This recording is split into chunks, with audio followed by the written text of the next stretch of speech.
Testing, testing.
Good morning, everyone. Welcome to the Public Service Commission's joint. There we go.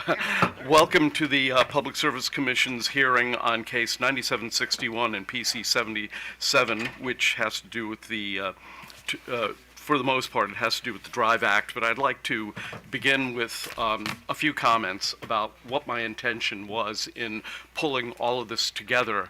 I suppose it's a cliche in government when people say they want to de-silo functions in government, and I suppose, even though it's a cliche, in this instance it happens to be very true. Earlier in the year, the first person to testify is going to be Kelly Speaks Bachman, who is the director of the Maryland Energy Administration, and I asked for her to come personally for a very important reason. Early in the year, during Winter Storm Fern, she and I and representatives from industry and from PJM, met over the course of several days, and it was harrowing for me. I think I don't want to overplay this, but to be in the midst of a weather crisis and a financial crisis, and to see how fragile a system can be if we don't make sure that we're doing all the right things is something that it really kind of takes your breath away.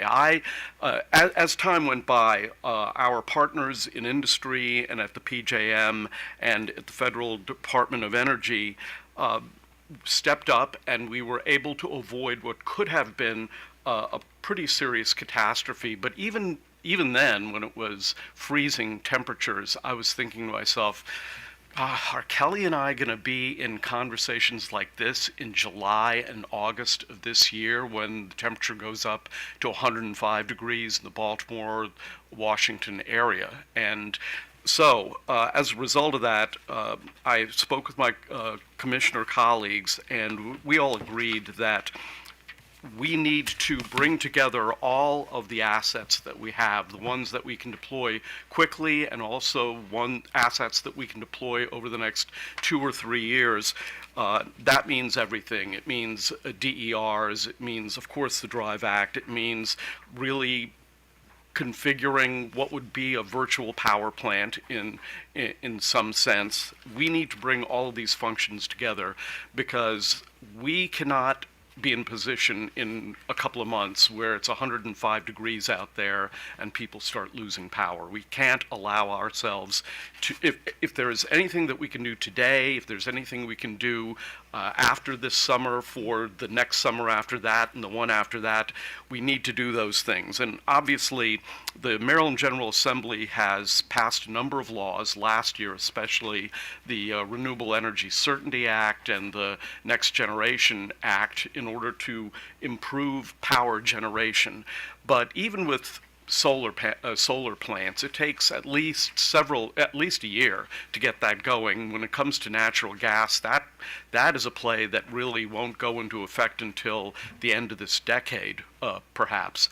And so we need to deploy the assets and the resources and the strategies that we can deploy as fast as possible in order to get us to the point where we will be able to put more generation on the ground, put more batteries into the system, and move Maryland into a position where we have an affordable and stable, reliable grid. So, without any further ado, I am going to call up our first presenter, and that would be Kelly Speaks Bachman, who's the director of the Maryland Energy Administration. So we're going to start this off with the Kelly and Kumar show. So, Kelly, always terrific to see you.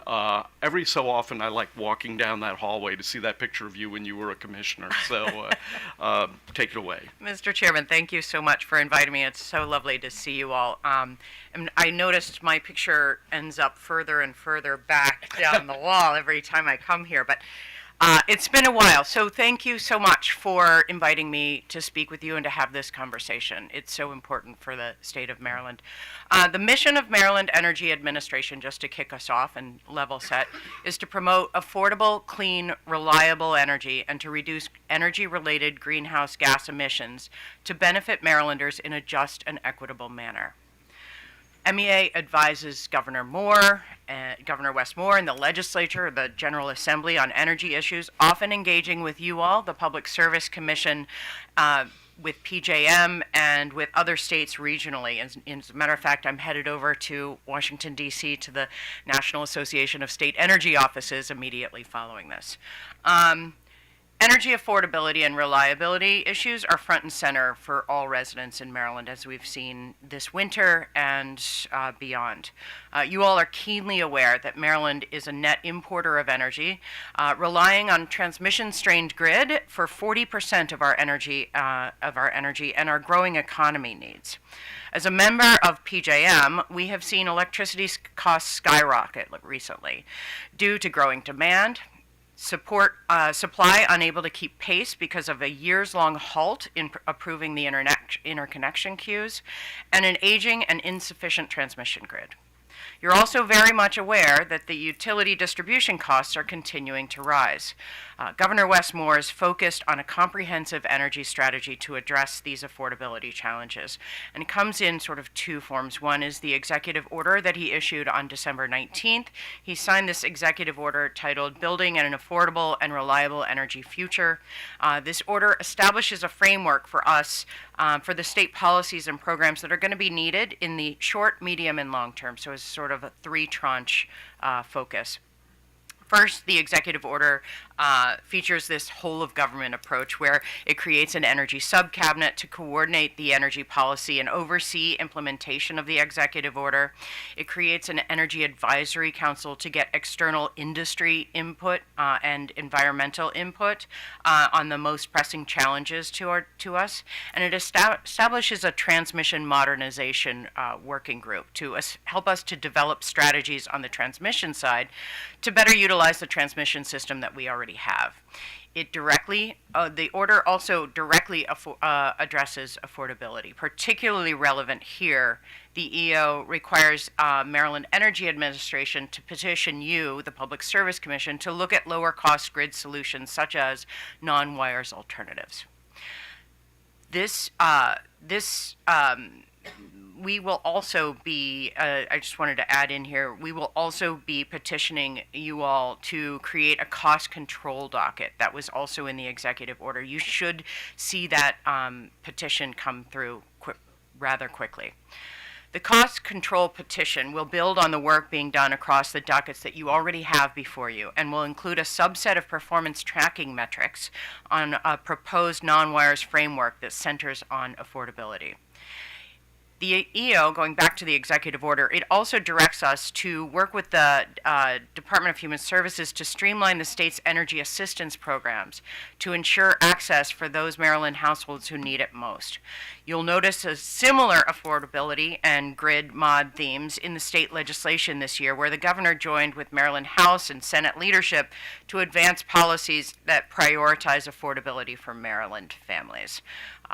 If you're read the news this morning, it's quite interesting. It's quite an interesting activity that's going on down in Annapolis, but we hope to see that through. Now, as to PC77, this public conference, and the DRIVE Act, this is really what I see as an extension of these actions, and that's exactly what brings us here today. And so this is part of why I'm so thrilled to hang out here with you all. The cost-effective integration and utilization of distributed energy resources is central to achieving the governor's vision and what you all have professed to be your obligation, frankly.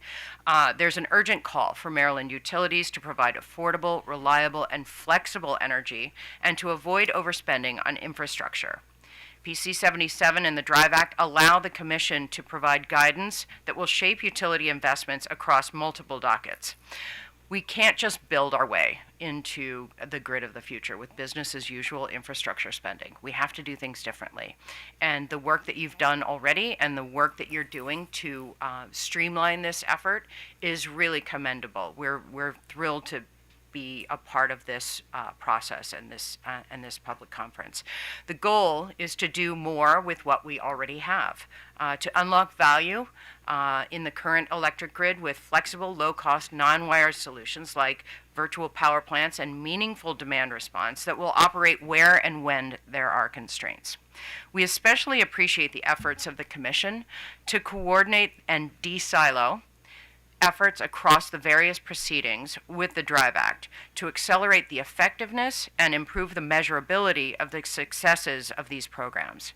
And I'll just say one thing more. With a 62% chance of a super El Nino coming this summer, your fears are not unfounded. We expect temperatures like we haven't seen for 10 years coming just this summer between July and August. We're concerned with this the exceptionally high peak loads even this summer. Now, we have multiple recommendations as our comments in both the Public Conference 77 and the DRIVE Act reflect, and as Ms. Lombardi will detail with you tomorrow or maybe later today, the key is coordination and eventual standardization for DRIVE pilots. We emphasize stage gate milestones in our comments to ensure that we prepare before the program's launch, that we assess midstream, and that we standardize VPPs at the end of the pilot, making sure that we're taking lessons learned before any programs or investments become permanent. So with that, I just would love to have a conversation. I appreciate your time and your attention. Well, thank you very much for being here and putting it all into the same context as we're viewing it. I somehow managed to not say the word demand management, and I think a lot of people are not aware of how it's almost a superpower in terms of peak shaving. And so, any questions from the Commission? Go ahead. So, Administrator, welcome. It's nice to see you again. So I remain concerned about the siloing, as the chair mentioned and you mentioned. And my questions today to the companies will focus on that siloing, because the concern I have in doing pilots and doing this pilot is that the effect could be to the continuation of the siloing. So we have the utilities kind of doing what they do, and then we have these pilots to sort of address the concerns that people have raised about the need for non-wires alternatives. Even the use of the word alternative suggests that non-wires is not the first solution that you look to, that after you've already looked to building things out. And so I remain concerned that in continuing to do these pilots, we're not bringing the solutions back to where they need to be, which is in the system planning process. I mean, non-wires, it shouldn't be alternatives. It should be a non-wire solution, like building out is a solution, and all of that should be incorporated at the time that you're making the decisions. You're not sort of putting it off to the side and then having this nice little pilot that people can look to and say, oh, they're doing really nice stuff. So I guess I don't know if I'm asking you a question or just sort of saying to you, I appreciate what you're proposing, and I think we need to continue to push the notion of moving away from silos, not treating these as alternatives, but treating them as solutions.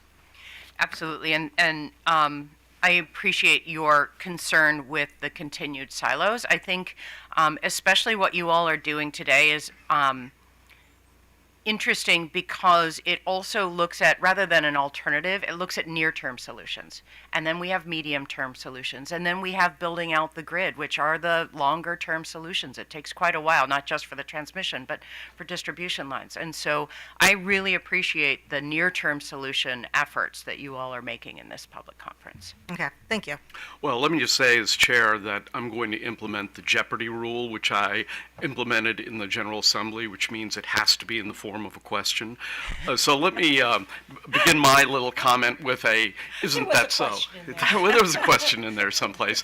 But one thing that I hear a lot of in the public is a justifiable concern about data centers and the amount of load that they impose. And I read an article not too long ago in one of the publications that said that data centers might be responsible for 40% of the load increase. But if that's the case, then that means everything else is 60%. So isn't it so that we should be focused on more than just data centers, that we have to take a very holistic approach to load balancing in the grid? Isn't that so? Absolutely, sir. Thank you, Chairman. I would just add, just very briefly, that that 60% of growth is in part because businesses are moving here to Maryland, and it's a really good news story. But it's also something that you all will need to grapple with in terms of not having these really super large loads. I mean, there's different proposals in the legislation at 25 or 50 megawatts, and existing is 100 megawatts, but that still captures quite a bit. And in that 60%, you'll have to think about how to make sure to protect, the residential ratepayers and the small commercial businesses that exist here. Yeah, and increasingly in my former life, I got to deal with a lot of property managers, and more businesses are moving in the direction of all-electric office buildings because the costs are lower for them. So that's part of the embedded cost as well. So unless there are any other questions, thank you very much. Good luck. Oh, go ahead, Commissioner Hoover. So, since a lot of the utility proposals is going to rely on, customers responding to these various programs and proposals that are being put forward, have you given any thought to trying to coordinate with them on the consumer education piece of it to sort of maybe bolster the response rate that we might get from the utilities? I very much appreciate the proposal or the suggestion, and we are certainly there and willing and eager to work with them to help to promote these programs. It's important for the state. Sure. Thank you. Okay. All right, unless there are any other questions, thank you so much, and good luck. Where are you going, downtown D.C. or Annapolis? Downtown D.C. Good luck to you. Yeah, thanks a lot. At least it's not rush hour. Yeah, Right. there you go. Okay. Thank you. I believe next, the panel we're going to have is PEPCO, and so if you would like to come up and introduce yourselves to our court reporter and to the commission, we'd appreciate that.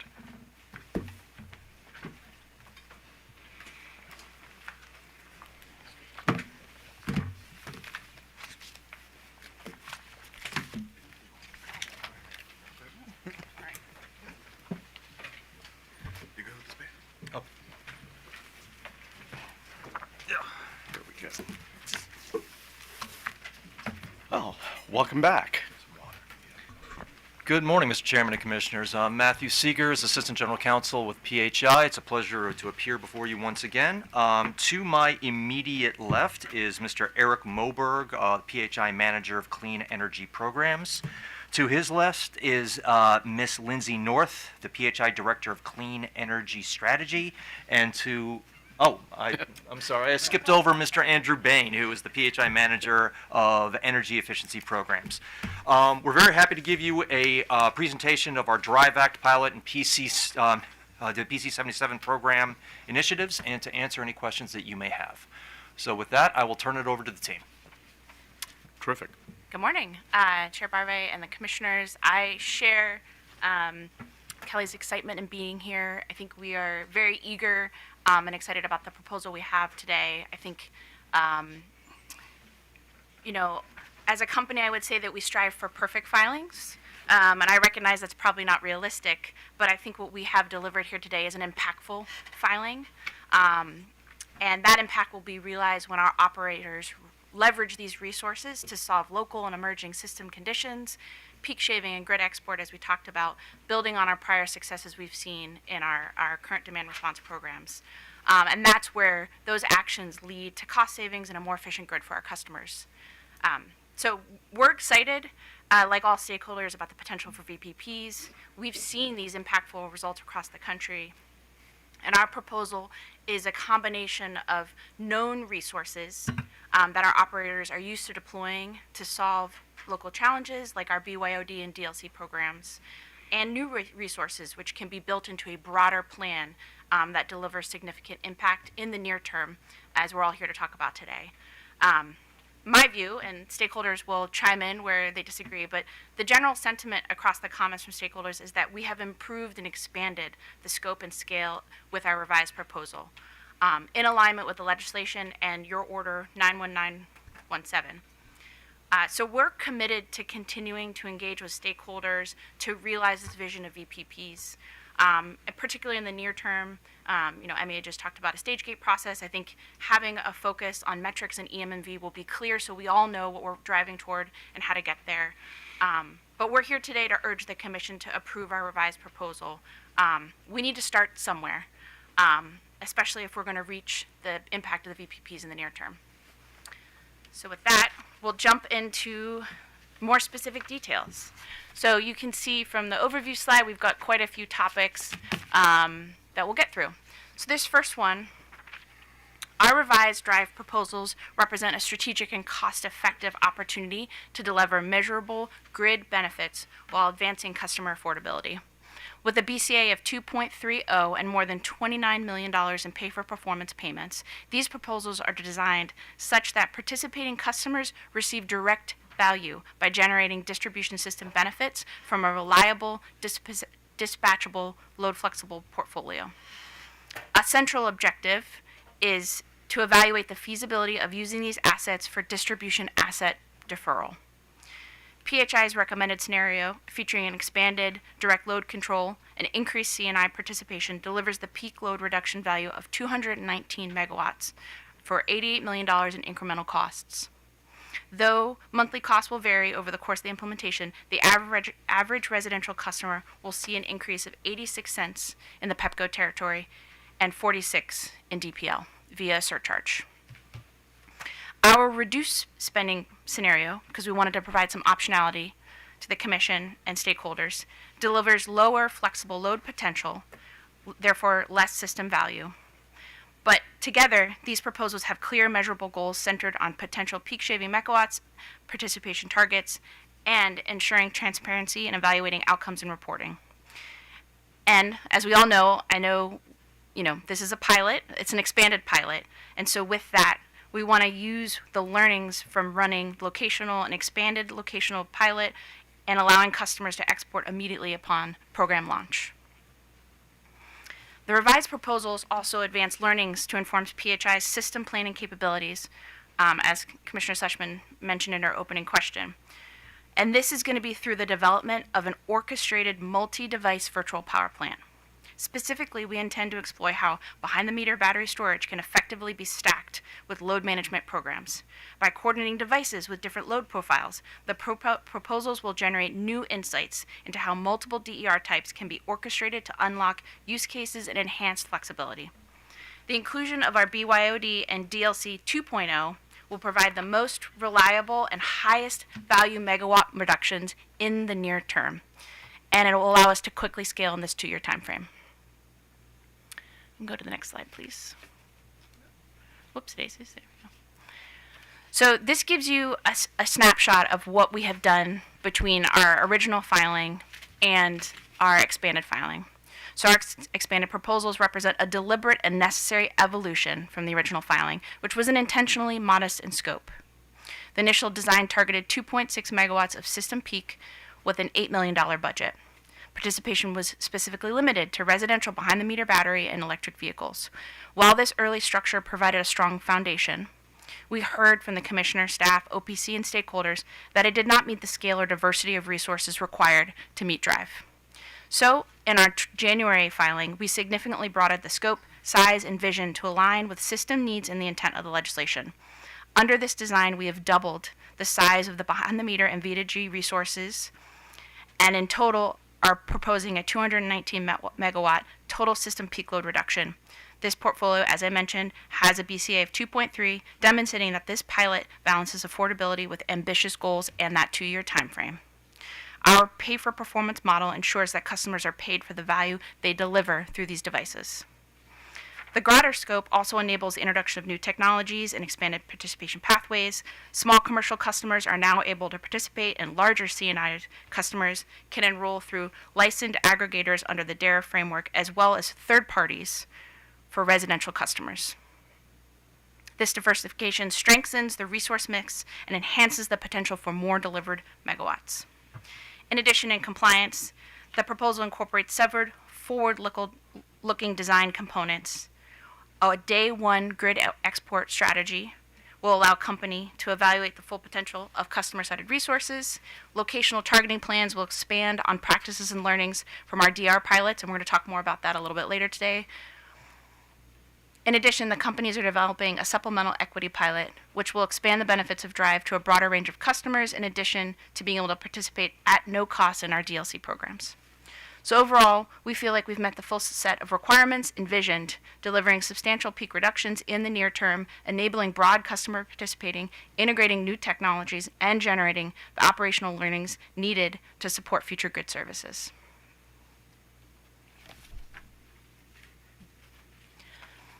As I mentioned previously, the new Drive proposals are intentionally designed to meet the full set of requirements, expanding scope, pathways, and use cases.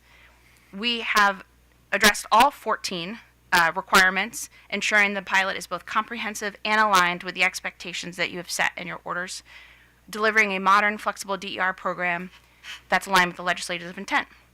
A couple key enhancements is the inclusion of C&I through licensed aggregators.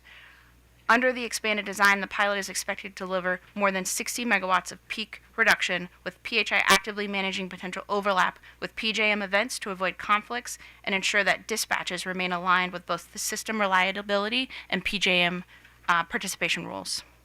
The pilot also allows for batteries with an improved interconnection agreement to export on day one, enabling greater value from customer-sided resources. Locational targeting is another core component. We will identify specific locations where events can be called, building on the locational demand response currently offered under Empower. This approach will generate valuable learnings on how to orchestrate multi-device events. Customers in the current locational demand response program receive additional bill credits and incentives based on identified feeders. PHI will build on this approach to enroll more assets in these locations, enabling a sophisticated locational event targeting. As staff noted in both sets of comments, we plan to leverage these learnings for locational strategies at the feeder level. Exact capabilities and the level at which these events may be called will be in part determined by our grid edge vendor and their selected capabilities. To promote equity, the proposals also include two components. The first is upsetting our DLC 1.0 program that relies on legacy one-way switches to a two-way switch that leverages our AMI network for communication. Customers do not have to pay any cost to have these switches installed, and they are compensated for participating in these events. This is an effective, no-cost mechanism that relies on performance payments tied to demonstrated value. As noted in our filing and our PC77 filing, the DLC 2.0 assets offer a significant improvement and are very impactful based on our recent Guidehouse evaluation. We'll talk more about that in a little bit as well. In addition, our proposal includes a dedicated equity offering, which PHI will detail in a supplemental filing planned for July. The companies have been coordinating with MEA to identify existing state incentives and programs that generate the most effective stack of benefits for low and moderate income customers. Our goal for this pilot is to not only deliver system value, but also expand access to all of our customers. So in sum, the revised proposals position Drive for significantly larger megawatts by integrating the transition of two of our current Empower load management programs, BYOD and DLC. These programs serve as a dependable backbone of our virtual power plant with existing enrolled customers that can be engaged day one while other elements of our proposal are stood up.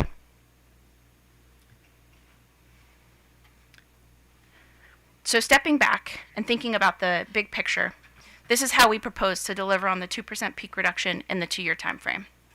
Our proposals are designed to leverage a portfolio that provides scale and reliability. I've said it a few times, but I'll say it again. 219 megawatts of flexible load, positioning the program to achieve substantial impact quickly and cost effectively. This proposal doubles our initial engagement of behind-the-meter batteries and vehicles. These assets contribute flexibility, though at a smaller scale given their high costs and early stage of adoption. The companies are aware of the strong performance of these resources in other VPPs, and as staff noted in their comments, look forward to engaging these customers and hopefully scaling up this segment in a permanent program, assuming we see similar performance in Maryland. C&I customers and their curtailment capabilities will play an important role, offering meaningful distribution value, even as PHI continues to evaluate how consistently these assets can perform and deconflicting with any PJM events. Together, this creates a diversified portfolio, reaching the 2% target, and also providing enhanced flexibility and valuable learnings. I'm almost there, I swear. Central to enabling an immediate impactful drive portfolio is incorporating our company's BYOD and DLC programs. Importantly, these are 2 of the current Empower load management programs. Our proposals do not intend to circumvent the Empower statute. Instead, the proposal approach will allow these programs with existing customers an established internal process to be deployed immediately, in alignment with Drive's legislative intent.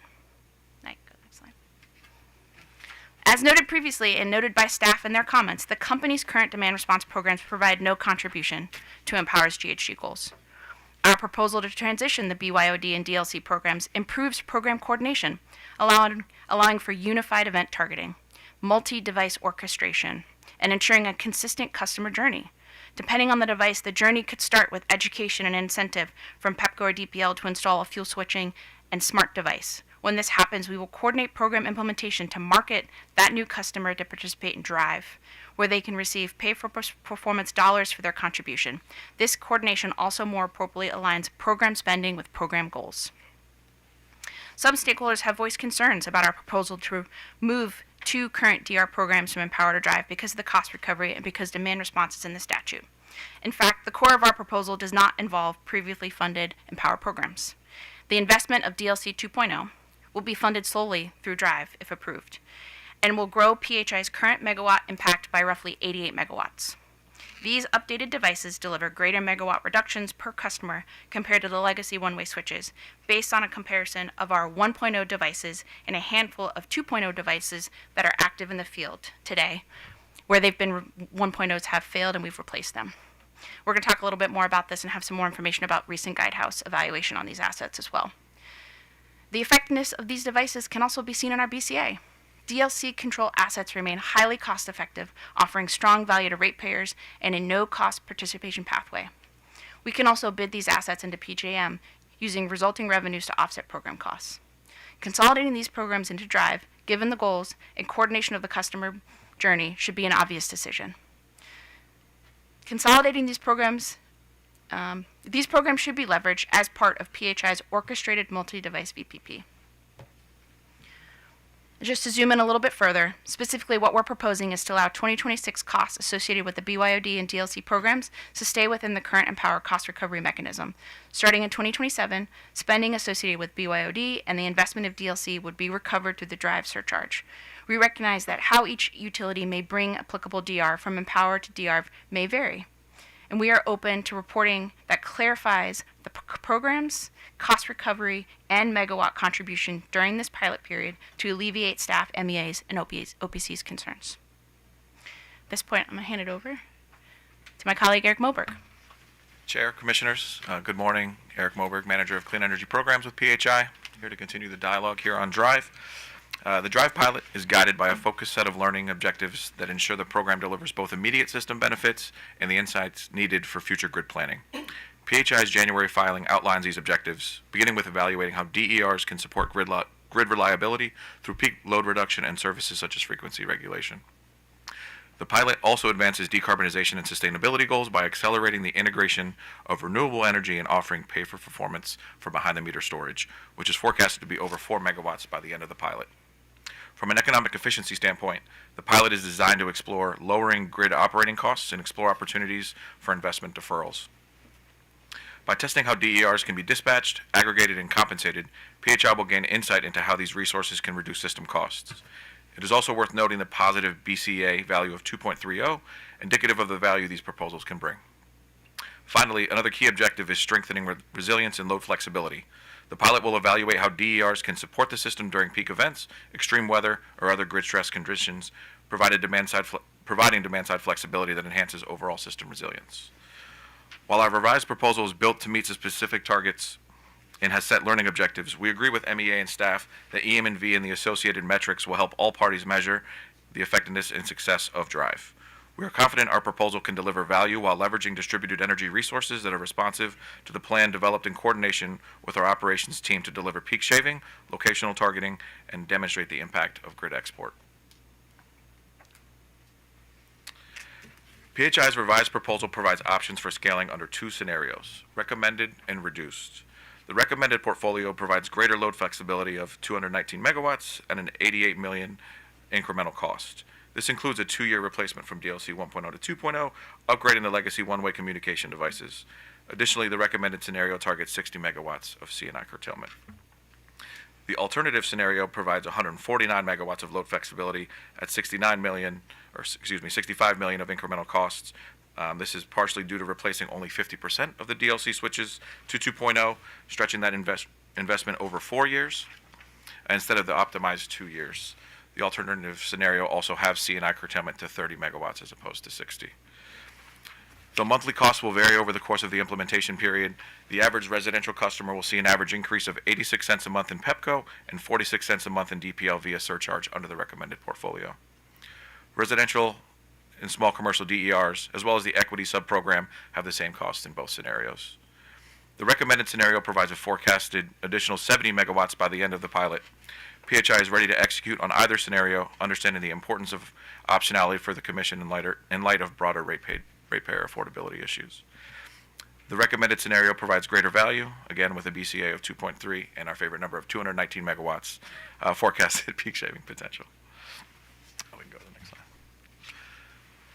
slide. Depicted here is how DRIVE will be orchestrated, bridging DER resources to PHI's distribution system, leveraging an edge DERMS partner as the key conduit to delivery. Residential and small commercial customers can participate with their thermostats, batteries, and electric vehicles through a DER aggregator or direct integration with the edge DERMS partner. Battery resources can either be owned or leased through a third party. These service providers will be responsible for aggregating customer resources and coordinating enrollment.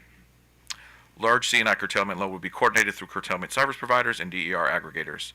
The C&I program is designed to be non-conflicting and secondary to PJM market participation.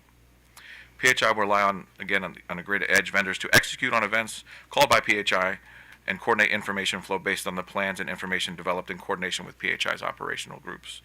Staff in their PC77 comments noted an interest in understanding our current capabilities and future DERMS plans. As discussed in the hearing for case number 9778, the company is developing a utility DERMS and DER gateway. Until those are in place in 2028, we will be fully dependent on an edge DERMS partner to see, evaluate, and compensate DERs. Customers are eligible and encouraged to bring multiple resources to the program. Residential distribution system support services pay for performance compensation is intended to promote the deployment of battery and vehicle-to-grid technology across the state. PHI structure aggregates various device types and load profiles under a single umbrella, allowing multiple avenues for participation while providing PHI the ability to operate these assets as a VPP instead of through separate orchestration channels, promoting both a seamless customer experience as well as streamlined reporting and EM&V. Distributed energy resources with approved interconnection agreements participating in DRIVE will be able to export power, as Lindsay mentioned, enabling increased resource value to the distribution system. Since the original hearing in September, PHI Operations has adopted protocols allowing the safely and reliably, while ensuring grid protection, prioritizing field safety, providing customer assurance, and establishing emergency protocols. PHI intends to leverage the DRIVE program application to mitigate the need for interconnection restudying where possible, capturing system configuration and capacity to inform the interconnection department and update the tracking platform. Lastly, the company's developed a robust VPP filing to deliver distribution system support services leveraging resources across all customer classes. Recapping PHI's portfolio, there's 4 subprograms of large C&I curtailment, load management, residential and small commercial batteries and EVs, and the equity pilot are to deliver 219 megawatts of load flexibility to PHI's distribution system. We incorporated feedback from stakeholders throughout this outbound, but did want to provide direct clarity on several key points. Third-party owned resources are eligible to participate. PHI will be relying on device-level metering to support the revised portfolio and have included costs to install a limited number of revenue-grade meters to verify device performance and inform future discussions of Maryland's device-level metering strategy. We anticipate these discussions to continue in the interconnection working group based on the reports and feedback from stakeholders in case number 9778 conference last December. We support and encourage customers that are on net energy metering to participate in our program while they remain eligible for both NEM compensation in addition to full drive compensation. We support a clear pathway to a permanent program that limits customer confusion and provides greater certainty to developers seeking to increase behind-the-meter battery energy storage system deployment. As mentioned previously, customers with an improved interconnection agreement will be able to export power as part of this pilot from day one. We support the recommendation from staff and MEA on the development of metrics and the importance of EM&V, promoting alignment across utilities and stakeholders on what the most impactful programs are. Staff noted a need for specifics regarding our locational strategy, which will be discussed in greater detail as we transition into the PC77 load management topic. PHI commits to discussing a more robust plan built on the processes from our locational DR pilot, informally or formally in a working group. And then lastly, we also propose and remain committed to filing an equity focused pilot in July. If the Commission does not order a separate process, we will also commit to filing an EM&V plan for our revised proposals in July as well. With that, I will hand it to Mr. Andrew Bain. Good morning, Chair Barve and Commissioners. My name is Andrew Bain, and I'm the Manager of Energy Efficiency Programs for PEPCO and Delmarva Power. I am delighted to be here today to discuss the company's portfolio of load management programs, how these programs are performing, and the limitations we face under existing structures. We will then explain how the proposed DRIVE portfolio modernizes these resources, significantly expands peak load reduction potential, and strengthens operational reliability through investments like DLC 2.0. We will also highlight successful locational demand response demonstrations and near-term opportunities to grow megawatts through additional devices and targeted enrollment. Finally, we will discuss how transitioning certain demand response programs into DRIVE better aligns program design, customer compensation, and cost recovery with the system value these resources deliver. Next slide. PEPCO and Delmarva Power currently offer a portfolio of load management programs designed to reduce or shift customer load during peak system conditions. In addition, the companies offer a locational demand response pilot to customers in targeted areas of the Maryland service territory. As described in the report, these offerings include direct load control and bring your own device programs under Empower for both residential and small commercial customers.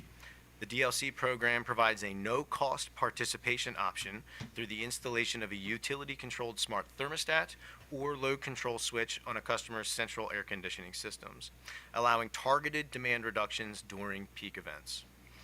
The BYOD program enables customers to enroll eligible smart thermostats, offering a more flexible customer experience while supporting peak load reductions and year-round energy management.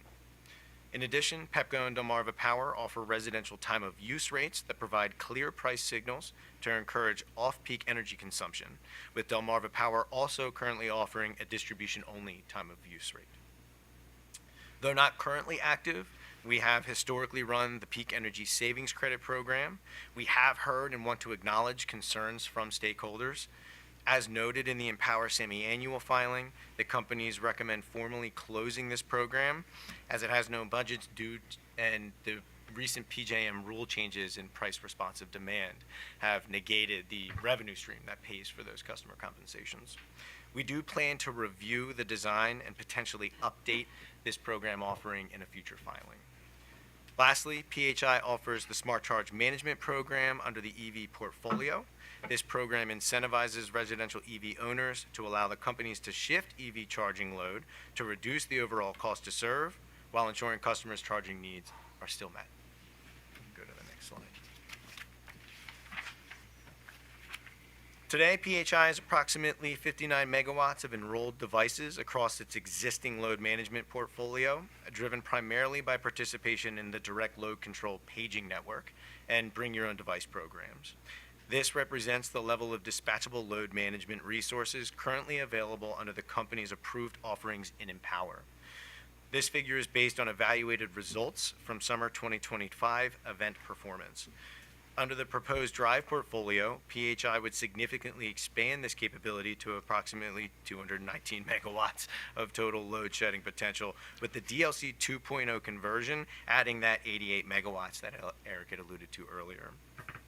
This mix of devices will complement the broader suite of technologies proposed under the drive portfolio, as participating customers have demonstrated consistent and reliable performance across these existing resources. The proven operability of these devices provides Pepco and Delmarva Power with a high level of confidence for operational planning and dispatch, to Commissioner Suchman's point around it being a non-wire solution rather than an alternative. You can bake it into that distribution system planning process. Leveraging these established technologies also supports effective change management, as it allows the companies to build on known performance characteristics while integrating additional device types proposed under Drive in a disciplined and operationally sound manner. Absent approval of the company's Drive Act proposal, PHI's ability to maintain and expand dispatchable demand response will be materially constrained. As noted in the report, existing one-way communication technologies are scheduled to sunset at the end of 2027, and the performance of older DLC devices has already begun to decline. In that scenario, the company's load shedding potential would be limited to the BYOD program solely. Go to the next slide. As noted on that prior slide, the direct load control refresh or 2.0 investment proposed under the Drive portfolio represents a critical modernization effort that will significantly expand available megawatts of reliable load shedding capability. This enhancement is achieved by upgrading legacy communication infrastructure and improving device responsiveness, both of which are necessary to sustain program performance. The proposed DLC 2.0 platform, which operates over the Advanced Metering Infrastructure or AMI network, materially improves program reliability by enabling two-way communication and more precise real-time dispatch of customer-sited devices. These capabilities increase the predictability and effectiveness of each enrolled device, strengthening the overall demand response resources available to the system. The table on this slide provides a clear and representative comparison of the performance differences between the legacy 1.0 platform and the modernized 2.0 technology. As the companies replace aging one-way DLC devices that are reaching the end of their useful life, those devices are actively being upgraded to the two-way communication technology, enabling a direct side-by-side performance comparison from last summer. Today, approximately 4,700 two-way DLC or 2.0 devices are actively deployed and operating within our Maryland service territories. This table is based on a summer 2025 coincident peak day in which a demand response event was dispatched, July 29th of last summer, where the performance results are significant. The legacy 1.0 paging devices delivered an average load impact of approximately 0.04 kilowatts per device, while the DLC 2.0 devices achieved an average impact of approximately 0.91 kilowatts per device. For context, BYOD devices performed modestly better than the 1.0, but materially below the performance levels achieved by those 2.0 devices in field. These results directly demonstrate the value of modernizing the DLC asset base and underscore why the companies have proposed this investment as part of the Drive portfolio. The enhanced performance and reliability of two-way devices notably improve the company's ability to deliver dependable peak load reductions, both during system peak events and in response to localized grid needs throughout the summer season. In addition, the companies will continue to bid DLC megawatts into the PJM capacity market, helping to offset program costs and deliver value to participating customers as well as all ratepayers. And next slide. As I previously discussed during the company's Q2 Empower semi-annual hearing held in this room last summer, Pepco and Delmarva Power conducted 2 locational demand response events in Pepco, Maryland, one of which is shown here today on June 22nd, 2025. This event targeted the Kensington, Linden, Park Lawn Drive, and Rockville substations in Montgomery County to address localized system conditions. Speaking to Chairman Barvey's opening remarks around relieving system conditions as a whole. During this event, Pepco's system operations dispatched 9,242 direct load control devices, delivering strong results that reinforce our confidence in how we plan for and deploy load management resources when some system conditions are tight. This event also shows that the company can successfully run location-specific events targeting individual substations to directly address localized system challenges. Looking ahead, the drive pilots and the integration of new device types will continue to build on the success of this locational approach. Replicating the locational strategy from the LDR demonstration to the drive portfolio will enable enhanced coordination of customer-sited devices during demand response events and expand the suite of eligible resources to potentially include behind-the-meter battery energy storage systems as well. The ability to orchestrate multiple device types is critical to realizing the full operational value of virtual power plant capabilities, as it allows the companies to leverage diverse load profiles to support system flexibility and reliability. To facilitate participation, the companies will cross-promote their behind-the-meter BESS incentive program within the targeted geographic areas in order to continue to build device enrollment. We can go to the next slide. Pepco and Delmarva Power are also exploring some near-term opportunities to increase megawatt reduction potential for this upcoming summer 2026 season. One proposed initiative planned for this year is a targeted smart thermostat rebate program targeting roughly 500 customers in areas with historically low demand response participation. Customers will receive a $100 coupon to purchase eligible smart thermostats through Amazon, and these devices will be eligible for enrollment in the BYOD program. Finally, the companies are also assessing opportunities to expand BYOD enrollment to additional controllable smart devices, including electric water heaters and pool pumps. These devices represent scalable behind-the-meter resources that can deliver incremental, flexible load reductions during peak system conditions. Expanding the range of eligible technologies would further diversify the demand response portfolio, enhance dispatch flexibility, and strengthen the overall contribution of distribution resources and system reliability. I'll now hand it back to Lindsay to detail the rest of our presentation. Thank you. All right, and I'm going to bring us home here. Building on the concepts that we've explored and demonstrated value through Empower Maryland, customers receive upfront incentives for energy efficient and electrification equipment, helping reduce base load consumption. In contrast, the drive pilots compensate customers based on performance, rewarding load shifting as well as event participation. New offerings as part of the drive pilot, such as behind-the-meter batteries and Vita-X, will be compensated at up to $300 per kilowatt. Commercial and industrial curtailment is similarly compensated for performance at amounts reflective at avoided transmission and distribution values. If we are approved to move the 2 Empower DR programs into Drive, we would potentially re-examine current compensation mechanisms and make them more aligned to the pay-performance structure. Yep. We have heard concern from certain stakeholders about counting our current DR programs toward Drive.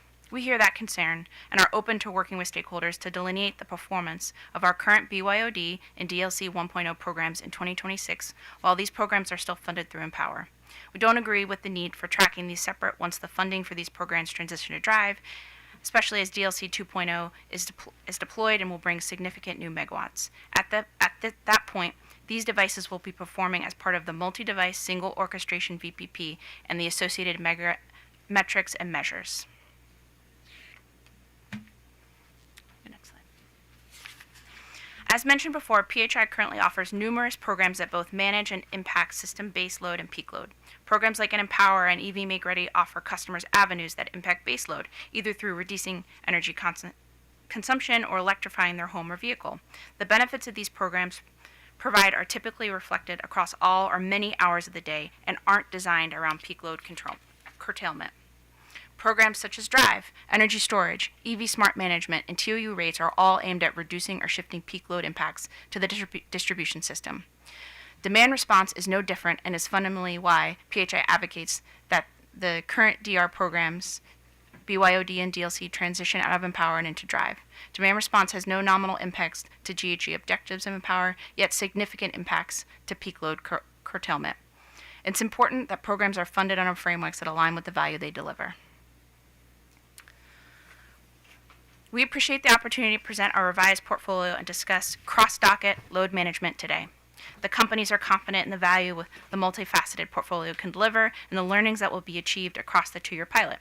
During the 90-day refile period, PHI prioritized addressing the 14 points outlined by the Commission and looks forward to launching these revised versions.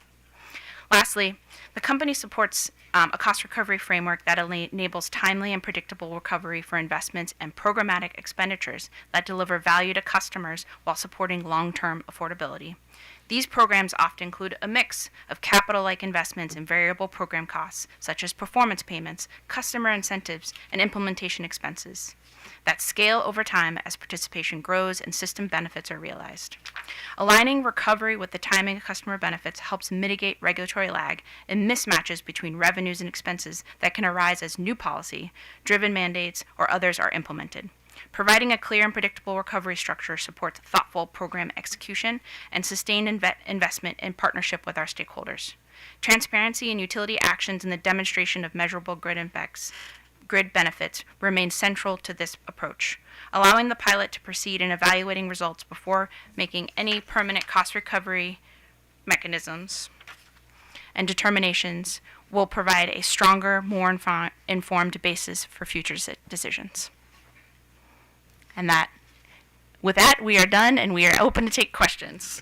Thank you very much. I'm going to ask you, ordinarily I don't do the first question, but I will in this instance for you and the other utility companies, and that is, roughly speaking, and you may not know the answer to this, I'd love for you to get back to us if you do not, but roughly speaking, what percentage of your residential ratepayers participate in demand management programs? And of course, because these are voluntary programs, people can adjust their thermostat, I believe.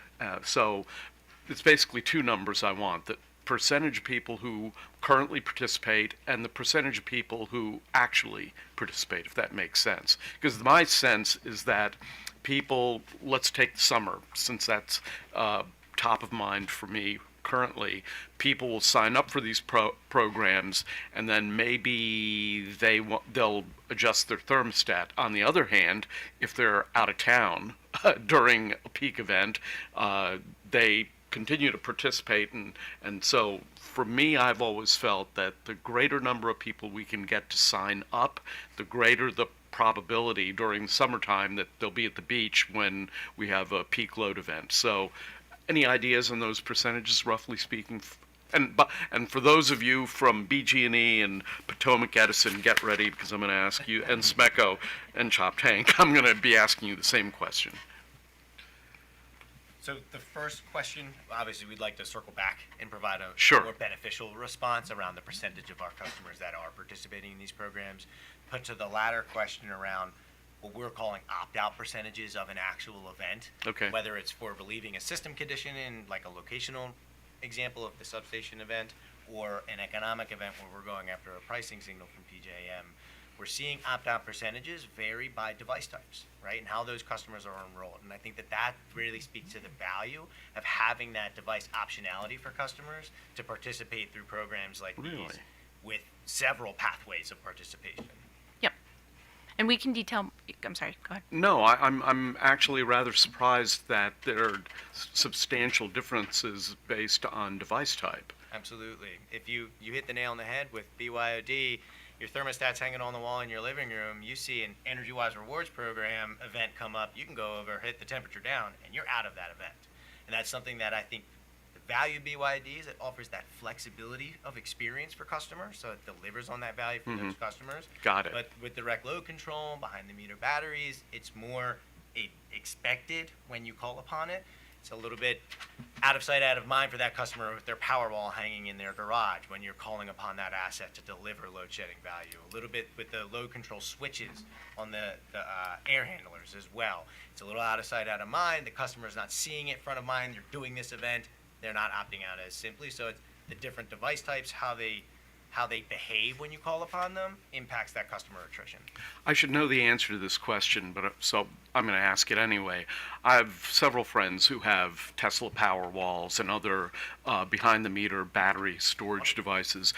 So when an episode, when a load episode occurs, what happens? Do they switch to their battery, or does the battery get used to support the grid, or is it a combination of those two things? Is there a priority to that, and if so, how does that operate? A little column A, little column B there. I think when you look at the order of operations with those behind-the-meter batteries, it's going to serve that critical load panel for that customer's home or business first and foremost, and that's kind of how you're offsetting. You're asking the battery to do what they installed it for.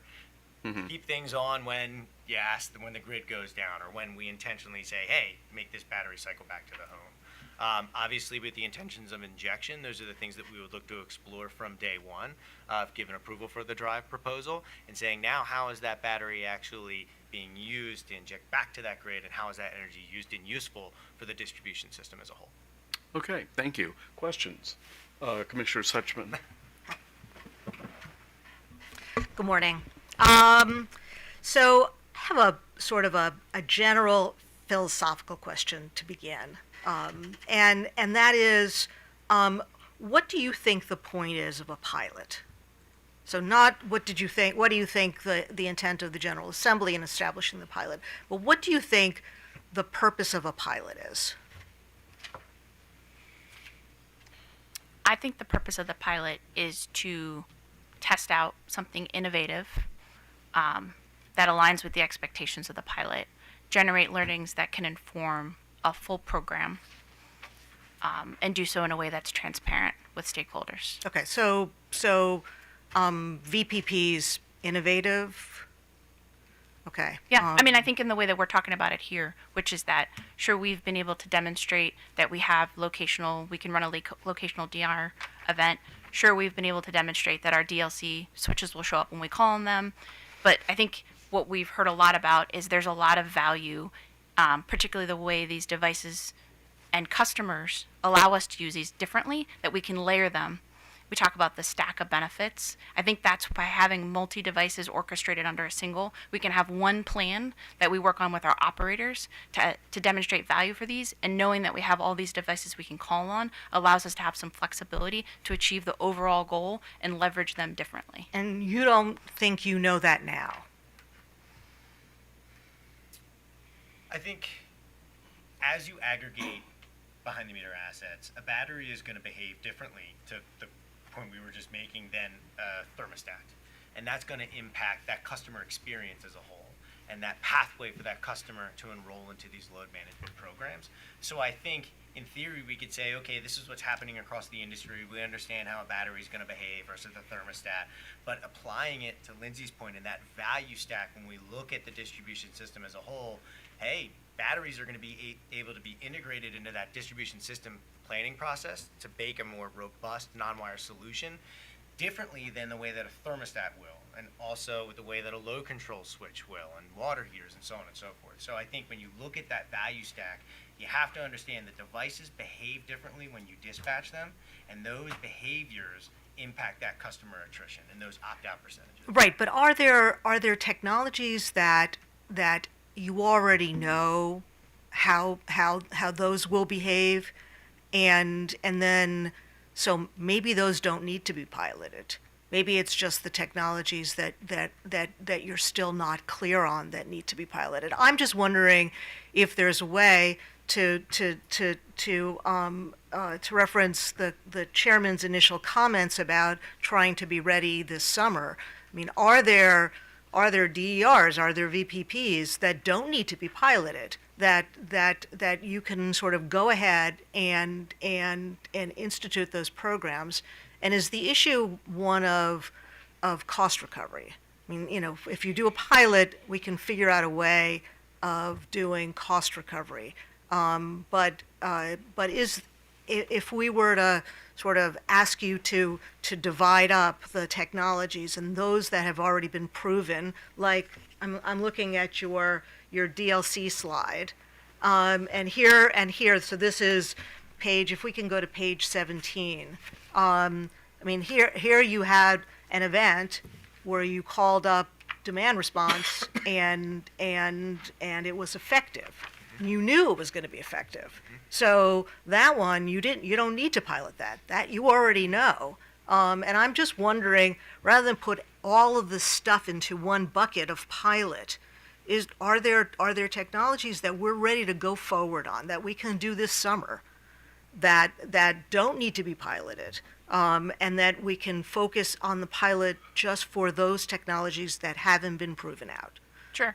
And I think that's what we have brought to you in our revised proposal. So I would view that the stuff that we are, and piloting is kind of a word that's been overused, I would say. I think we know that these resources can show up in other places. What we haven't done is integrate them into our operations plan.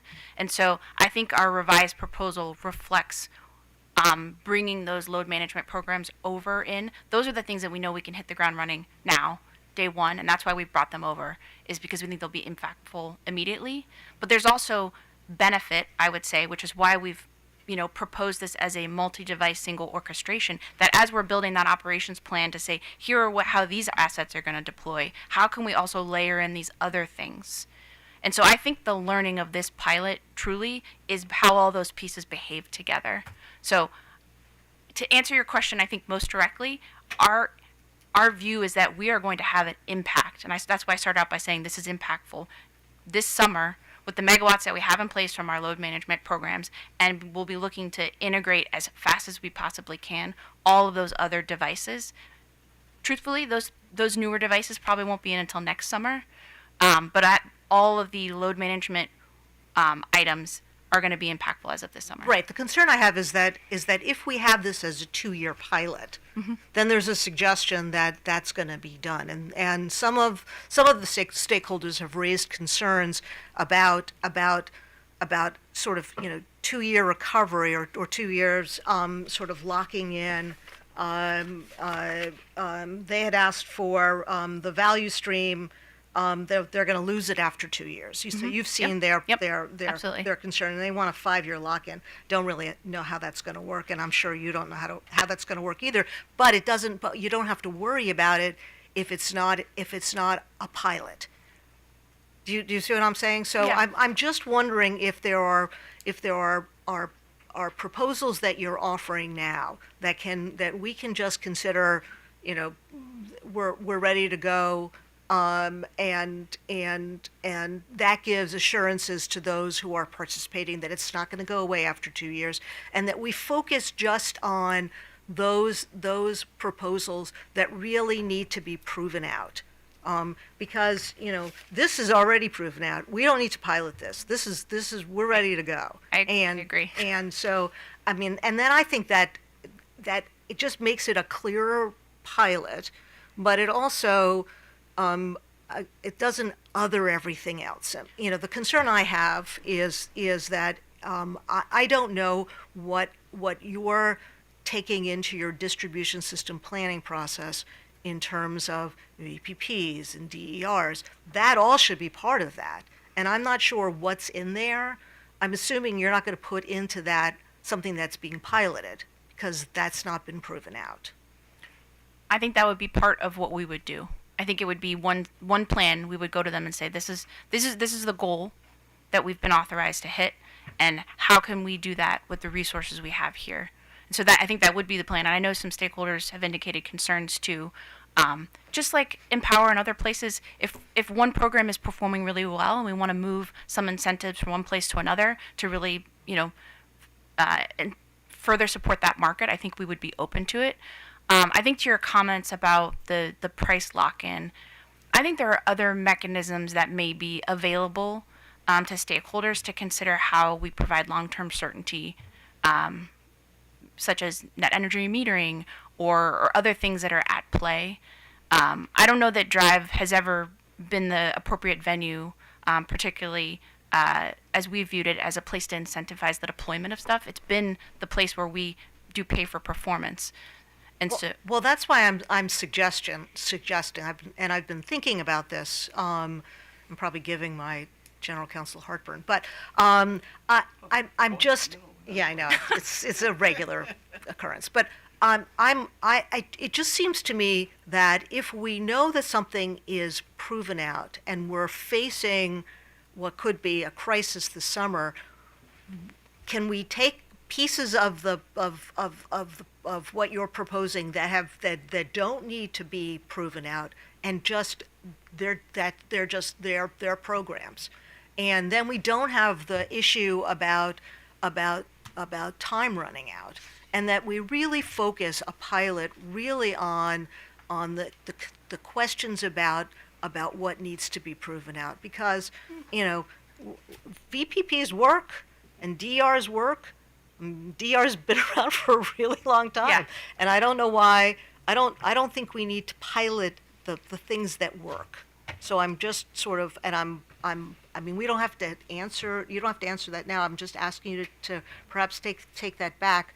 I think that there are things. I mean, this was a great slide because it just shows you what we can do now, and this doesn't have to go through a pilot. I think just one point I want to make pretty clearly, and I think we hit it, is that it is important to move these programs into Drive to align where these costs align with the benefits. And I think staff's comments called this out pretty clearly. These programs, the BYOD and DLC programs, have no value to our GHG goals in Empower. And that's a real challenge. No, I understand that. Okay. That is right. But actually, I really think that these programs all need to be moved into the distribution system planning process. I mean, I think that they all need to be connected up together. And I think that's the intent by having them orchestrated one place, is that we can have one plan that we go and work with our operators on, which is what will inform our ESP plans filing in July. Okay. Or August. I'm looking at a table. I don't know if my advisor created this or you created this, but I'm looking at so your IT costs are substantially less than BGE's, and that's because you're not doing DERMS. Is that the why they're so different?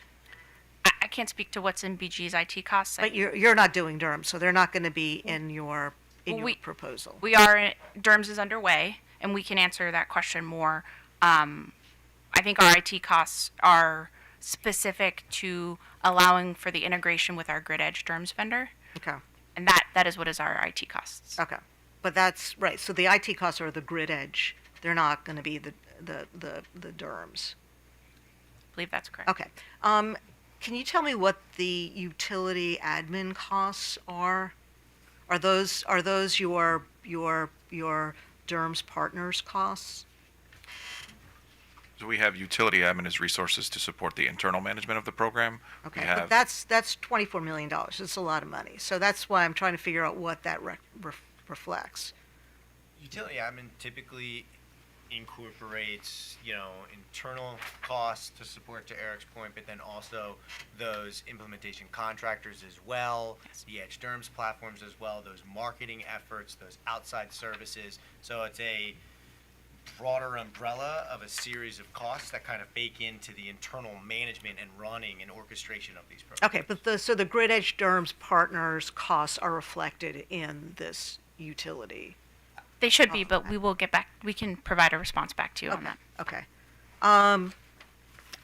So the NEMS issue, you would support their participation with an improved interconnection agreement?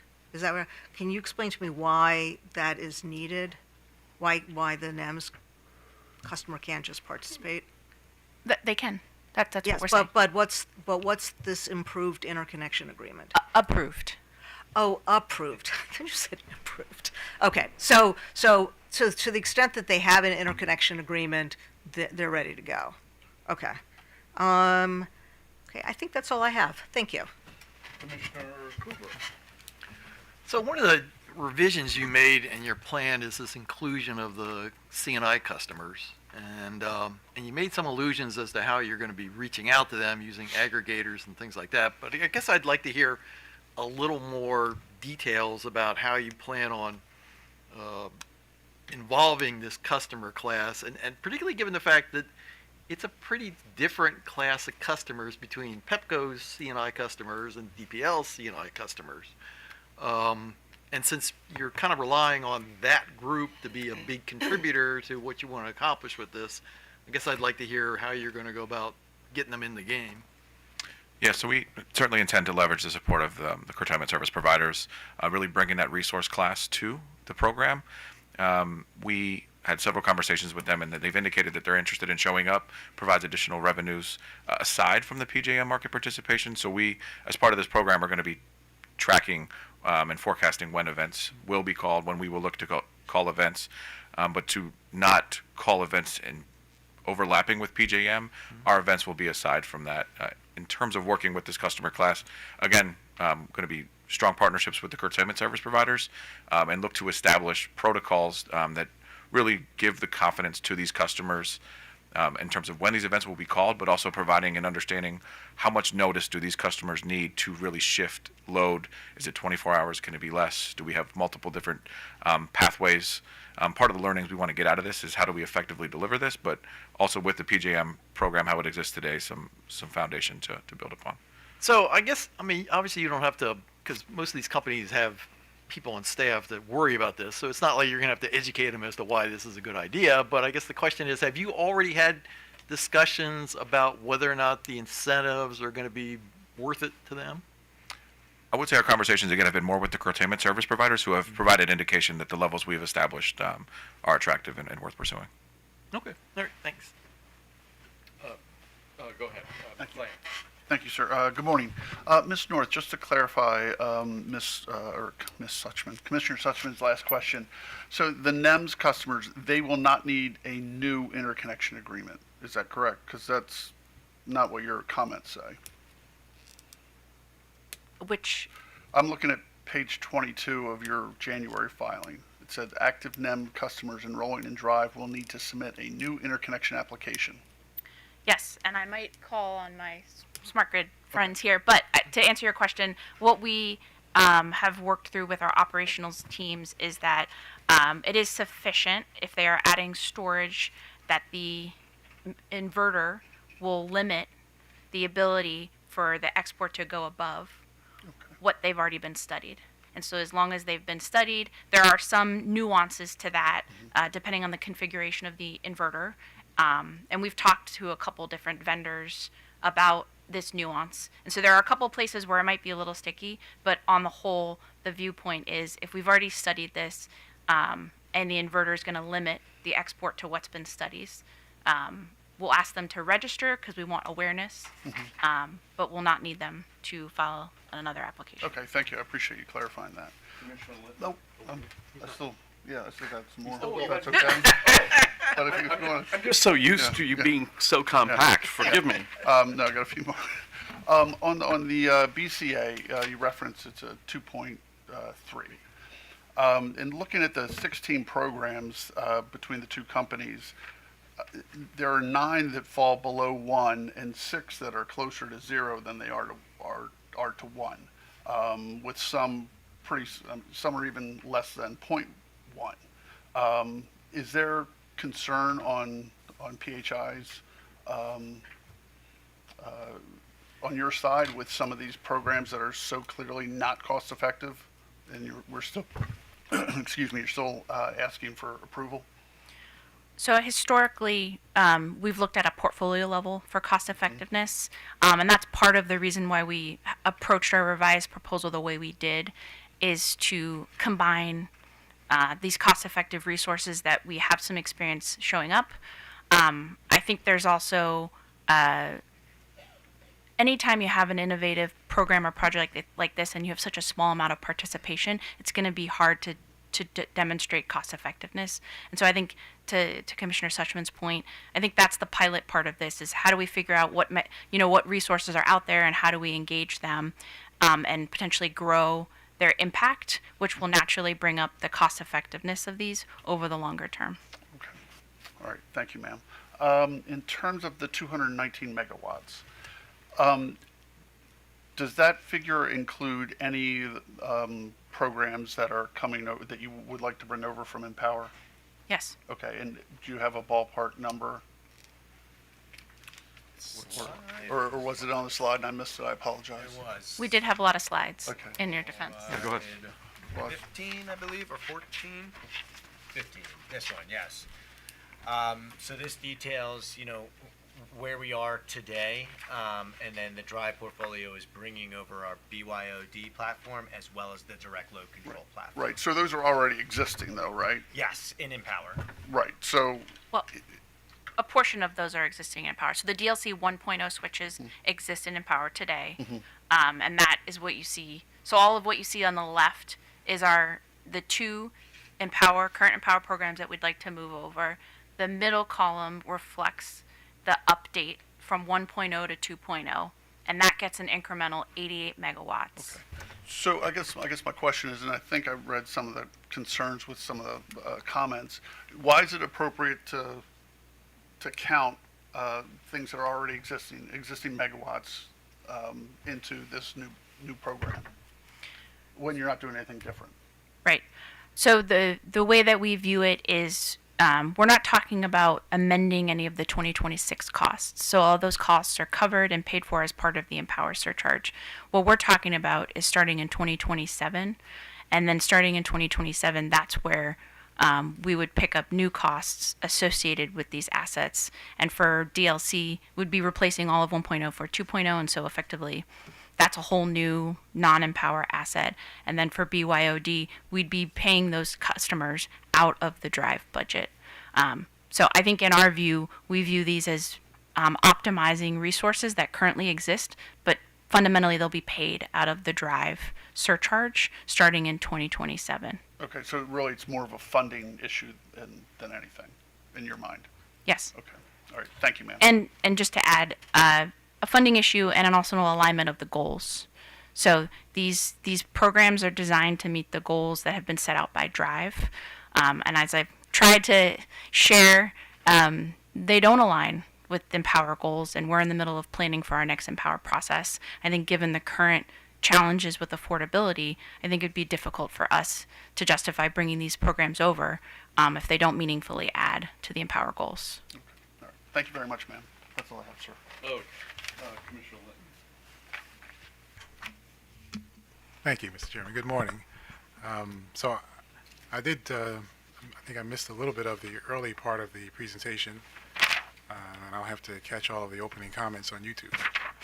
But I did have some concerns / questions about customer participation, and I know the chairman touched on this very briefly at the very beginning, at least from my very beginning when I first got here.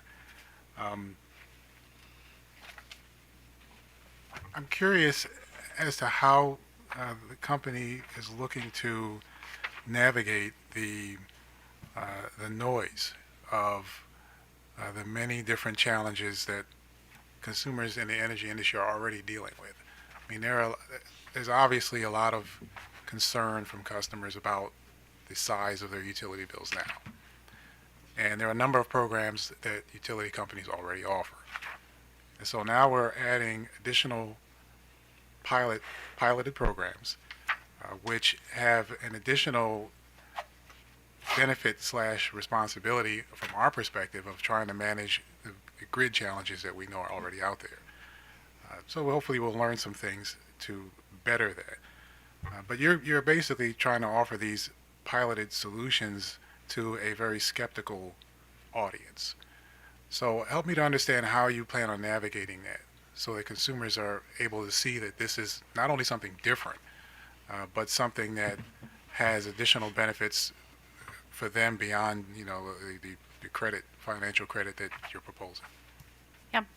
I think that's a big reason why we have contemplated bringing these two Empower programs over into Drive so that we can be focused on the customer and the customer journey throughout this. I think to your point, they are faced with a lot of noise, and so the way that we engage with our customers has to be focused on what's in it for me for here. And I think these programs in a coordinated program will allow us to do that better. I also think there's learnings about our customers and their behavior that we can engage and bring into this so that if we've got a customer that's got an EV, or if we've got a customer that we know has storage based on interconnection, we can be really thoughtful about how we reach out to them and tell them, hey, this is an opportunity for you to reduce your costs, and coordinate it with all the various programs that we've talked about today. And so I think it's really about rethinking the customer journey, and I think for us that starts and ends with being in the same program structure so that we can do that. Of course, people would say you should do that anyway, and of course we will if we have to, but I think having it coordinated under one program where it all rolls up to a single marketing strategy and we're really thoughtful about how we engage with our customers across that portfolio, that's what we've proposed here, and that's how we're planning to engage with them. Okay, so they're really, I see a second pilot underneath the primary one that we're talking about here. And that's really as I was mentioning earlier, the pilot of communicating all of these solutions and the challenges underneath them to the consumer base. Because at the end of the day, at the end of this pilot, there's the only real value to this would be if we were able to magnify it to 20 times bigger than what the pilot numbers look like in terms of an enrollment perspective. So we can talk about some benefit on a grid. So at the same time, there's obviously for PEPCO, or for PHI, I guess, so you're covering two different PGM zones, so I'll just say PHI in general. You have some similar challenges that we have in the BGE zone in terms of the overall pricing. But within the zone itself, there are certain constrained areas. So not only are you trying to market to your entire customer base, but in reality, we need to figure out ways to get into those particular constrained zones, there's constrained feeders, substations, et cetera, to make sure that if there's just about anything we can do there to lower the load on those pieces, those devices, we're doing that.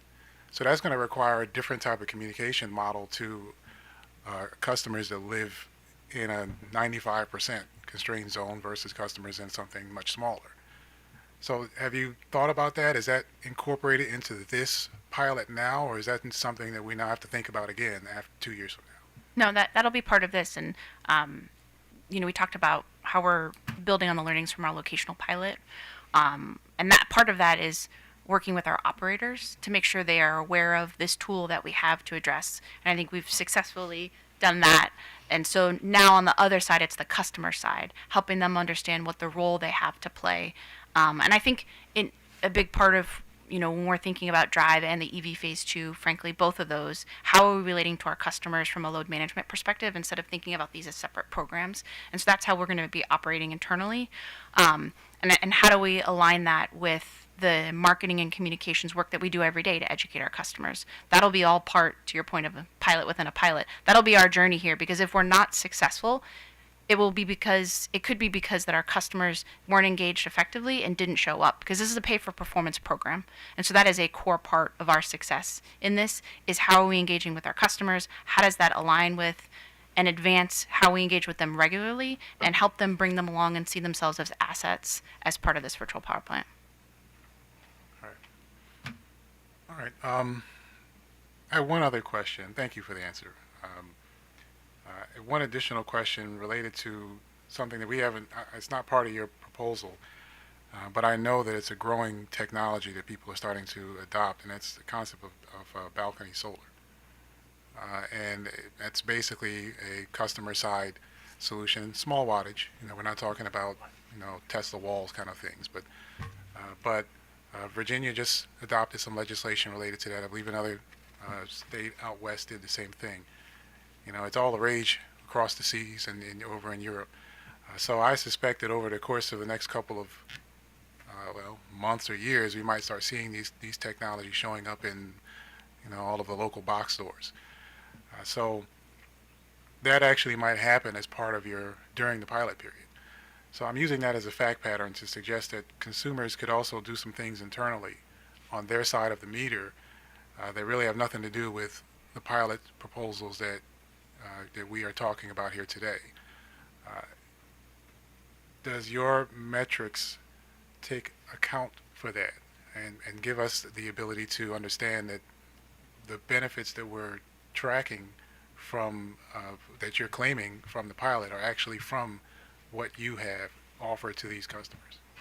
Yes, and that's part of our partnership with the utility DERMS vendor until, not utility DERMS, Grid Edge DERMS vendor, excuse me, until we have our utility DERMS. So we'll be coordinating with them through the device level metering of those assets to really understand what was the activity, what was the output, and how does that align with the compensation strategy that we've set up.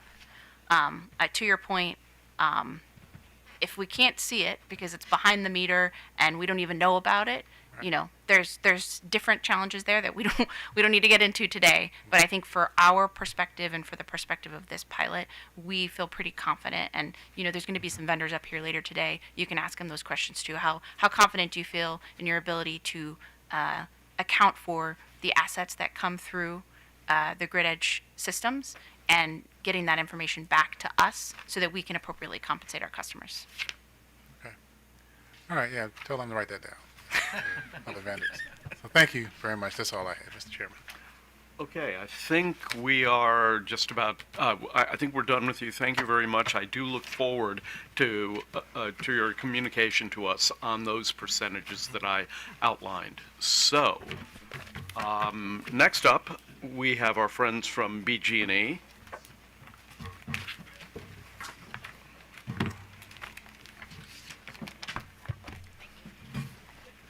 Do you want a bathroom break?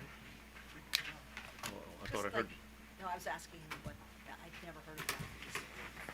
Oh yeah, but it's not a lot of. Well, I asked him if you needed a balcony. Yeah, that would All probably right, be I'm useful. gonna run quickly. Go ahead, go for it. Later on today,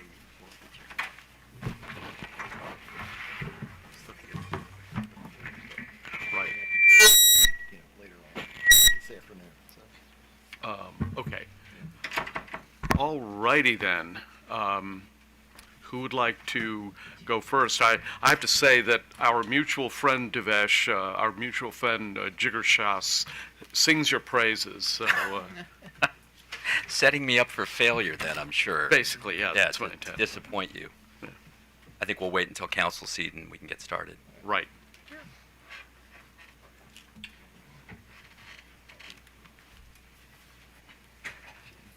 Wait till she gets back. Yeah, let's just wait a second until Commissioner Suchman gets back. So, Mr. Chairman, just a question for council. Yeah. The version you just passed out, is this different from the one we received? No, that was the version that was distributed this morning. okay, so we Okay, have. so it's the same. Yeah, same thing. Yes. Okay, thank you. So just a courtesy copy. Right. I appreciate it. Thank you. For certain commissioners who will go unmentioned, Fred Hoover.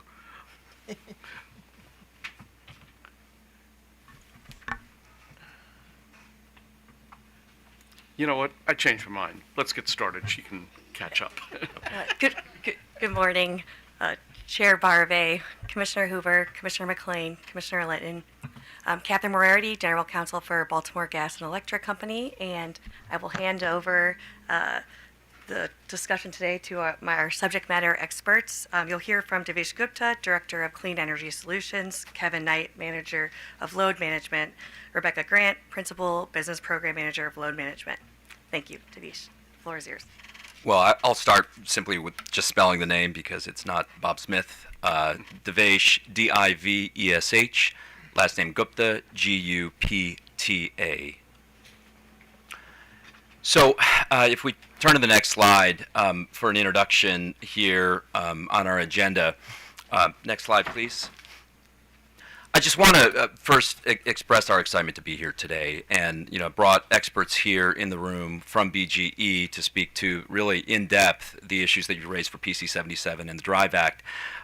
We've had strong success, and we pride ourselves at BGE as being a leader in the industry and in the nation around load management. Starting with our direct load control switches and our thermostat programs, but also our EV charging firsts that we've been proud of, both through DOE funds and also now through our expanded smart charge management program that the Commission's authorized, as well as vehicle-to-grid firsts, right, being the first utility in the country to actually send electrons back to the grid through our pilot with Ford and Sunrun. You'll hear more about the details on those programs and the subscriptions to those programs from customers, but I want to stress that we've not only been a leader and reaching out to others to learn more through this whole process too around developing the virtual power plant program that can take this to the next level for us, but we've been recognized as that leader too. I think even with Kevin, who you'll hear from today, we've not only won the awards, but Kevin's on the board for the Peak Load Management Association. He's seen as an expert in this field. So we do take a lot of pride in what we do and responsibility for what we do here as a load management team. And I just want to speak really quickly around the issue of siloing that Chair Barve, you've brought up, and Commissioner Suchman, as well as Director Speaks-Bachman, too. I think we also saw that challenge. And as we're structured now around load management, BGE, we've got it all under the same umbrella: smart charge management, thermostat programs, our efforts in the virtual power plant program here in developing it, because we also want those silos to not exist. These things should be looked at in totality. How do they interact? What learnings can you get from very established programs like thermostats in order to apply them to newer technologies, or new efforts that we've taken in smart charge management? How do we apply those learnings to the programs that are well established? Because we can always improve on things. And so we've done that, both for that enhancement, but also to have that one place where our distribution system planners, our utility DERMS managers, everybody can go to know that we can work together on these things. And it really has helped us in planning for the future, finding out what questions we need to ask so that we can solve for those questions as we roll out new programs and new pilots as well. So, I would say thank you for this opportunity with the VPP, because we really think that the expanded scope that the Commission has authorized around our second filings is a really strong next step to both take those near-term steps to try to solve some immediate problems, but also have a platform through which we'll get the learnings that we need to know what must be done, what questions must be answered, so that we can scale. And as Director Speaks-Bachman said, there is time here for the midterm, the enhancements and evaluation, and we're looking forward to that as well, and being fleet on our feet throughout that process. We do think that we share the same goals as the Commission and as MEA and other stakeholders around here, so it's a question about what's the right way of going about things, and we think that we've developed a solution, as you'll hear today, that really strengthens resource adequacy and energy security, as well as affordability, balancing that when you see the bill impacts. It's going to hopefully capture quick wins that we're really confident in, but also create that path to clear scalability in the not so long term or not so midterm as well. So I'm going to leave it there and turn now to Kevin to dive in a little bit to some of the questions that were asked in PC77 for us to address. All right, good morning, Chair and Commissioners. My name is Kevin Knight, K-N-I-G-H-T, and I am the manager of the load management programs at BGE. Can everyone hear me? Is my mic? Okay. So starting off with this slide, I just wanted to highlight that these are the existing programs that BGE has, and it really does have a list of programs that really engage thousands, hundreds of thousands of devices and customers today, which are already delivering real load reductions and addressing resource adequacy for our customers. Programs on this list are proven, scalable, and are actively being used to support grid operations and form the foundation upon which the DRIVE framework really has a chance to build upon and coordinate with. Moving on to the next slide. So I think it's important to make sure that we know where we're starting as we're looking to where we're going. So BGE does have a suite of load management programs that have steadily evolved in response to regulatory, legislative, and grid requirements.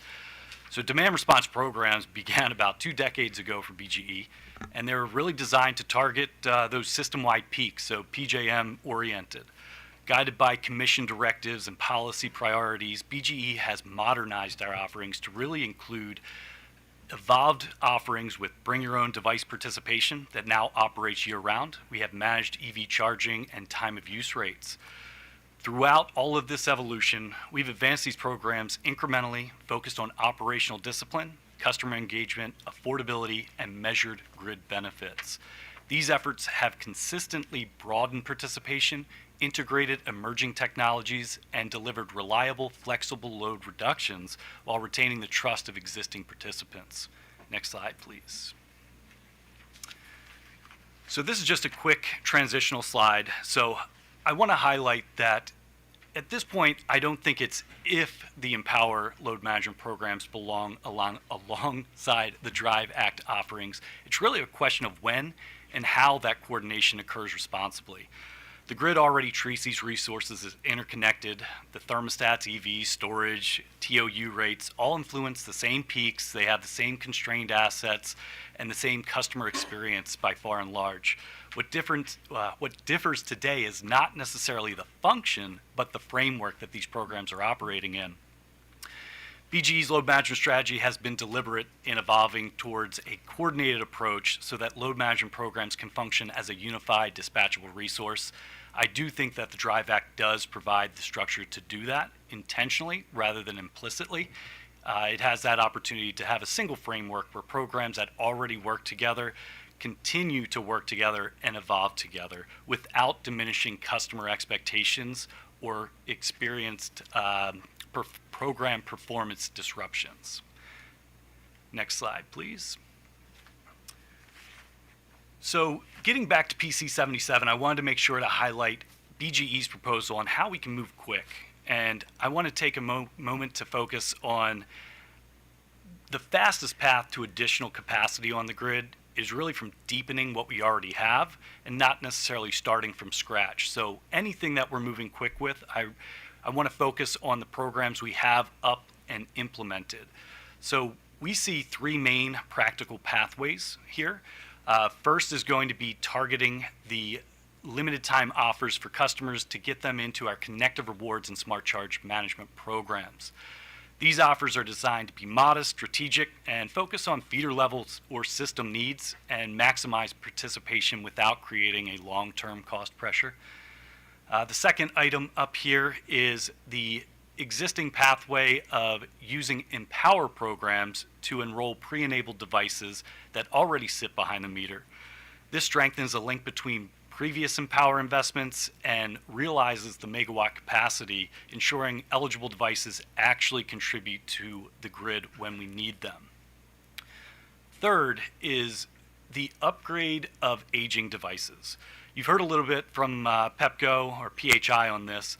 Some of the devices, they are 2 decades old just about, so it is a good idea to not wholesale replace, but target the modernization of those devices to make sure we increase the megawatt impact while retaining the existing customers. Taken together, this approach reflects a disciplined expansion strategy, building on what works, minimizing customer disruption, and delivering incremental grid value that quickly and affordably meets the customer needs as well as the grid needs. With that, I'm going to transition it over to my colleague, Rebecca. Thanks, Kevin. Good morning, Chairman and Commissioners. My name's Rebecca Grant. That's spelled REBEKAHGRANT.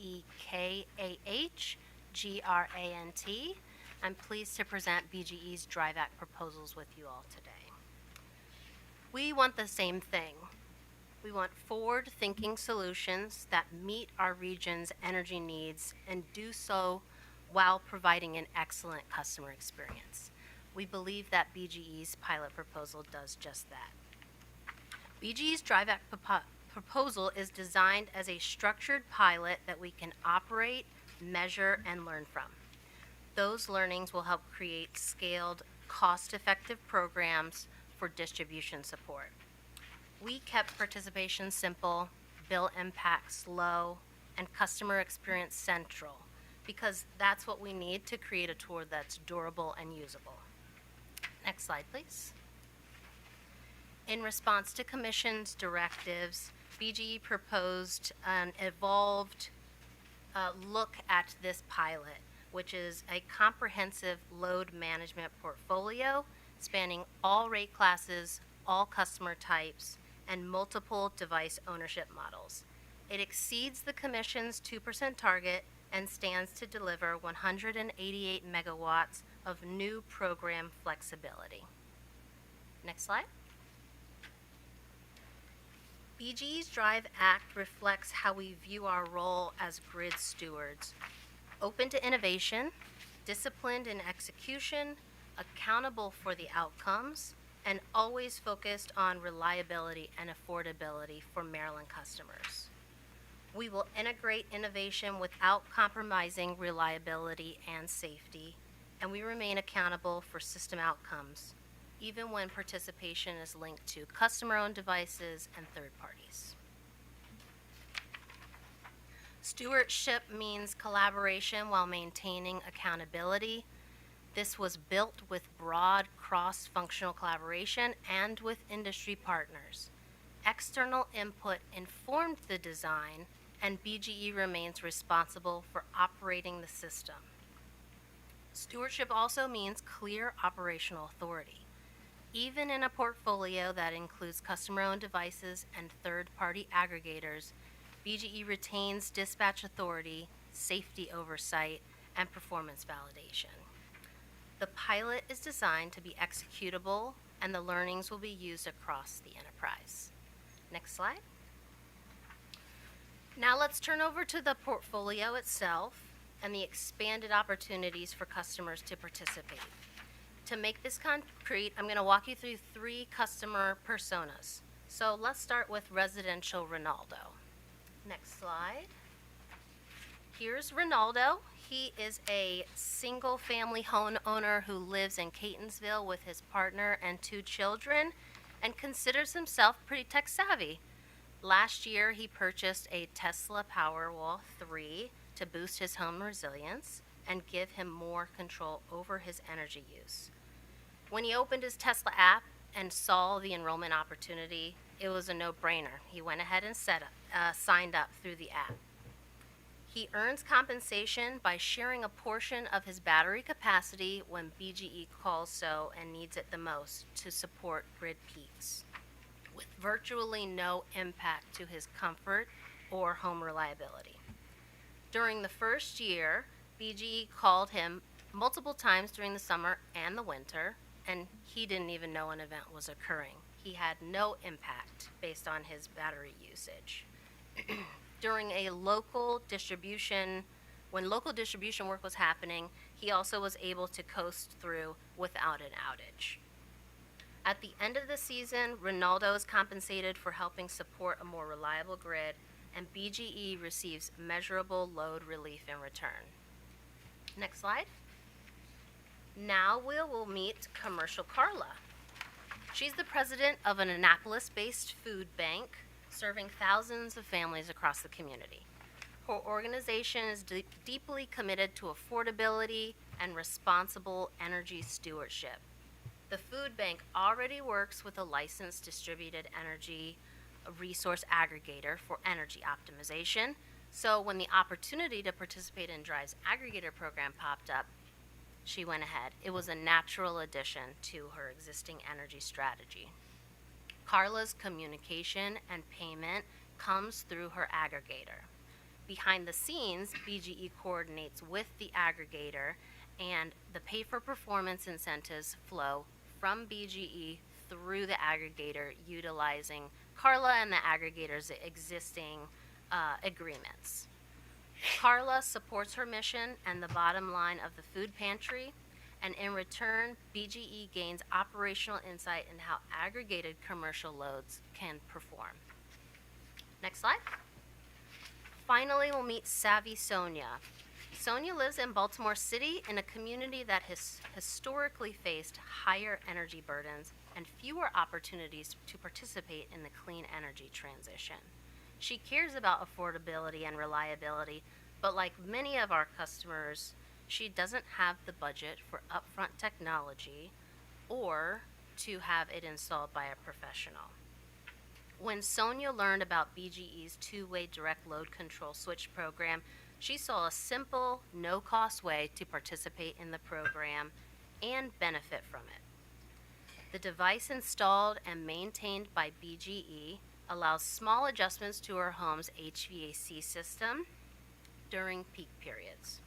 Sonia doesn't have to do anything, and she sees the benefit directly on her bill as a bill credit.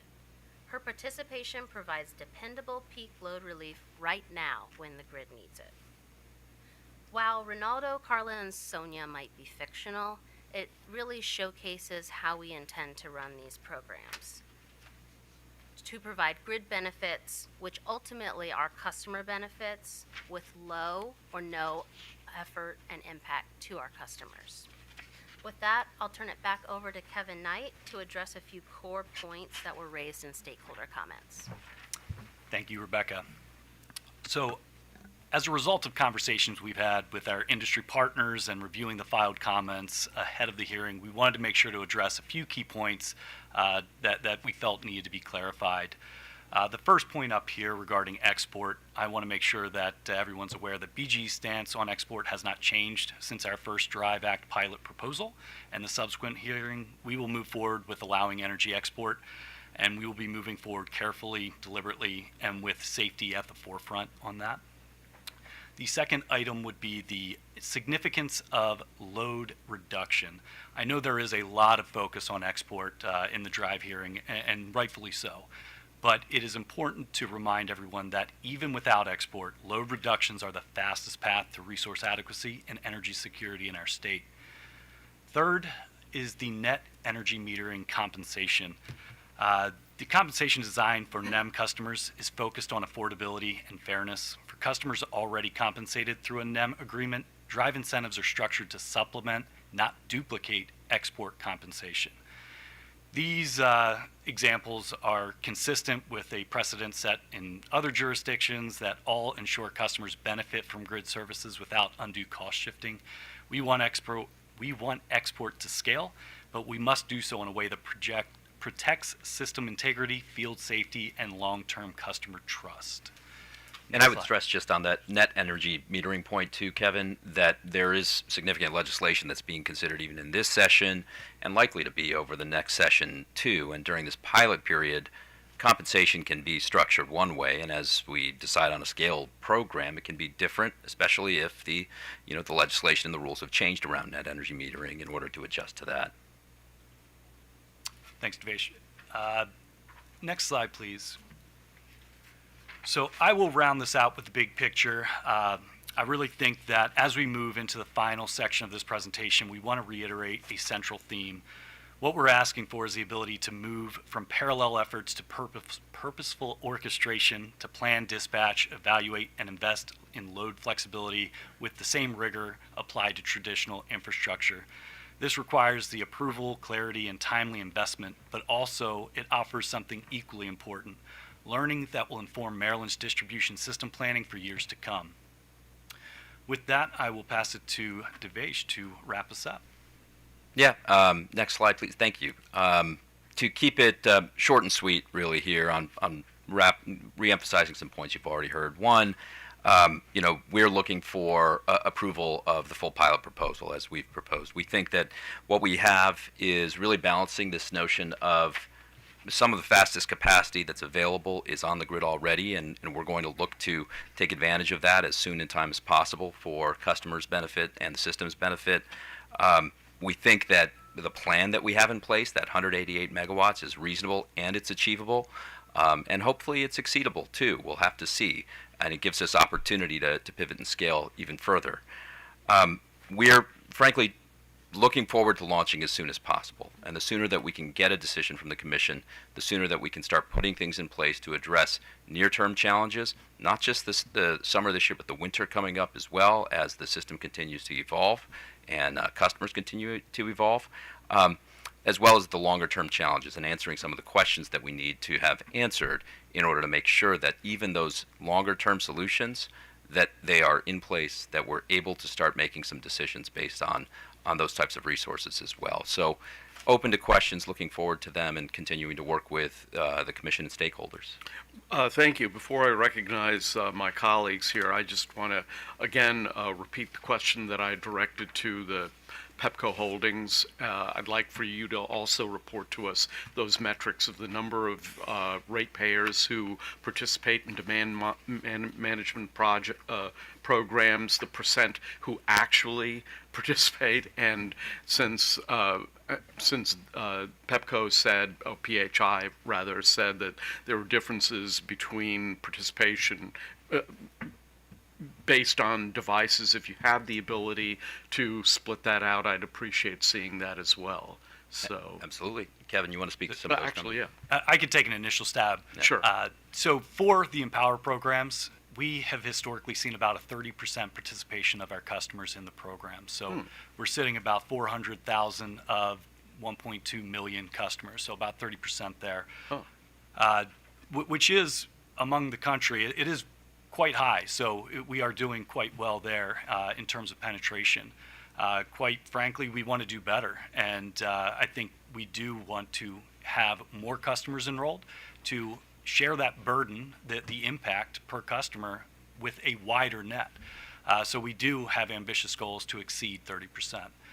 In terms of customers that actually participate, we'll say, there is a difference between programs because of their fundamental design. So for our Peak Rewards, our legacy program, there is up to 2 opt-outs per year, and otherwise customers during an emergency have to participate. So we do see relatively low participation or opt-out rates, on that. But for our Connected Rewards, our BYOD, this one is where we're seeing about 20% opt-out of every event. And it is because customers can opt out from their phone. As soon as they see a message, we're running an event, they can opt out. A lot of this, I think, is able to be overcome. A lot of it is customer education. A lot of it is going to be not knowing what to expect. From a BGE perspective, we are looking to get more customers enrolled so that we can lower the customer impact. If we can have 1.2 million customers enrolled and just lower everybody's temperature 1 degree, that can be a lot of megawatts with a very little impact for our customers. So if we can cast that wide net, our strategies are specifically looking for opportunities to improve customer experience, so it becomes a no-brainer to be an active participant in your grid reliability. And I'll just highlighting the point that I guess Commissioner Linton, you asked about in terms of the affordability impact on customers too. Yes, there's the impact that you can get at scale on affordability from reducing peak load across the system. Yes, there's the impact for the grid benefits you can get when you're at scale, but you don't need scale in order to achieve the affordability benefits for customers if they enroll. If you look at the bill impacts for customers on a monthly basis and you compare that to the incentives they get, even from Connected Rewards or Peak Rewards, or the two-way switch proposal that we have, it more than offsets the costs that would be placed on their bill from the surcharges for the Drive Act. I'll just add one thing to Kevin's opt-out point. When he speaks about opt-outs and there being 20% opt-out, that doesn't necessarily mean that a customer isn't providing at least partial value. So opt-out can be considered at any point in an event, whether that's a 1-hour event, a 5-hour event. If the customer all of a sudden adjusts their thermostat hour 3, they're considered an opt-out, although they did provide very good value hour 1 and 2. And that's a great point. Just to build on it, if a customer sees that there's an event and they see there's a 1 degree offset and they're down to 72 degrees, if they go down, hey, I want to do even better, technically if they override it, they've opted out of the event. So you may have well-intentioned customers opt out of an event, so it looks like an opt-out, but they still provide value. Right, okay. So we're going to go in this order: Hoover, McLean, Linton, Suchman.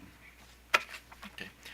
So obviously one of the challenges for your company is the fact that, a lot of your residential customers just lack resources to make investments for energy efficiency and things like that. And I guess I took from the slide you had of the residential customer that some of the efforts on the part of the company is to try to address those upfront cost issues. But I guess one of the questions I have is, does the customer have to be a homeowner, or are these things available to the customers who rent? Because obviously that's another big issue in your service territory, the folks that rent and may not necessarily be able to do all the things that one can do when you don't own the home.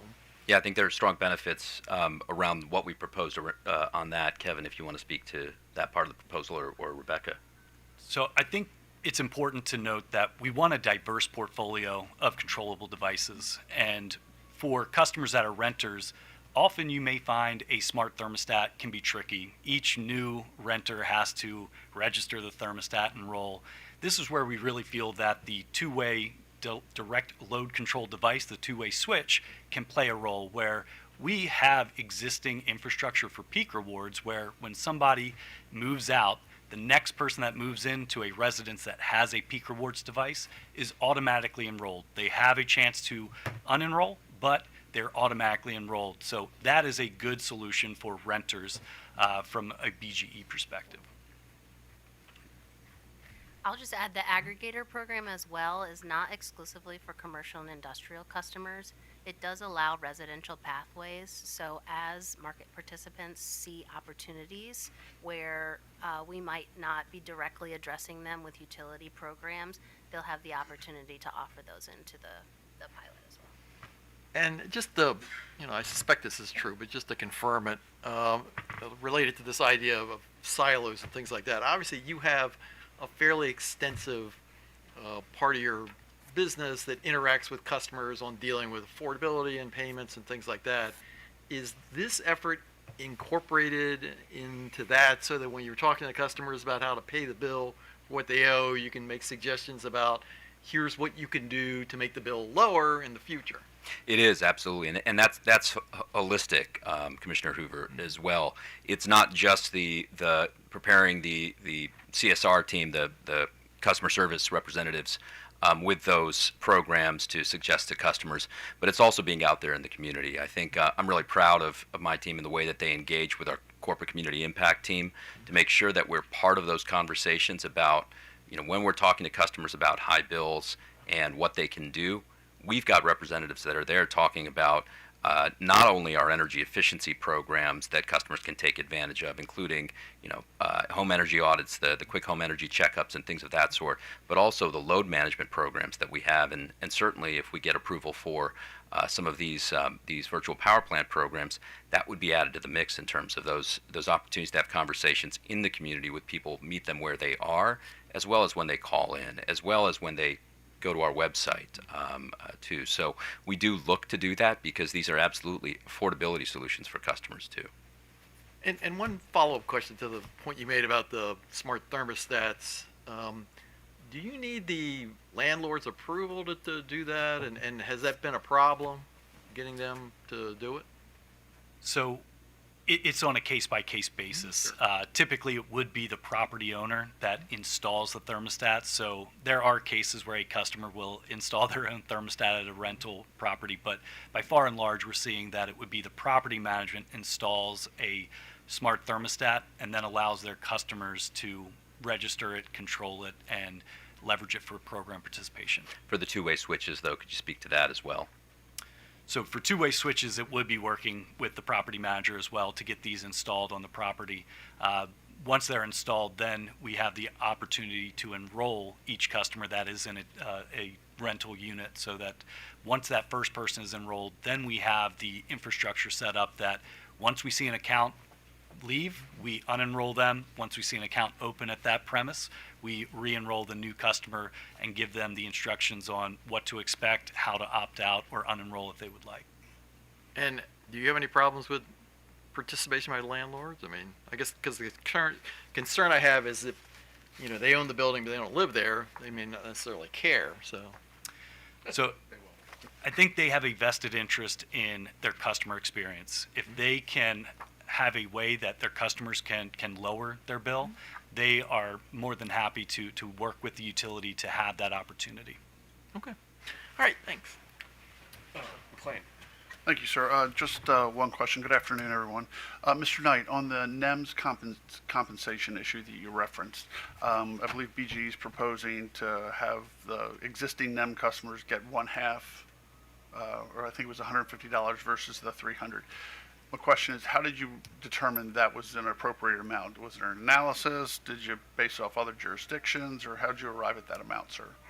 You take that one. I think it's a combination of those things. I think it is talking to some other utilities and other jurisdictions that have deployed and what's their experience been under the dollar amounts that they're compensating in similar types of aggregator programs or bring your own device programs. It was looking at what is the compensation that customers are already getting from net energy metering, knowing that it's full retail net energy metering currently in Maryland, which is quite valuable. And some of it is, again, thinking about a pilot program and what will still be attractive to customers. And our thought was, okay, you're adding a battery, you already have solar, you're already getting full net energy metering. That's still a sizable amount of value you're getting at that $150 per kW, especially when you layer on incentives that MEA already provides for the upfront equipment. So some of it is that analysis, that having questions out there and conversations out there. And some of it is, okay, well, let's try this and see what works.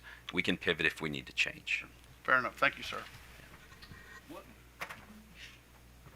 Thank you, Mr. Chairman.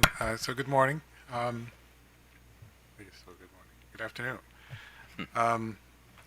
My questions are largely the same as the ones I had for your sister company, PHI. I am curious, BGE is proposing a reimbursement for customers that are participating in your program that's flat across all of them. But then it's my understanding, at least, that you were willing to modify that to provide a greater reimbursement to consumers who are living in constrained zones. So after the pilot, the flat compensation was a compensation model that we included in our original proposal last summer. I would say, based on the Commission's direction, in our refiling in January, we included a $1 per kilowatt year type of performance incentive instead. I think we are very open to thinking about different levels of compensation in different parts of the grid, based on some of the analysis that we've already done on where's the grid needed most. But initially, what we've proposed, again, to keep things simple and scalable fast, is a standard compensation model that you see in our proposal here. But again, very open to considering, are there different things that we can do over the course of this pilot term, and we'll inform the Commission about those things and see if they can be effective in promoting, say, increased participation in areas where the grid is constrained, or increased participation in areas where that are underserved communities. Those are things that we are certainly open to. okay. So the pilot, as you have it designed currently, if we don't make any changes right now, would we gain some information or lessons learned that we could use to help figure out what those value amounts would be for those customers, or anything that would help us make those kind of choices at the end of the pilot? Yeah, so again, we've done some locational value of DER studies already. We do think that this will enhance some of that work and actually leverage some of that work too. But that's the purpose. I think, Commissioner Sussman, you asked about what's the purpose of a pilot, or what does a pilot mean? And for us, a pilot of this scale is, there's a lot of aspects here that are really programmatic, and it's actually putting points on the board, getting things done. But there's also those educational opportunities, which is what a pilot is for. So we hope to be able to take those learnings and have an even better program once we scale even further. Okay. I guess my other question is similar to what I proposed, what I asked to PEPCO or PHI regarding what I've just termed the pilot within the pilot. You know, the concept of you communicating these new solutions to a skeptical customer base at a time when everybody every day is talking about these issues. So, you know, have you thought about that? Is that incorporated into some of the educational materials you're developing, into working with your aggregators, et cetera? Yeah, I think that's one thing that we've been very strong with in terms of our load management team, as well as our energy efficiency and electrification and EV teams, is we are constantly dealing with things that are new, innovative, require education for customers. I'll let Rebecca and Kevin speak to some of the specifics about how we deal with that, because I know we have every step of the way with different programs over time. Yeah, I'll mention that education is going to be a key aspect of moving these programs forward. Customers historically remember these programs as running 1 to 3 times per summer. It was really hot, I was sweating, and we are evolving past that. Our strategies for dispatching events, we are looking at flexible load management, we're looking at locational, so not everybody has to run at the same time. How do we better load shape? So I think it is intentional that we are not only updating these programs strategically to be more customer-centric, but we're educating our customers as to why. We are hearing the rumors that in 2027 we might experience some grid emergencies. So we are doing our best to get ahead of that with our customers, and it will come a time that it will hopefully click for them why it is advantageous for them to participate in these programs, and we will get that momentum of more participants, which equals less impact per customer. So I do have that optimistic view that as we are strategically building these out, it will become something that customers expect to participate in. And I'll say, we've been quite used to it takes a village approach to education too, both working with state agencies in doing so, MEA, regular communications with MEA, Maryland Clean Energy Center as examples, but also working with those that are involved in the chain here. The vendors, the Grid Edge DERMS platforms, we're very used to working with them on also reaching out to customers. How can we educate customers differently? The OEMs, the original equipment manufacturers that are behind even those Grid Edge DERMS providers, how do we leverage their capabilities to interact with customers too? Obviously, with the technology and the way that it's advanced, there are increasing ways that you can touch a customer and educate them, and we've been really successful in working across all of those parties so that all of us are coordinating and thinking about what's the best way to reach customers and get them to sign up for these important programs. Okay, thank you. Thank you, Mr. Chairman. Okay, so you answered my question about the purpose of a pilot, but I'm trying to sort of figure out. You have these programs in place. You have a slide on existing programs. None of this is new, or some of it is new, but a lot of it is not new, and a lot of it is stuff you can do now. I mean, you said that you're sort of trying to get rid of the silos and bringing all of these different pieces together, but are you working with the distribution system planning piece of that? I mean, are you working with the engineers and talking to them about, sort of identifying feeder constraints and what can you do to address those constraints rather than build out? I mean, those are things that and I know I've heard you talk about this before, so I know that there is some communication there. I guess my question is, what can we do here? I think all of this is very important, and I applaud the different programs that you're proposing. I'm just wondering, what piece of those can go forward without being put into a pilot, and what should be in a pilot that really deserves to be in a pilot that gives us the kind of information that we don't have now. One, I'll start out with, when you look at something of the scale that was both asked of us in the refile and that we proposed in the refile, it's hard to call 188 megawatts a pilot. So I think we've really looked at this as, okay, these are These are real solutions that need to be deployed and that we're going to deliver on. There are parts of them that are certainly more well established.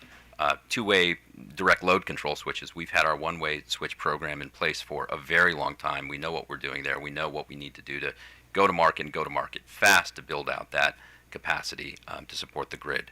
The aggregator program, yes, it's a question about having the right platform in place to interact with the aggregators, but there are aggregators that have existing load already under contract that may be providing PJM level capacity support, but isn't necessarily providing distribution grid support. Okay, that's something that we can try to access very quickly. So within this pilot, I don't know that it's necessary for us to say, okay, well, do some things need to be pulled out of the pilot because they're really programs? I mean, we're hitting the ground running to try to get as much done as quickly as possible, even if it has the term pilot on top of it.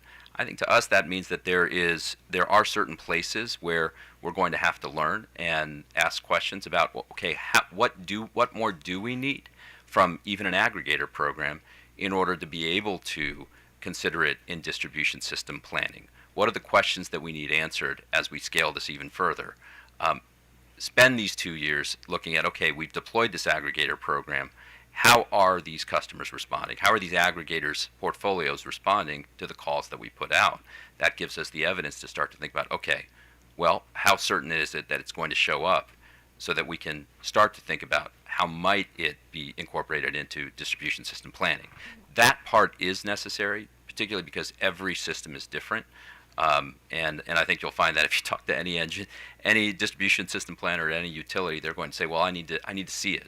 And so we're getting the opportunity here to see it, show it, and evaluate, okay, how do we need to incorporate this into Right, and that's, and maybe it's just the scale that gives me a little bit of heartburn, because if we have a 2-year period with a lot of spend. You're asking for a lot of money. Pepco's asking for a lot of money, and then on the other hand, we're getting some concern from the stakeholders about the fact that 2 years puts them at risk, because they've got to go to market and get the resources to deploy this, and then they're also constrained by that 2 year.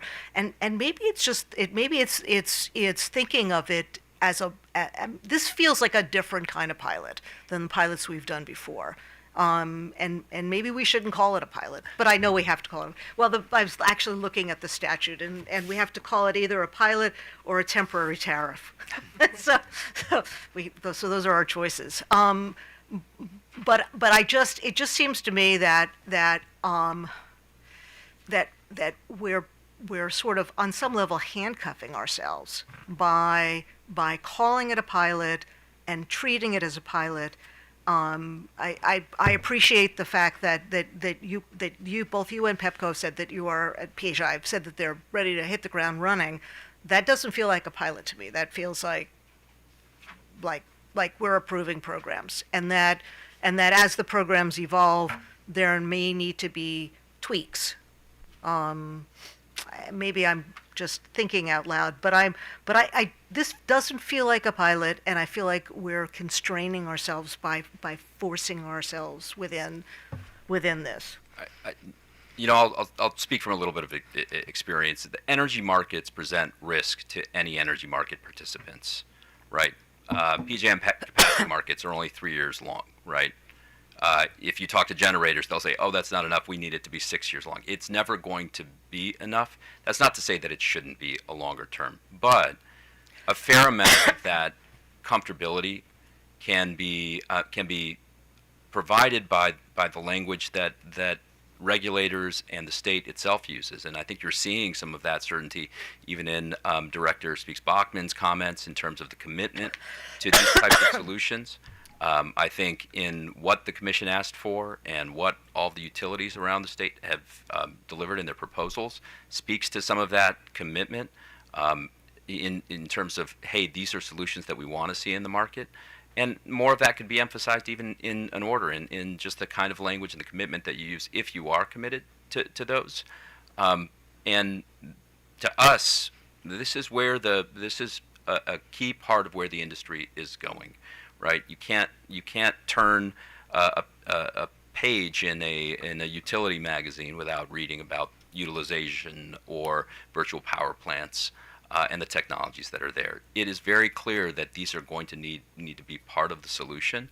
So I don't know. But where I'm wondering the if they're market risk is. already part of the solution, and that's where I'm a little bit concerned about putting solutions that everybody sort of agrees. I mean, the DRs you've been doing for years, VPPs, you've been doing them. We just haven't called them VPPs.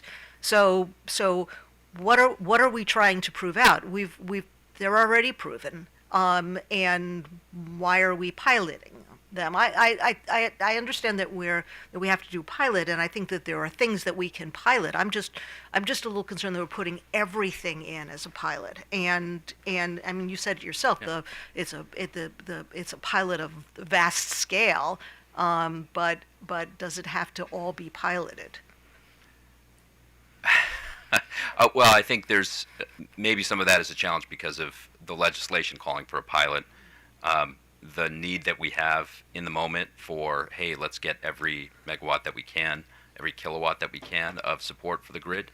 I mean, maybe it's a question of semantics, but again, I think there's language that we can use as we approve programs and move forward with programs in terms of what the commitment is for the state. But it's more than semantics, because what we approve as a pilot is going to have cost recovery consequences for a ratepayer.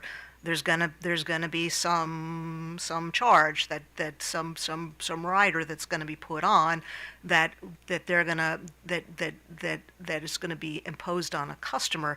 A smaller pilot just means a smaller surcharge. A large pilot means a large surcharge. And I guess I'm also sort of concerned, I mean, we've got, unlike PEPCO, you've got very high IT costs.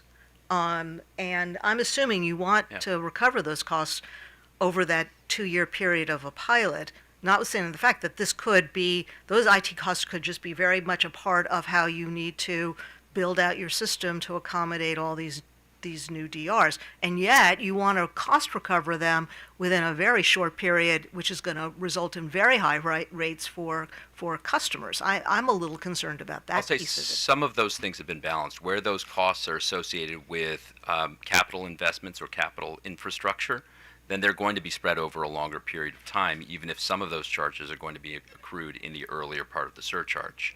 And that includes, so the DERMS, I'm assuming, I mean, the IT, so I'm looking at $27 million for IT for the 2-year period. What aspect of that is DERMS, or is DERMS not even So reflected in that? to be clear, right, when we talk about DERMS, we've kind of laid this out in the definitions in our filing as well, the difference between grid edge DERMS and utility DERMS.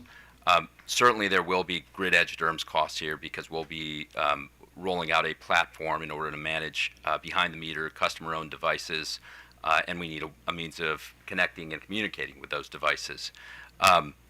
There is a cost involved there for that platform. Some of that is going to be based at the end of the day on the RFP that we run and what costs come back. We gave our best estimate of what those costs are expected to be for both the platform and for integration. Right, and those grid edge DERM costs would just be, you'd recover all of those costs within a 2-year period. I think maybe you could provide a little bit more detail, Rebecca, on that. I think the costs that are incurred over the 2-year period will be recovered within that 2-year period, right, unless they're appropriate to be recovered. Unless they're not part of a pilot. If they were not part of a pilot, then you would seek cost recovery from us in a rate case. I think that depends on how you think about a surcharge for anything and how you think about cost recovery. Right now, if we're pursuing surcharges, and we have surcharges now for Empower that are, Empower's not a pilot, it's a program, but cost recovery is through an expense and a surcharge model, right? Here, if we're talking about a surcharge, then the costs are going to be recovered the same way, regardless of whether it's a pilot or a program. So let's say you have a feeder constraint, and you have two ways of addressing the constraint. One is to replace the feeder with a larger, sort of a more robust feeder, but the other is to put a battery. So you can do battery storage. I'm just sort of throwing this out as an example. Yeah. And if battery storage were part of the pilot, then whatever the costs related to that would be collected over that 2-year period. But if you replaced the feeder line, you wouldn't get that cost recovery over a 2-year period. You would get it over the cost. I mean, you'd earn a return, but you would get it over a much longer period.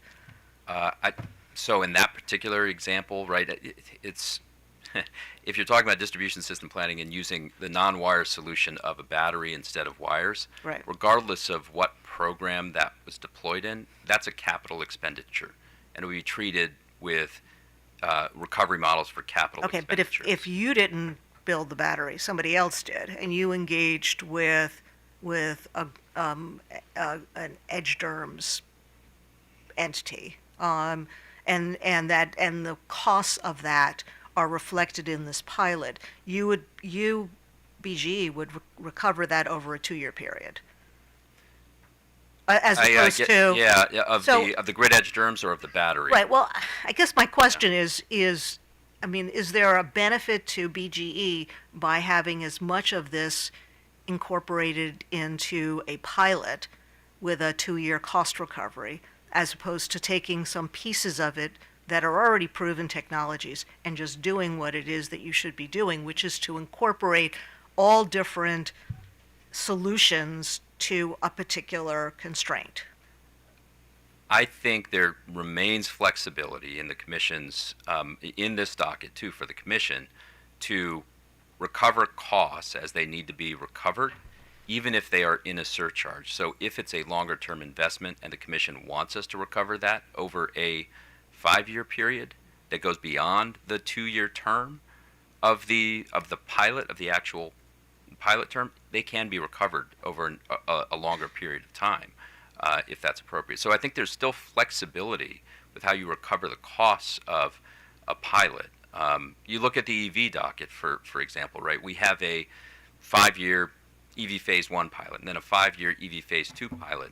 There are costs that are incurred in that pilot that are covered over a longer period of time. Now, granted, that was a regulatory asset with the utilities rate of return in that, and we're talking about a surcharge here, but that's not to say that you can't have flexibility in terms of what's the term of recovery for the costs of a pilot. Okay, so let's say we take the proposals that you would do for this summer, and we approve them, but take them out of a pilot. Decide that those are not, we don't need to do those as pilots because that's already sort of proven technology.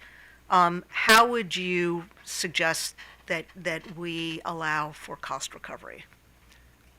Yeah, I think that I would probably want to consult with our cost recovery experts on that one, and if you'd like, that's something that we can address after a break, or that we can address as a but bench that request. could be, but you could do that. It doesn't have to be. I guess the question is, for those technologies for this summer, do any of those incorporate technologies that are not proven, that would still need to be within a pilot? So, I mean, this summer, what is actually going to perform and have the ability to are existing Empower programs that are already deployed, and the assets are there, and we may have additional growth in terms of customer enrollments, even with approval of a commission order, let's say in the next 30 days for the VPP here, or even for the two-way switch piece of our VPP. That would still take time for us to both get a vendor, get the vendor relationships in place that we need to have, and compete those out to do so, and then get devices in customers' homes. It's not likely that that's going to provide relief in 2026. Even though those are shorter-term solutions, there's not a whole lot that can be done between now and June in terms of deploying new assets. I think, we'd have to think about some of the other programs, but there's still going to be time before we can flip the switch on and say, okay, this VPP is running.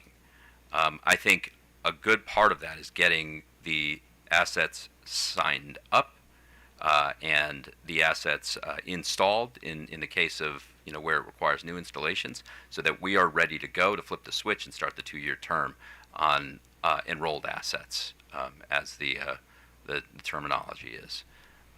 But we are very committed to our existing thermostat, our connected rewards and peak rewards programs, and continuing to support those that are in the Empower docket right now. And they've proven quite valuable even last summer. So we imagine they're going to prove valuable this summer when the time comes as well. I don't know, Kevin, if you want to speak to some of those shorter term, the things that we're doing this summer that we know are going to deliver. So and that's, I guess, before you respond. So those are, all of these are approaches that will deliver. Yes, I mean they've been proven. Okay. And that's what I'd like to. I mean, again, the technologies that we know deliver, those don't need to be in a pilot. And I would say because I mean, we saw the slide from Pepco. And I would say even on those technologies, in terms of being able to manage them in one place, there won't be any transition for customers or for those programs in moving them, let's say, from Empower into the Drive Act, if that's what the Commission decides to do. Not something we proposed initially, but we're very open to that, and do think that, to Kevin's point, it was a question of when, not if, that Right. all these things are under one umbrella. So there's not going to be a hiccup or an adjustment simply moving those on the ledger over to being part of Drive. And we'll continue to be making investments in those programs in order to grow the number of customers that are providing resources for connected rewards. I think peak rewards with the one-way switches, that's part of the challenge, is that those are it's aging technology. Two-way switches is really a better form of technology, and we haven't had an avenue in which to deploy those resources because of the cost recovery mechanisms and the way that the costs are tied to the actual benefits under Empower, which is not the same in Drive. Right, but Empower is not a pilot, and yet you're going to be moving those into a pilot. I mean, again, this is. Okay, I think we're starting to replow the same ground. ground. I think that's exactly it. Right. So I think I'm done. Okay. Thank you. Kevin, do you want to add anything? I'll just add quickly that I think thermostats and HVAC, we have been doing that a long time, but I think it's worth noting that when you combine these with all of the other devices, it could be a meaningful difference. So what are the secondary load energy impacts of a battery coming back on? How does that play with a thermostat? And I think orchestrating devices together to get something that's predictable and can really scale quickly is something that our grid planning team is going to need to know so that they can make the best forecast. So I do agree with you that thermostats work, but we've been testing them in a silo. Now we are going to see some interactive effects, and what does that look like? How can we better load shape with those? So I do think there's a lot of learnings to come from that. And to just walk through a quick example of what that might mean. Someone may have a connected thermostat and have a battery. Our being able to know that they have both of those might mean that we don't need to lower their temperature on their thermostat for 5 hours. Maybe we can do so for 2 hours and have the battery fill the back end of the 3 hours. And being able to figure out and have a system that can orchestrate that to provide even more benefit to the system is what we think the VPP allows for. Now, that doesn't mean that the thermostat programs are going to provide any less value than they did in 2026 than they do in 2025, in 2026 than they did in 2025. Their success as they are will continue. Okay.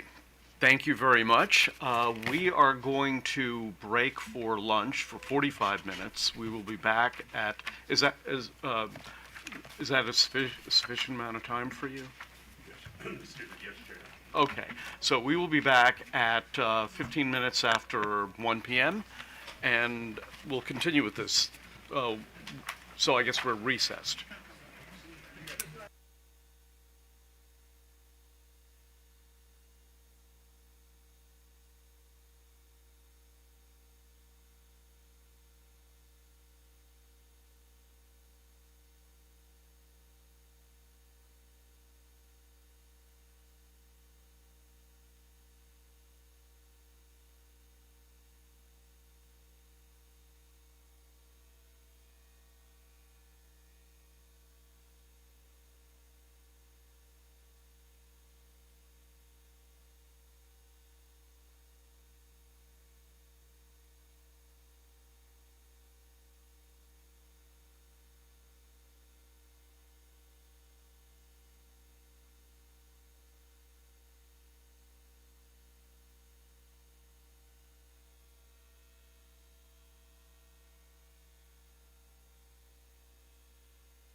let's keep going.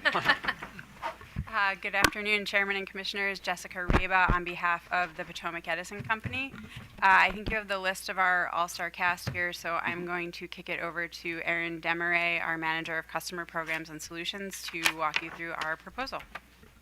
Hello, Chair, Commissioners. Erin Demaray, very happy to be with you today to show you our revised EDSSS filing. And your first name is spelled E-R-E-N, That which is is correct. different from the way most Erins spell their name. Not my wife. She's E-R-I-N, actually, so it's very confusing. Oh, all right. Well, Yells Aaron, who answers? yeah. Had to come to Baltimore to learn that about you. I had no idea. Okay. All right. Well, in response to the PSC's challenge, we took a deliberate and intentional approach as to how we were going to look at the refiling. First, we started off with outreach to thought leaders in the VPP space. Started off with discussions with pure electric distribution utilities that are considered some of the gold standards and best-in-class VPP providers. We scoped solutions with industry research experts as well as consultants, and then we held work groups with aggregators that serve our territory to understand customer perspectives.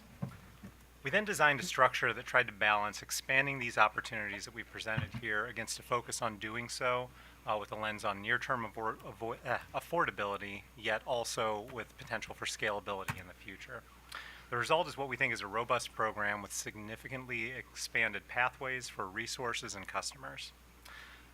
To start off with, though, we did that without compromising the underlying goals of the program. First off, demonstrating the ability to achieve distribution system peak load reduction through aggregation of DERs, investigating the applicability of other grid services, and one thing we're very proud of is with a focus on locational value potential.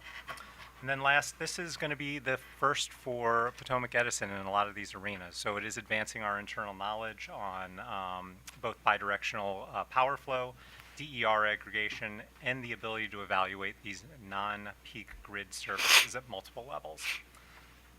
In the boxes below, you see some of the highlights of the expanded program. First off, the scale and scope is much increased. It is a scalable framework, and we feel that right now we have achievable annual targets in there. This is done through a combination of both devices that are directly enrolled and controlled by the company, as well as pathways for aggregated resources. These aggregated resources, as you can see, are through DER aggregators that are licensed by the state. Similar to others, we expect those to be mostly commercial resources underneath an aggregation, but there's nothing that would stop residential from also participating. Locational value, as we said, we want to look at those circuits that we may have that are facing near-term potential constraints to see if there is additional value we can deliver to customers, and also experiment with to see if there's long-term value for the grid as well. We took a purposeful thought towards equity by including LMI incentives, and our approach was not just financial, it also came in terms of flexibility for some of the program requirements. And then finally, we are looking at bringing over, or we had proposed to the Commission, bringing over the existing smart thermostat program that is part of our Empower programs. It is a nascent, a starting up program over there, but we thought it would be better to centralize load control within Drive for dispatch control and other system-wide efficiencies. So next slide. As mentioned, we tried to cast a wide net, and to do so, we developed two parallel yet complementary pathways for participation, making up our Grid Smart Solutions program. The colleague to my right here, Ms. Egan, led discussions with aggregators, and we'll start by covering the aggregator pathway. I will point out this is her first time appearing before the Commission, so save your hardest and most challenging questions for her, please. Thank you and good afternoon. Megan Egan, Business Analyst, Customer Programs and Solutions. I am excited to be here today to talk to you all about our aggregator resource pathway. Now, before I dive into the pathway itself, as Erin mentioned, this pathway was informed through discussions that we had with CPower as well as members of CADRE, the Coalition Advancing DER Regulation and Efficiency. So Potomac Edison had the opportunity to discuss our program parameters and hear recommendations and best practices from CPower and Cadre from the programs that they participate in. So with Potomac Edison's aggregator resource pathway, DERAs, or Distributed Energy Resource Aggregators licensed to operate in the state of Maryland, are eligible to enroll within this pathway. Additionally, they can include residential, non-residential, or that commercial and industrial resource type in this program, and they can also do a combination of both. As Aaron mentioned, when we were scoping out this pathway, we did believe that a majority of these resources would be that commercial and industrial resource type. However, that does not preclude DERAs from bringing those residential resources over. Now, moving down into the incentives, participants in this pathway can receive up to $65 per kilowatt year based on their average event performance within the program.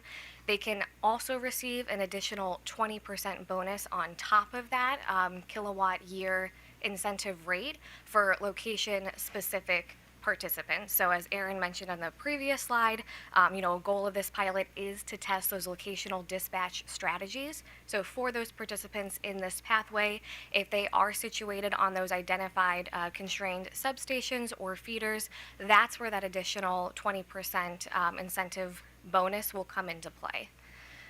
Now, moving on down to the dispatch protocols, this pathway was really designed to complement the PJM market participation, right? We recognize that a lot of aggregators within this space are also operating within the PJM market, which is why we designed a 2-hour event dispatch window to allow for that flexibility and to prevent any type of double counting of events or benefits thereof.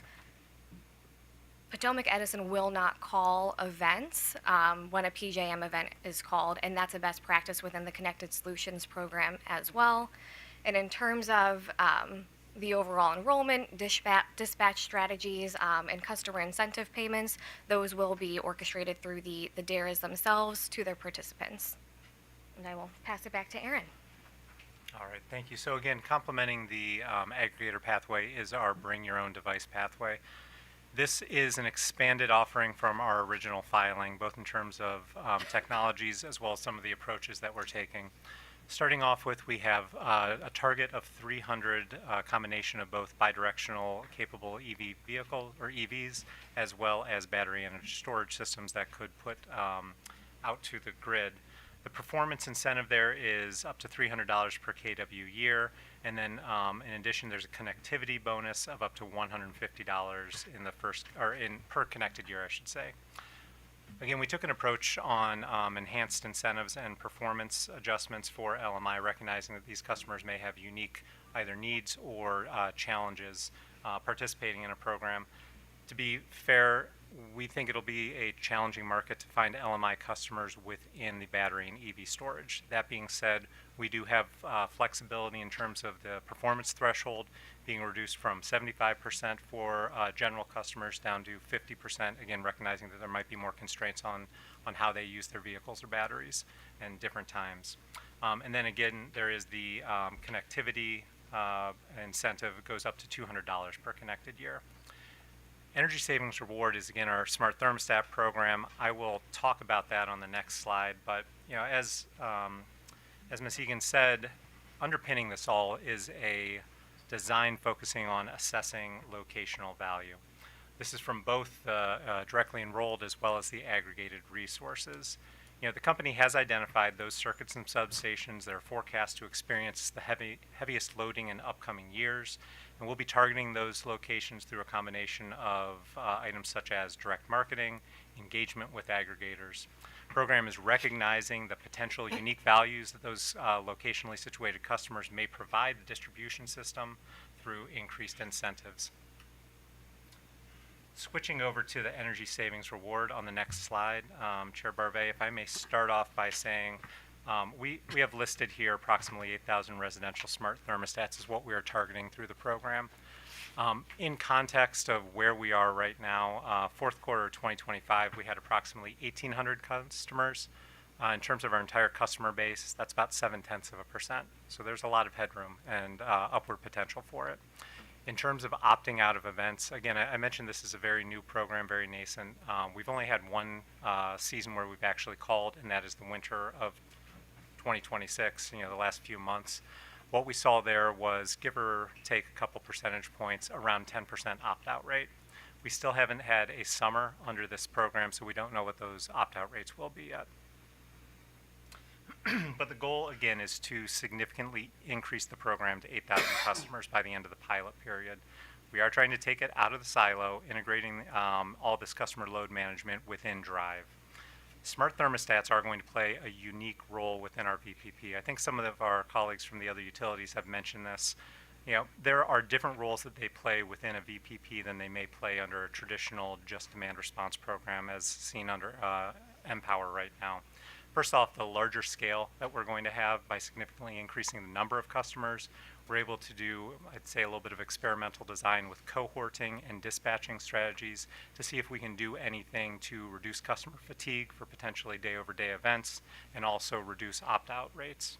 But in addition to that, we see thermostats as being a complementary technology to batteries and EVs. They're all doing things differently. They each have their own unique ways of responding and persistence to events. So we think stacking them together will give us the best opportunity to meet overall demand reductions. Some of the particulars on the Energy Savings Reward program as transition into Drive. Again, we've talked about the 8,000 customers. We have both a summer only as well as a year round. They have new enrollment incentives for those customers who are not already on the program, and then annual incentives. And then again, within that, there is both an LMI component as well as a locational component. What this does, as we take a look at all of our bring your own device technologies, we feel it positions customers that may not be able to do the upfront capital investment needed for batteries or EVs. This is a low-cost way for them to participate in the programs, be part of the solution, and also see some of the benefits from it as well. I think we can probably move on to the next slide. In terms of a budget, Commissioner Suchman, to answer some of your questions, you can see the total for this is $8.6 million over the 2-year period.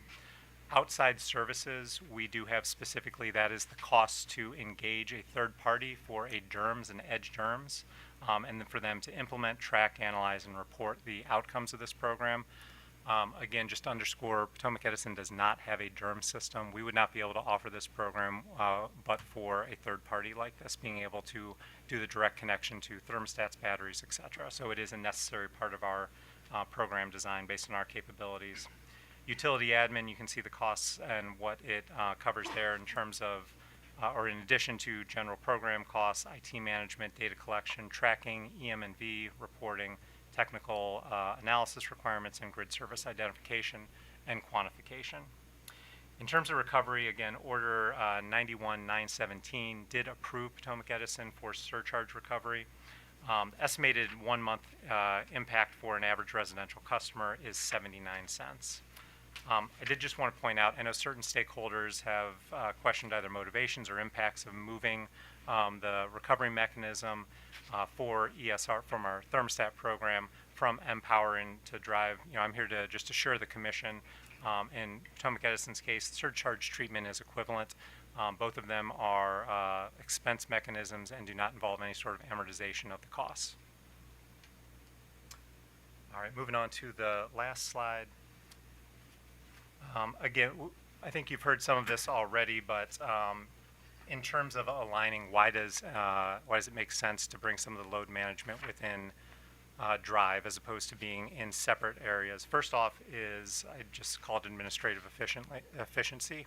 By having one group or one program actually controlling this, the dispatch strategy, and not having to coordinate with others, as well as using common tools, we expect that there will be much more efficiency that way. But then other things from the regulatory policy and alignment with statute, more of a why some people might think there is a barrier to moving it over.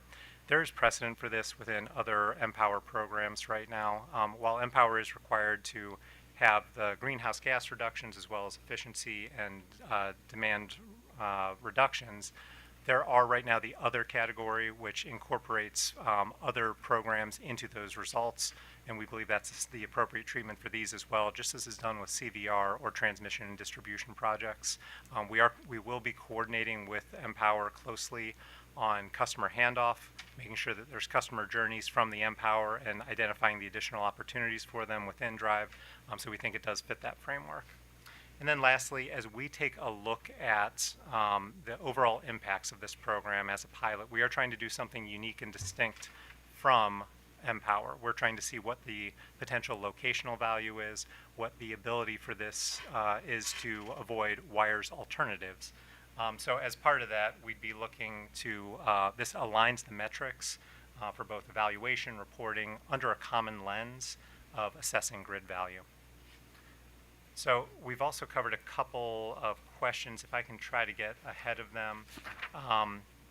Commissioner McLean, I believe you had talked about kind of the appropriateness of moving something over and the cost that might have been borne within the Empower. First off, we're going to have a large increase in the number of customers is our projection, and the cost of those customers in terms of the incentives that might be for onboarding them, the enrollment incentives, they would be borne if they're in our program through our program. In addition to that, all the annual costs would be within our program as well. Absent Empower having ongoing costs for that, those resources would be gone because these are not persistent things such as energy efficiency. So it is aligning the cost as well as the program where they will be achieving the results. Commissioner Linton, you had talked a little bit about how to navigate the noise, and I sit here having to remind myself to turn off 3 different alarms so that I'm not getting persistent pop-ups about whatever it may be. There's a lot of noise out there, and while we can't control that, we do believe it's our job and responsibility to educate customers, to let them know how we can help them save on their overall energy bills. And part of that is making the connections that we have between all the things that may be siloed on paper, but by having them consolidated within Drive, our ability to talk to a customer as they might be going through Empower, letting them know these are some of the opportunities you have to save energy on an ongoing basis within your home by getting an energy, a smart thermostat, and then giving them a customer pathway over to educate them on additional opportunities that they can have within our program as well, and the additional benefits they can bring to themselves and to the grid, ultimately hopefully lowering their overall bill. And then Commissioner Suchman, how do we view the pilots? It's a tricky question. I look at it as another tool in the toolbox, but one that we need to see how sharp it is. How dependably and consistently can we rely on these resources to deliver? Can they be viewed as a long-term alternative to wires? And I think that is the question that we are trying to look at through this. A large aspect of this pilot is to try to understand the resiliency and persistence of these as a virtual power plant as opposed to standalone devices.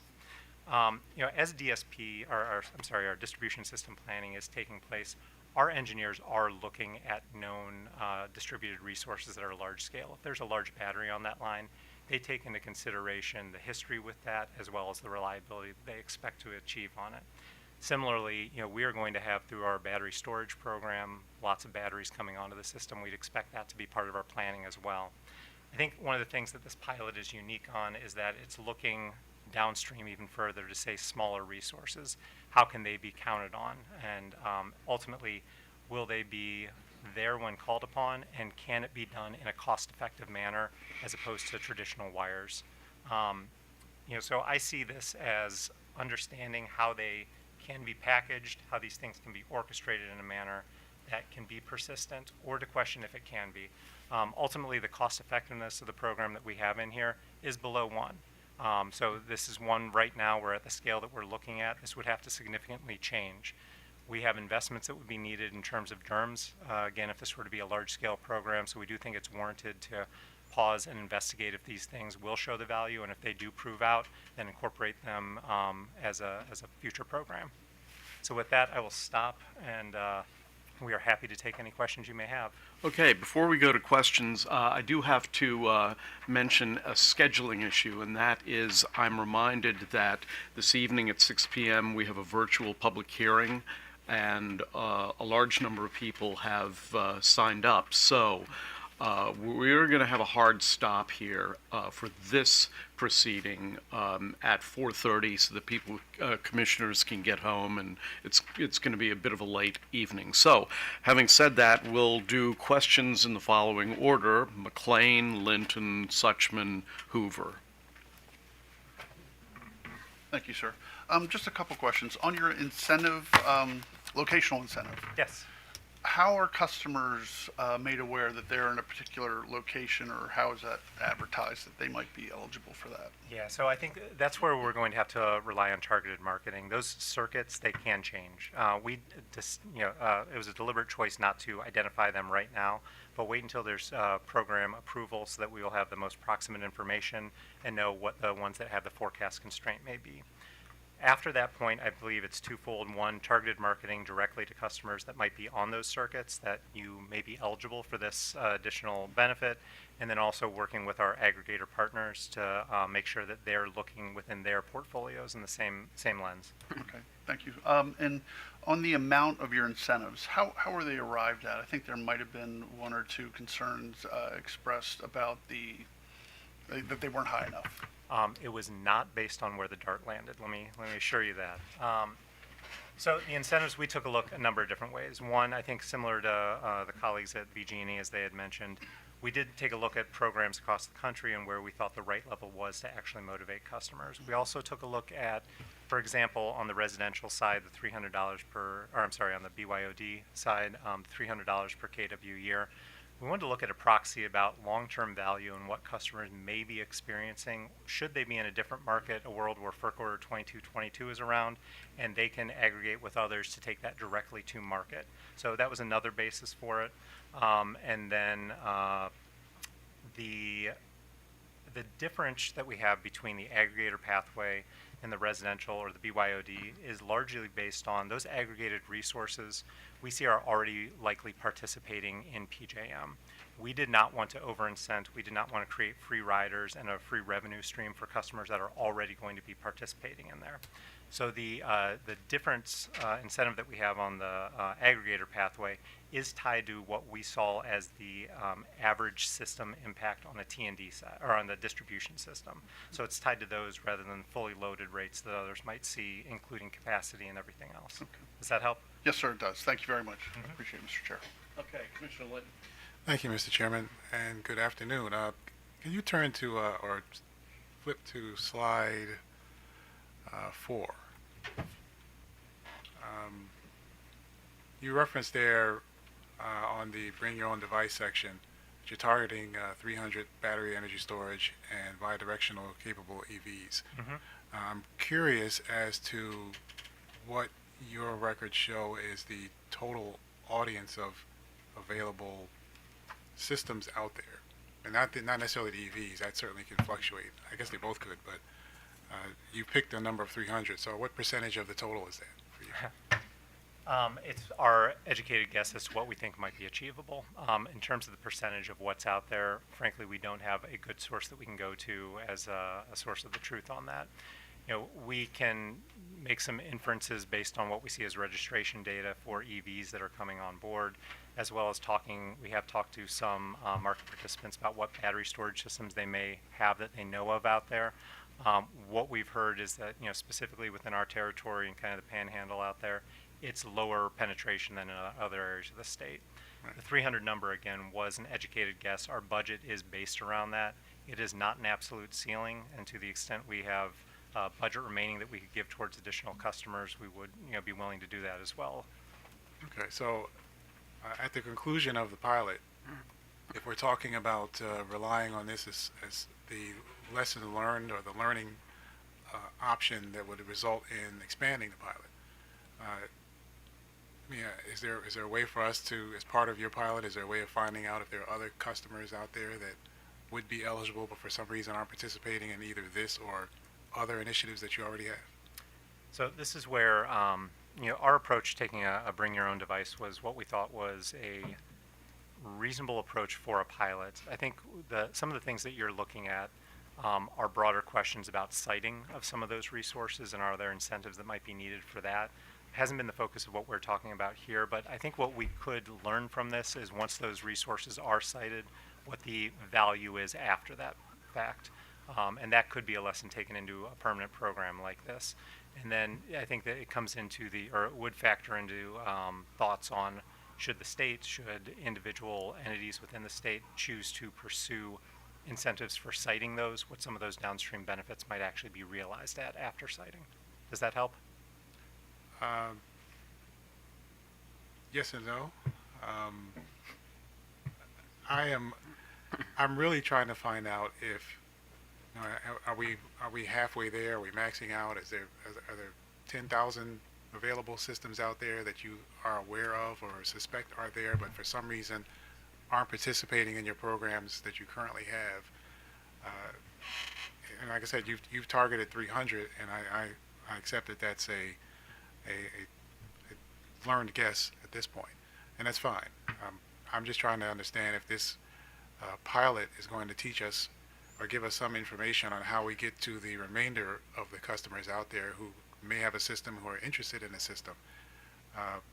And it's hard for me to know if that's valuable if we don't know how many other systems are out there. Yeah, What's the potential audience? I guess when I look at it, I think our marketing efforts are going to be a part of that, in that we will hopefully be educating customers on these things that are out there. I would say, though, that part of that could also be coming down to connections with some of the installers of battery systems, making sure that those trade allies are aware of this program, and making sure their customers are aware of it as well. So just having it out there in the field and working with those parties, I think, is one way that will ultimately help adoption of a program like this once those battery units or the bidirectional EVs are installed. And I think that's more the largest question, what the potential is for that within our territory right now. But I do think once those are installed, we do have a compelling way to get those onto our program. All right, thank you. That's all I had. If I can add one quick thing, we do keep track of battery storage systems that are installed behind the meter as part of our interconnection process. If a customer brings them to us, we do require them to. But I mean, there is obviously a chance a customer could be operating a battery system, especially for a backup, when the grid does go down in that location, and we don't know about it. So we can get the number there. I'm pretty confident it is less than the 300. Or, it's not a lot that we see come through that. But certainly we could see in the future, perhaps, if we're not seeing a majority of those, come to our program, is there a way we can reach out to a subset or some of those customers and figure out, is it because they didn't know about it? Is it because the incentives weren't high enough? They weren't willing to, what it was that made them not interested in the program? Right. So I figured you had to have some, at least for your solar, you have interconnection requirements for these customers. And so I don't think there are many wind-based battery systems out there. So, there might be, but I haven't heard of them. So I suspected that you had, I figured you had to have some idea as to what the total number would be, which is why I was just curious as to why 300 was the target, and if there was going to be some long-term result or solution to help us get to the rest of them, or as many of them as we can. But if we don't know who they are, or how many there are, then that kind of makes it a different issue.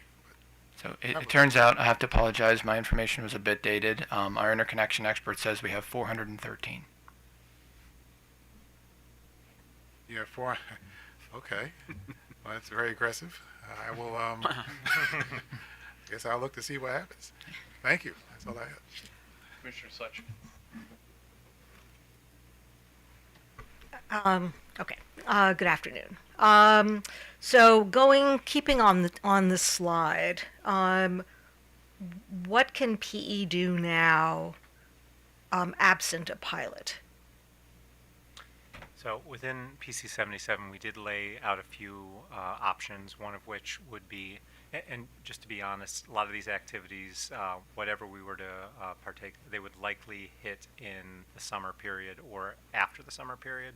Specifically, one of the options put forth was kind of a more aggressive approach beyond what would traditionally be the end of the Empower program for thermostats to do extra enrollments to set it up for the transition to drive with a higher starting point. In terms of what we can do now, when we take a look at the programs that are potentially hitting this, our electric school bus, our time of use, our EV phase 2, a lot of those are just starting up right now, and we're trying to get them out rather than, I don't think there's much of an opportunity to increase them. One thing that we did talk about is time of use in particular, doing much more aggressive marketing on that to try to get a day one impact of it. The downside of that is, again, as you all know, well familiar with those that are not AMI, we will not have immediate feedback for customers, likely even those that were to sign up, so that they'd be able to really get a lot of insight into how they're using and how that might change if they were to change for a summer peak period. Okay, so in terms of getting, for those customers that are sort of now under Empower, are you looking are you looking to us for a signal to you that being more aggressive under Empower now will help to get this moving in Drive? Is that what you're looking for now? High level, yes. We did have a proposal in there with a date that we were hoping to hear back to be able to enact these, I'm going to call it a summer enrollment push. Mr. Miller can speak And to the that. summer enrollments, excuse me, just to be clear, so the summer enrollment the push would only be because we've said to you that we're interested in moving this over to Drive. So in general, we would have already achieved our Empower targets on that. It comes down to a question to the commission: should we be spending more money on that, recognizing that the Empower goal would have been hit regardless? So no, I get that. Okay, thank you. Did you want to add anything? Yeah, I can comment further.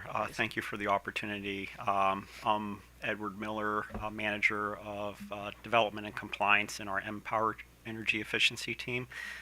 So I really appreciate the opportunity to be in front of the Commission today talking about PC77 and the Drive Act proposals, as well as the relation to the Empower program. Based on the Commission's request, what we did under Empower was we went back and consulted with our implementation team, looking at the Empower program and what we had planned for this upcoming summer with the lens of what more can we do. Want to comment that our enrollments in the program have been going very well. We're currently in the enrollment stage for the upcoming summer period. We have a vendor who is contracted and is doing well in terms of getting to what our projections are for this summer period. As a result of basically just revisiting very recently in regards of here's where we're at, here's what we projected, what more can we do, did identify that we do believe that we can increase the participation this summer, and in the magnitude of roughly 5 to 10% over what we had originally projected for this summer and contracted for this summer. And that's just based on understanding the market, how the enrollments have been performing, and feedback from our implementation team based on where we're at in relation to the summer period with what they believe is achievable. The second part of that question was, what is the cost associated with this? The good news is we do believe that we have funding that's already approved that would allow us to do that expansion if the Commission desires for us to do that for this upcoming summer. We did want to raise that, just recognizing that affordability is front and center, something we're very sensitive to. So we just wanted to make sure that that's something that the Commission would want us to do before we strive to achieve that incremental increase for this upcoming summer period. Okay, and is that number contained? And I don't remember seeing that number. Just not to say it's not there, but is that in filings that you've made? It is. Our original projection was 5,900 participants, which is roughly, we believe, about 10 to 15% of the eligible customers in our service territory for the summer participation. So roughly a 5 to 10% increase is in the magnitude of 100 to 200 participants. Okay, and that would, in terms of dollar amounts, what would that? I believe I'm sorry. I don't have that number with. Okay, no, that's, If I throw out a number, I'm no. worried I'm If you wrong. can provide that to us, that's Okay. a bench request, so. Okay, in terms of the BYOD, so your position is that the storage would come from the customer, but not from the utility. So is the utility proposing adding batteries as well, or this is only going to be customer batteries? So within the context of Drive, it would be customer-only batteries at Okay. this point. Within the context of PC77 and the broader kind of coordination, there are certain batteries that we have either direct control of or a contractual relationship with right now. For those ones, some of them are targeting more localized reliability for an EV charging station, for example. We can look, and we will be looking to see if that can be augmented through the contractual relationship with the party actually controlling that device to see if we can also adjust it for summer peak impacts as well. Okay, And so that's those that are- something that you're going to be looking at for the summer, because Mr. Yes. Zucca, you and I have had this conversation about, and so we're aware of a battery that you have now that's there for reliability purposes. To the extent that you can avoid having to build out by taking advantage of batteries, that's something that I would encourage.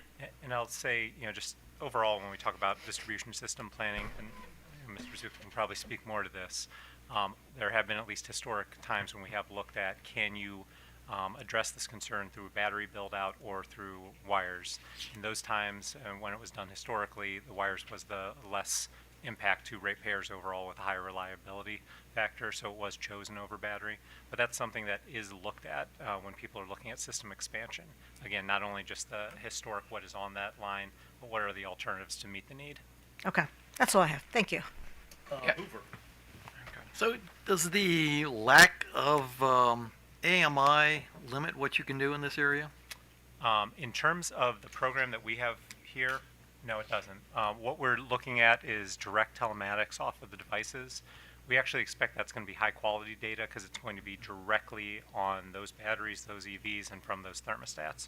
On the aggregator pathway, those parties are probably already using, be it 8760 data, a interval meter of some sort, an MV90 meter, something like that. So we're expecting that we'd be working with them in that higher granularity of data in quantifying the program impacts. But on the residential side, right now, the technologies that we're targeting, just to be clear, AMI is not a limiting factor. Okay, all right, thanks. Okay. I don't have any questions, so thank you very much. You did tell me about the percentage of people participating, and I guess did you also say you did mention the drop-offs, didn't you? Yeah, it was in the events that we've had over this winter, 0.7%, I believe. I'm sorry, 0.7 of overall population, and the opt-out rate was between 9 and 12% on the events on average. Good enough. Okay, that answers my question. Thank you. Thank you. Okay, next we will go to SMECO. Damon Krieger.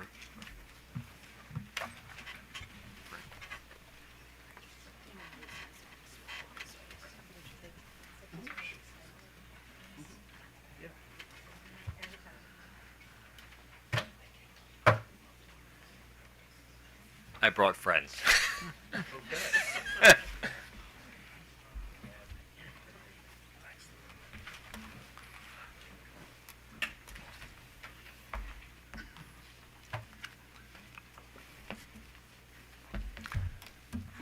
Good afternoon, Chair Barvey, members of the Commission. Damon Krieger on behalf of Southern Maryland Electric Cooperative, and despite the listing on the agenda, I did bring a few additional members of the cooperative to help answer the Commission's questions today, so let me introduce them briefly. To my immediate left is Lizelle Rory, who is a Vice President with the cooperative and leads our Empower Maryland programs, as well as our electric vehicle programs and our DER interconnection programs. Were you able to get their names to our court reporter? I was not in advance, so. Okay, so they'll just spell it when they talk. Okay. Sorry about that. To her left is Jennifer Raleigh, who is a director of the cooperative and directly responsible for the Empower Maryland programs, including our demand response programs. And to her left is Eugene Bradford, who is the vice president of the cooperative, who leads our rates and tariffs, as well as our energy supply portfolio, but that's not an issue today. And so with that, do have a couple opening comments for the commission, then we are available for questions. We do not have a presentation deck. As I'm sure the commission is aware, we have not actively participated in the Drive Act proceeding because we are expressly exempt from the law, and so we have made no proposal to date within the context of the Drive Act. Because we are exempt, we do have the right to voluntarily participate in the Drive Act, but we have not exercised that option to date. So a couple of opening thoughts, and then we are available for question. First of all, it would be a substantial burden to our limited resources and customer members to the extent that there was a directive to move our demand response programs from the Empower proceeding over to the Drive Act proceeding. It would likely be cost additive without any appreciable benefits to our customer members, and so we are concerned about such a move. We do believe that the cooperative can continue to grow its demand response program through the Empower proceeding, and so there's no limitation on keeping its DR program in Empower as opposed to moving it over to the Drive Act. We can continue to develop that program. In response to the Commission's notice initiating PC77, we did make two filings with the Commission. The first provides the requested inventory of our current demand response programs, and so there's an exhaustive list there that we can certainly answer any questions on today. The second filing was more nuanced and specifically responded to the Commission's question about moving our DR portfolio from Empower into the Drive Act proceeding. And on that one, on that second filing, as I indicated earlier, the Drive Act does not apply to cooperatives and municipalities in the state of Maryland, and so as a threshold matter, it would be inappropriate to make such a move for the cooperative. And second, and equally as important, the energy efficiency statute behind Empower requires demand response to be a part of Empower, and so it would be at odds with the statute to make that move as well. A couple other quick points here. There's a lot underway, and I think that's another rationale, practical rationale, as to why the move is premature at this time. First of all, we are currently executing a 3-year program plan within the Empower program, and so it would be premature to make a move and push for more when we're still executing a program in effect today. Second, we just had the Commission just approved our Phase 2 electric vehicle program, and so we are underway to drive participation within that Phase 2 program and expect some gains there within the context of our electric vehicle portfolio. Third, we are actively planning the next cycle of Empower, and again, there will be a lot of additive programs within the demand response portfolio as well as the energy efficiency portfolio to drive further gains within the Empower program. And so there's a lot underway, and the notion of doing more right now for the cooperative would be very challenging given our resources, as well as cost additive, and that's really where the heart of much of our concern is. We are concerned about rising costs in a time where, of course, the catchphrase is affordability, but there's a lot of truth to that. These programs are not cheap to stand up, and for us, there would be substantial costs with uncertainty as to short-term benefits. So when we think about benefits that can be extracted in the near term, that is unclear. What is clear is there would be significant costs and impact to our resources in the near term that would then trickle down to our customer members and their rates. And I think as a final point, we're all aware that there's a lot of legislation in the mix right now that certainly could impact the future of Drive, the future of Empower demand response in the state, that, again, probably counsels against taking decisive action now before the legislative session is complete, because we don't know what's coming out quite yet.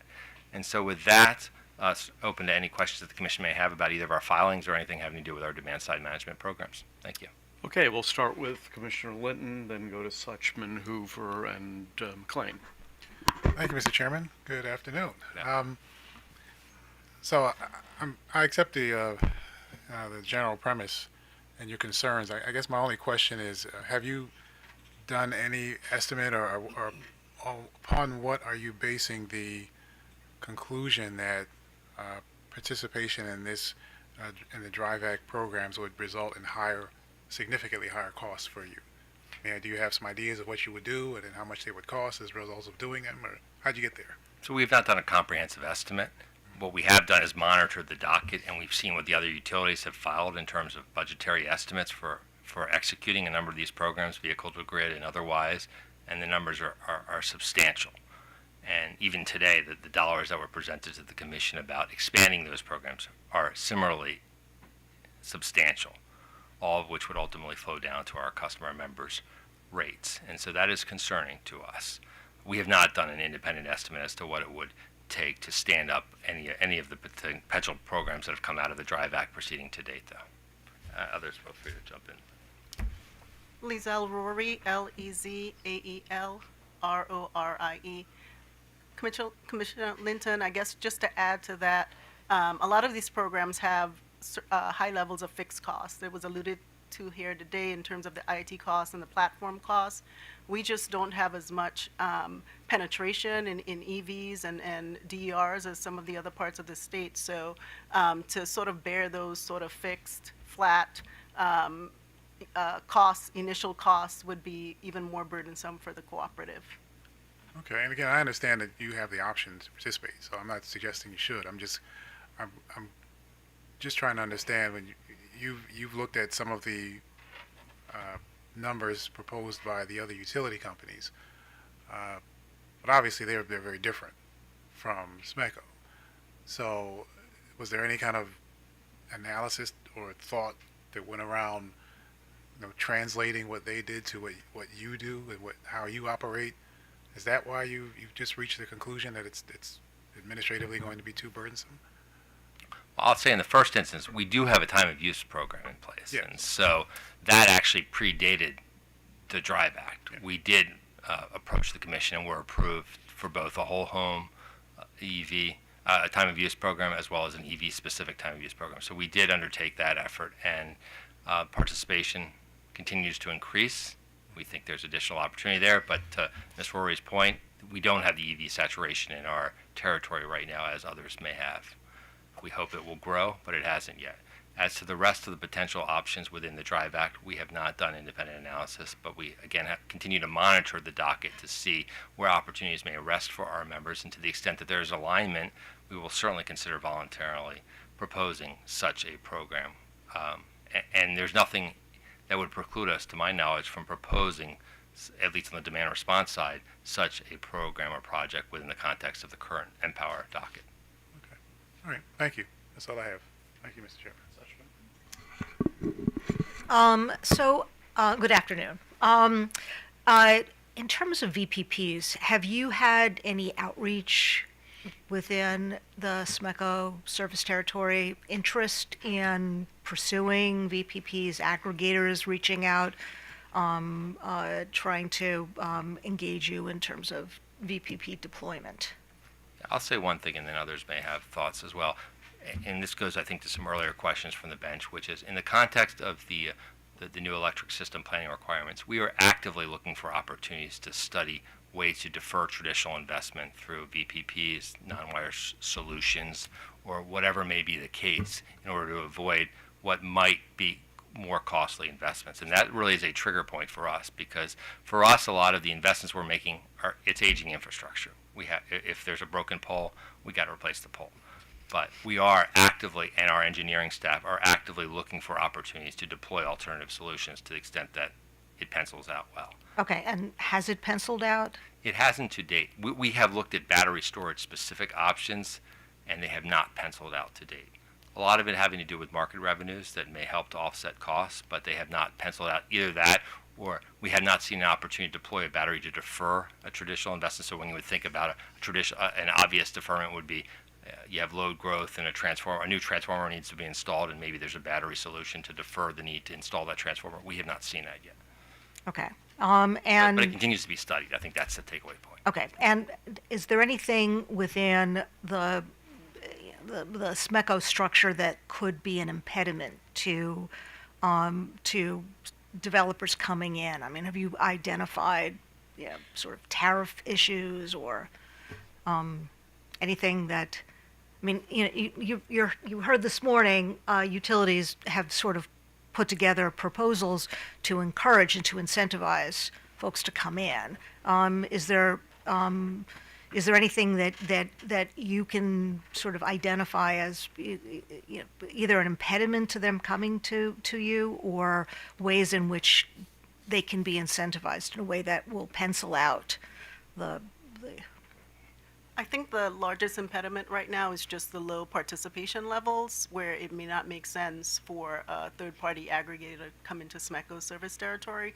So a lot of our programs, the focus now is sort of increasing participation levels. At those low participation levels, there just might not be value in terms of aggregating into a VPP.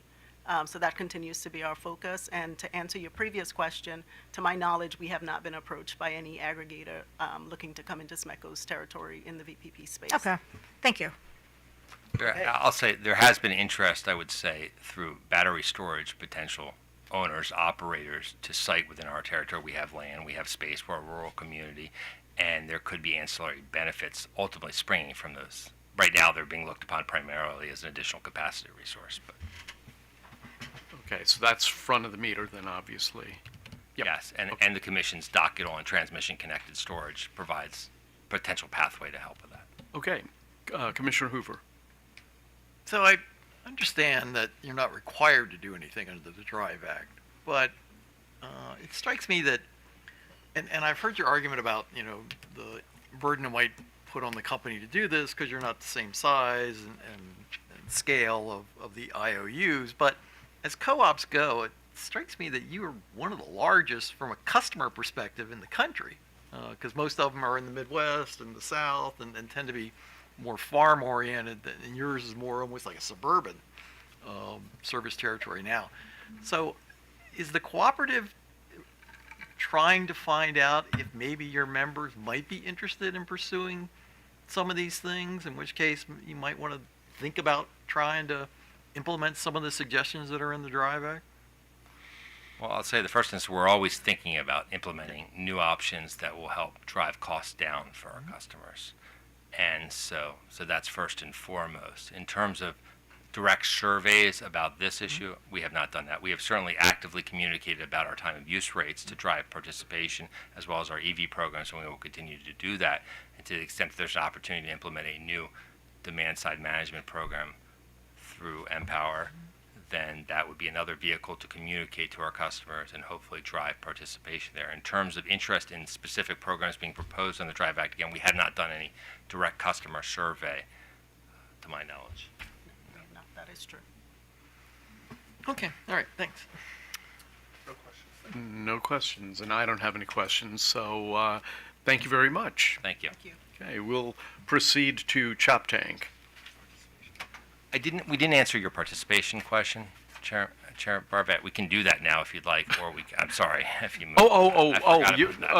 Well, yes, go ahead. Sure. So in our thermostat program, we did report participation numbers in our filing on a we didn't report on a percentage basis what that equates to. So we have about a 6% of customer members participate in our thermostat program. Okay. And in terms of events, we're seeing 80-85% participation of actual participation, I think is the word used, of those 6% members that are participating. Okay, very good. Thank you. Thank you. And we'll go to Chop Tank now.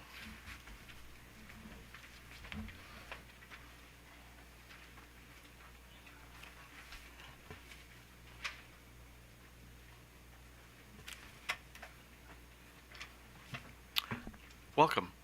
Hi, thank you. Good afternoon, Commissioners. I'm Kayla Corsi. I'm the Legal and Regulatory Specialist at Chop Tank Electric. I just want to start by thanking the Commission for the invitation to participate in PC77. We're looking forward to learning from the other utilities as to what their successes are with these programs, and hopefully we can share a little about what we've seen with our programs. As to the requested comments in PC77, I would just refer to Chop Tank's filing.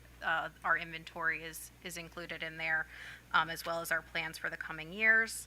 And outside of that, given that we don't participate in the Drive Act for the same reason as SMECO, and we are also not participating in Empower. We do have requirements under that statute that I think the commissioners are aware of in filings, but we are not part of Empower either. So given that, I don't have any comment on the Drive Act, Empower, how those work together. So outside of that, I am available for questions or comments on our filings. Thank you. Okay, Suchman.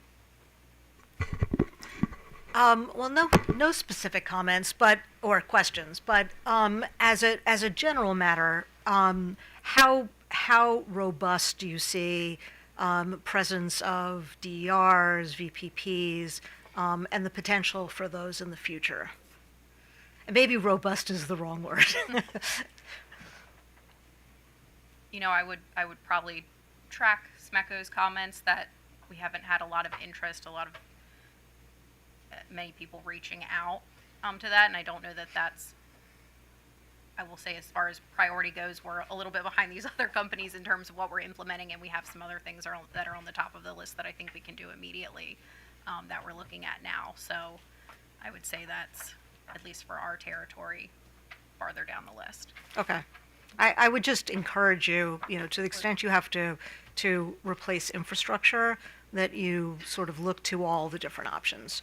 And to the extent that there could be a non-wires approach, you have there's a lot of information here, and we have really good people within the commission that can answer questions as well. Absolutely, thank you. And I know that it's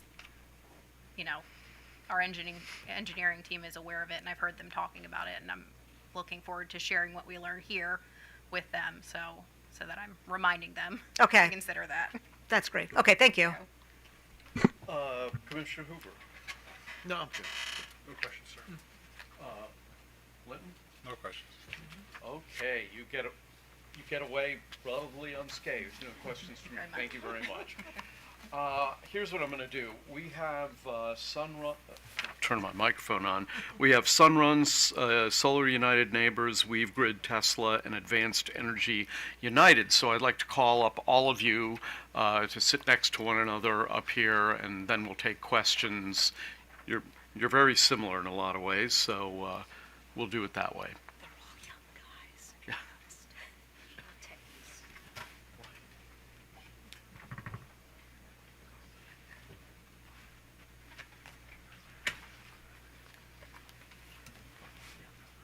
And I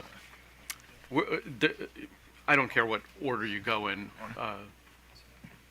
It's your call. Yeah. We can go left to right or right to left. I don't care. We'll go this way. Okay, that's good. Yep. Your left. That's fine. Yeah. Thank you. All right. Would you like me to state my name for the record? Please do. My name is Sam Ressin, S-A-M.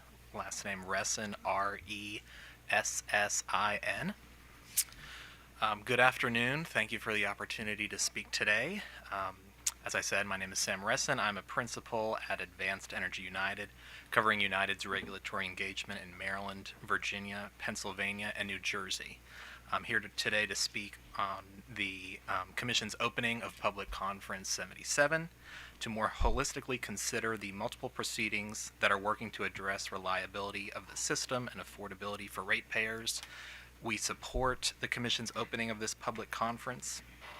A multi-technology approach that recognizes the unique value and contributions of all technologies is best suited to deliver the benefits that ratepayers need in this time of load growth and rising energy bills. When working together, time of use rates, demand response, solar plus storage systems, electric vehicles, smart thermostats, and other DERs can unlock capacity on the grid at faster timelines compared to conventional generation, offer financial relief to ratepayers, and reduce distribution system costs more than they could if each was considered individually. While proposed changes to energy efficiency and demand response programs by the legislature have introduced uncertainty, we encourage the Commission to stay the course on expanding the ambition of these programs, as there is ample evidence that they deliver cost-effective value. For example, The Empower demand response programs have been incredibly successful in reducing peak demand. To avoid negative impacts to consumers that are currently participating in these programs, we ask that the Commission direct the utilities to provide continuity of service so that customers do not need to re-enroll. As has been discussed, the utilities have proposed moving their Empower demand-side management programs into the DRIVE Act proceeding. We believe that there is a role for every technology to play in achieving the goals of this public conference. Meeting Maryland's energy challenges will require new energy resources. The tools that are currently in use are necessary, but they are not sufficient. The Commission must ensure that there is space for newer resources, such as solar plus storage battery systems and third-party aggregations of DERs, to grow and become mature. Therefore, we oppose allowing utilities to count existing resources that are currently providing services under Empower toward the DRIVE Act's new peak demand reduction targets.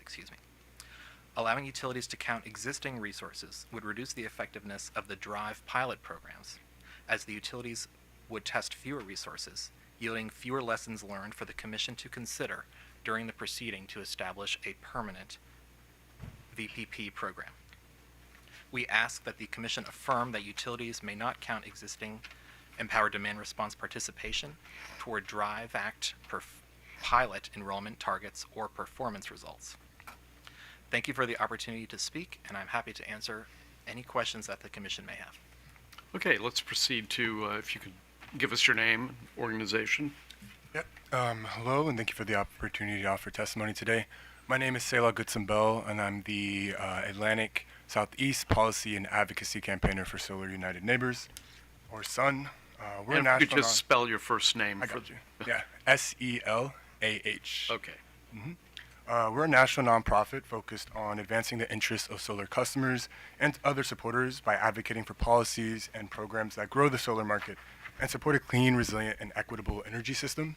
SUN has helped more than 1,925 Marylanders add 17 megawatts of solar to their homes and businesses, and our advocacy is rooted in the premise that solar, battery storage, and other DERs will create thousands of local jobs, keep energy dollars local, strengthen communities, and provide human health and environmental benefits while keeping energy costs down for all ratepayers. On behalf of our approximately 48,000 supporters in Maryland, we've been actively participating in the DRIVE Act proceedings to date and believe that the DRIVE Act is uniquely suited to help our state boost its in-state clean energy generation while keeping costs low, uplifting income-eligible and energy-burdened households, and maintaining grid reliability and resilience for years to come. Many of our supporters are rooftop solar owners and homeowners with battery storage or electric vehicles who are ready to be part of the DRIVE Act's EDSSS VPP pilot programs, provided they're designed in a way to maximize effectiveness and affordability from a customer perspective. We recognize the improvements made to the utilities' proposed program designs and are really appreciative of their collective efforts, but we still have several concerns about these proposals that, if unaddressed, prevent the pilot from maximizing the value of the transformative benefits and grid services that VPPs can offer to customers, utilities, and our energy system as a whole. At worst, these issues could jeopardize the pilot's capacity to achieve the aims and directives of the DRIVE Act. We outlined these concerns thoroughly and comprehensively in our written testimony, so today I'll just touch on a few, specifically 4. The program capacity and customer enrollment targets for the residential battery and EV programs, the inconsistent treatment and compensation of NIM customers, the inconsistent stance on the use of device-level metering for all eligible devices regardless of the program pathway, and unclear or underdeveloped equity provisions. So to start, we believe that the utility's decision to remedy the small program size in their initial proposals by disproportionately leveraging more demand response technologies from both new and existing programs honestly betrays the intent of the DRIVE Act and threatens the pilot program's ability to maximize the deployment of new battery storage systems. While necessary, demand response programs primarily rely on voluntary customer-initiated behavioral responses. This is a stark contrast to the more dispatchable control that new battery systems could offer. The latter are a lot more reliable and controllable through a Durham system, and are also more aligned with the DRIVE Act's specific mandate that calls upon the use of, quote, renewable on-site generating systems, which are distinct from demand response resources. These on-site generating systems are meant to meet up to 2% of peak demand through the EDSSS VPP pilot programs. So we urge the utilities to shift more of their budget for these pilots into increasing the program size for battery storage and electric vehicle service equipment. When it comes to NIM, we urge the Commission to require that NIM customers continue to receive bill credits for energy exported during grid events, and receive the same performance payment value as non-NIM customers. The Commission's own compensation principles laid out in Order Number 91917 supports non-discriminatory treatment for NIM customers. The order called for a pay-for-performance structure that simplifies the marketplace, lowers participation costs and engagement, and is proportional in compensation. This would also align Maryland with best practices in other jurisdictions like Puerto Rico, Massachusetts, Connecticut, and Hawaii. Also, as several stakeholders might expand upon, NIM compensates customers for the energy value that they provide to the grid, whereas the DRIVE Act would compensate them for the capacity value. These are complementary but separate grid services that DERs can provide. When it comes to device-level metering, this will be briefer. We ask that the Commission direct the utilities to use device-level metering for performance measurement and payment settlement, regardless of the program pathway that the devices are participating in. In BG&E's proposal, for example, residential batteries managed through the aggregator pathway would adopt this approach, but would prevent those that are managed through the original equipment provider or OEM pathway, even though both are manufactured by the same OEMs and the data provided via the same telemetry directly to the DERMS provider, regardless of if the battery is customer or third-party owned. Device-level metering is also considered the best practice in many of the aforementioned jurisdictions and is also supported by the Commission itself in Order Number 91917. And finally, I can speak on equity. I'd like to end by emphasizing this need for a uniform, upfront incentive available to all equity-eligible customers, regardless of their utility territory. These incentives should complement ongoing performance payments and be high enough to make participation in the pilot program accessible for customers who otherwise could not afford to purchase eligible devices. The utilities' current proposals are either far too low, narrow, or underdeveloped. As you all know, unchecked hyperscale data center demand, clean energy delays, and fossil fuel bias at PJM, and a shortage of clean in-state generation have caused residential energy costs in Maryland to increase by at least 44% over the past 5 years. And as of 2023, about 400,000 Maryland households paid more than 6% of their income on energy bills. The governor and legislature are scrambling to provide immediate relief to struggling customers, but utility bill assistance, especially when it takes the form of short-term cuts to public spending, is a mere Band-Aid solution that fails to get at the root causes of economic disparities and the energy affordability crisis. Studies have shown that the most cost-effective and permanent way to lift people out of energy poverty is by upgrading their homes with DERs. On the one hand, a scaled-up VPP program can defer investments into gas peaker power plants, which we often see predominantly cited in Black, brown, and working class communities like Brandywine or Baltimore, causing huge increases in air pollution. On the other hand, these resources can directly help households lower their utility bills, keep their homes at comfortable temperatures, and also protect them from the dangerous impacts of power outages. And the latter is increasingly critical given PJM's warning that Maryland could see rolling blackouts as early as next summer if these forecasted hyperscale data centers connect to our grid. Investments that concentrate DERs in equity-eligible households pays off for these customers first and foremost, but they also allow them to play a powerful role in keeping our grid affordable, resilient, and reliable for everyone else. This VPP pilot should be used as much as possible as an on-ramp for customers who have been left behind in the energy transition. And if designed well, it can scale into a larger program that can help ensure that no one in Maryland has to choose between keeping food on the table or keeping their lights on. So to finally close, I want to thank the utilities again for taking time to refine and strengthen their proposals, and I want to thank the Commission for your thoughtful engagement in this pilot design process. VPPs have a highly tremendous upside for every customer in our state, and I'm grateful that you're doing everything in your power to establish a program that allows Maryland to build a more affordable, democratic, and resilient energy grid. I urge you to adopt the recommendations we outlined on the panel today and also in our written comments. Thank you. Thank you. I received a whispered request to go next, so I will do that. Okay. I'm Brad Harris, Director of Policy and Regulatory Affairs with WeaveGrid. WeaveGrid is a software company that supports load management programs with a mission of putting downward pressure on electric rates. We partner with the Maryland Exelon utilities to enable their EVTOU and smart charge management programs. We also orchestrate battery storage and other devices to provide precise distribution-level optimization to better utilize the electric grid. WeaveGrid strongly recommends the Commission approve the Maryland IOU's revised VPP proposals. The key point is straightforward. These programs are already cost-effective based on the utility's own analyses. Under the Maryland jurisdictional specific test, BGE estimated a 4.5 benefit cost ratio, and the PHI utilities estimated a 2.3 ratio. In other words, the record shows these programs are expected to return meaningful benefits to Maryland households. The utilities used reasonable and defensible assumptions that have previously been approved by the Commission, and Weave Grid supports those analyses. Our recent PJM conditions suggest the value of flexible demand during peak periods may be higher than what is fully reflected in those filings. In other words, the current estimates may be conservative. For instance, BGE used the highest value for generation capacity in their analysis, which was based on recent PJM capacity auctions. And based on what I could find, this was more than double what was used by the other utilities. But they still used the capped price, the cap that is currently on PJM capacity prices, which is put in place for many reasons, but it's not put in place to reflect the true value of generation capacity. For that, we can look to PJM's uncapped price, which is estimated to be, by PJM, to be $529 per megawatt day. That is roughly 60% higher than the value used by BG&E.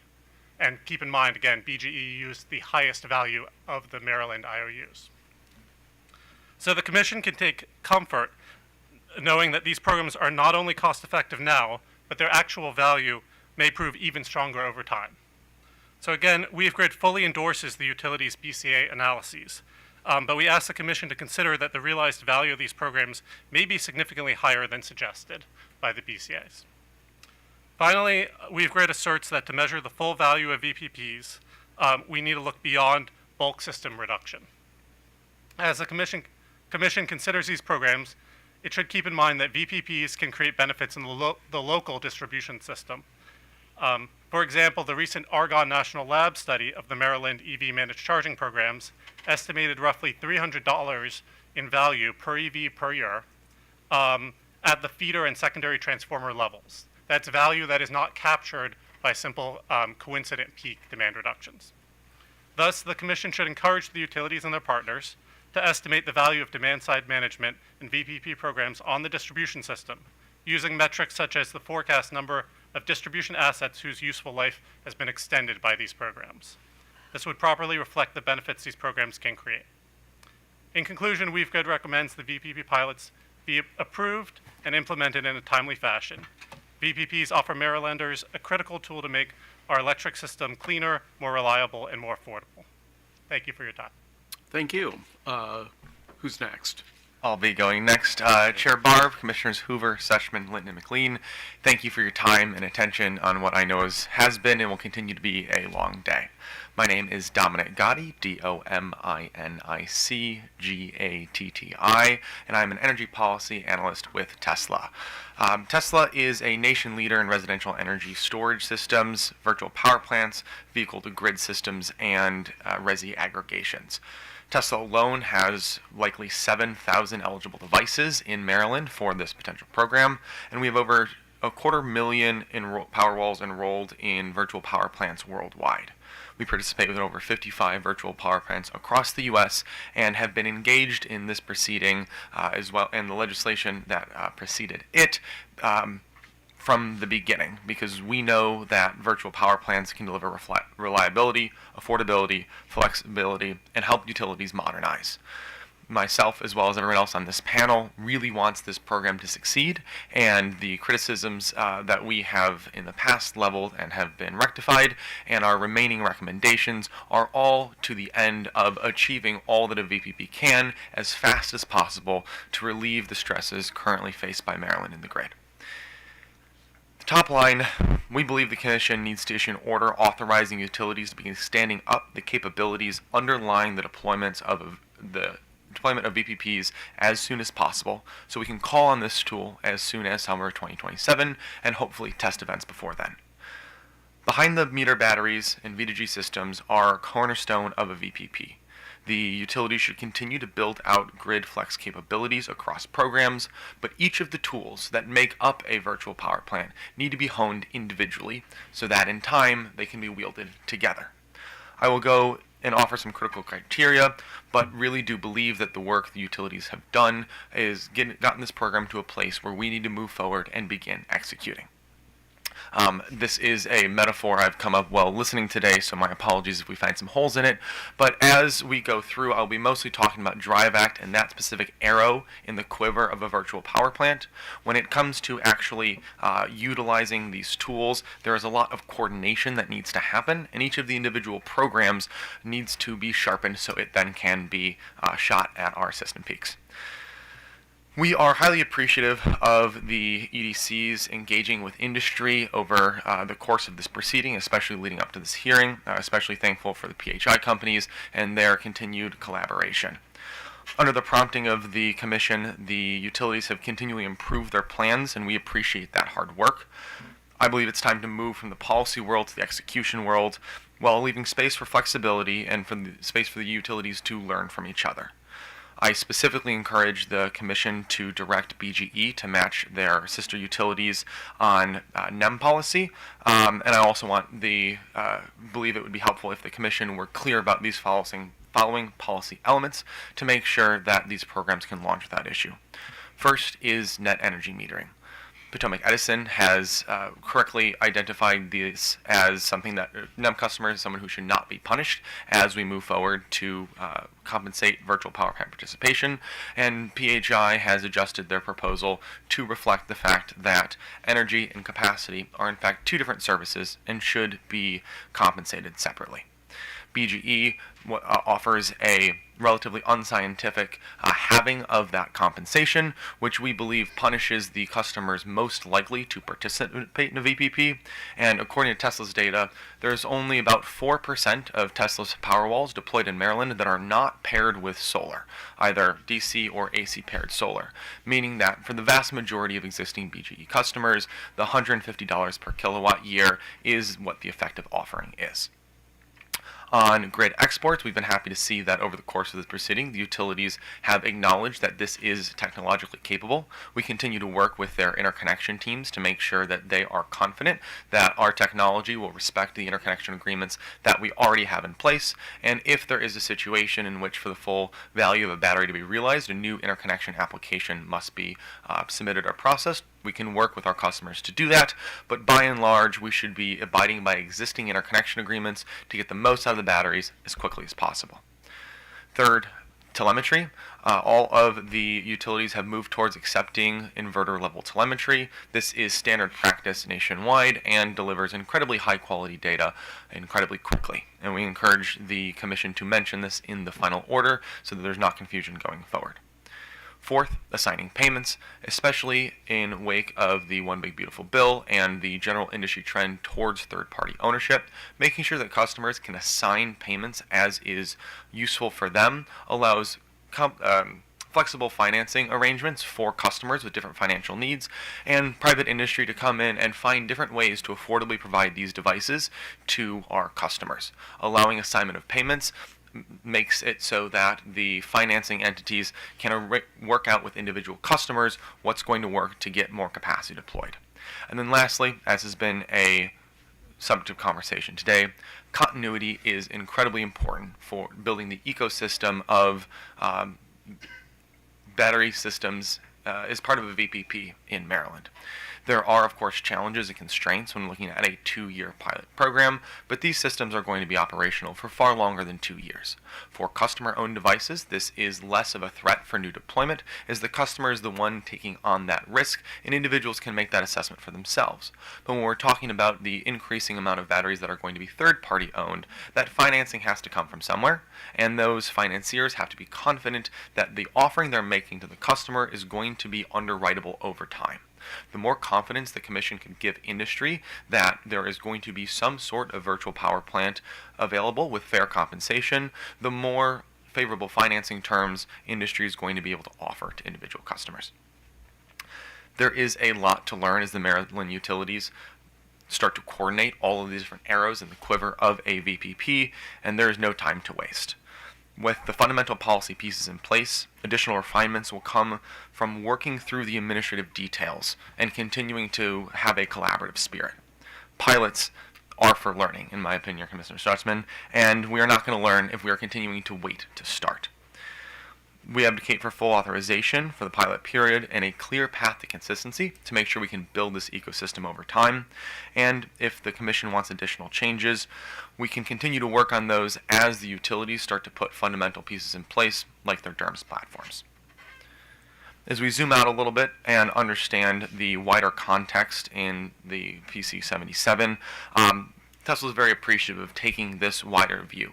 In the long term, there are absolutely coordinating issues that we would like to get right, but in the short term, we need to bring capacity online. It's important to remember that the goal of VPPs is not to design something that is conceptually perfect, but to use the flexibility to increase affordability and reliability as soon as possible. The different levers, the different arrows that make up the part of the VPP should be honed and then coordinated in time. We believe the Commission should build on the DRIVE framework of speed to launch, scaling resources, focusing on paying for performance, and allowing and encouraging utilities to modernize their systems to meet not only today's energy needs, but tomorrow and our unforeseen days after that. As we look to align the demand response programs and the exporting resources, it is important to remember that batteries and V2G systems have some unique capabilities that should be recognized, enabled, and compensated. First is that they are incredibly fast acting. Most of our systems can respond in well under a second, and as we build the communications platforms through the DERMS systems, we'll be able to have the batteries respond to acute grid needs. Additionally, exporting resources are able to provide proactive grid stability, voltage and frequency regulation, and they are able to serve adjacent load if there is too low of load on the site where the resource is sited. Creating the conditions for the different tools to work for exporting resources, making sure that we're following best practices from around the country and have that consistency and predictability that I mentioned. In the demand response arena, making sure that we are modernizing both the tools used to deploy these and the coordination between different demand response resources. And for time of use rates, this is something Tesla highly supports moving towards, but it has to be done in a way that is helpful for the customers who adopt it, making sure that these customers know what they're signing up for and have smart devices that are able to optimize their own energy use to take advantage and help the grid at the same time. I want to point out that time of use rates are best employed for passive load shaping rather than responding to acute grid needs. And as we consider what's happening over in Annapolis today and in the remaining week of session, making sure that the rate structures that we have for time of use rates and VPPs is taking into consideration policy changes in the net energy metering world.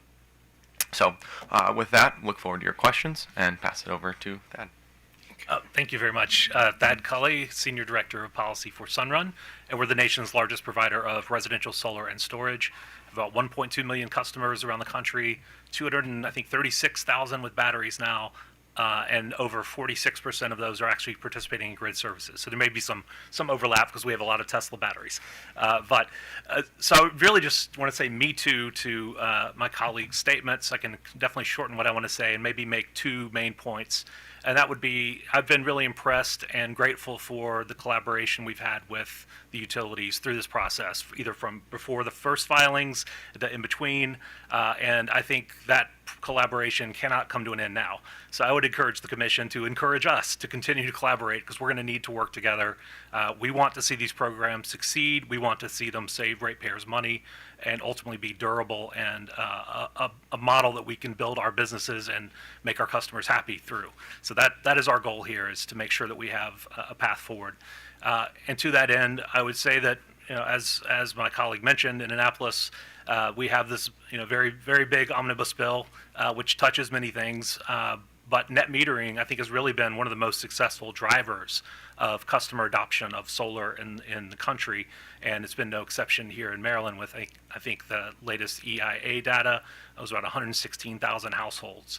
A very small percentage of those have batteries currently, so if we were to outfit them, then you're talking hundreds of megawatts of dispatchable power that could be at our fingertips. So I think as we go forward in this process, and not saying that PC77 would be the housing for a net meter successor, but as we're going through this work, and I can commit to my part of what I'm advocating for, is that we are not siloing this. We want a successor to net metering that is complementary and going in the same direction. So that is really the goal that Sunrun has as we get in these conversations. And the table setting at the very beginning, Chair, I appreciate that. Take that to heart. That is core to what we're trying to accomplish. And so thank you and look forward to any questions. Thank you very much. Questions? Anyone? Go ahead. So I guess this is a question for the panel. So the utilities have proposed a 2-year pilot.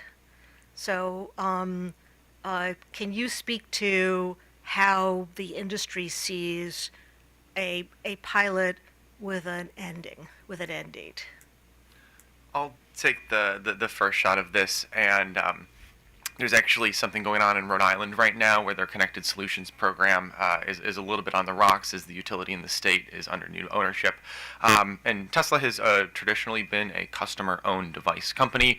We prefer the customer to own the device. We provide services, but at the end of the day, it's their house and their device on the roof. As we've lost the 30% tax credit for that ownership model, we are looking to move into third-party ownership to keep these devices affordable. In that consideration, we ask, what can we bundle into the price that we offer customers? Now, there are some states with really stable VPP programs, and we are taking the expected revenues from the participation that we know our batteries are capable of and taking dollars per month off that lease.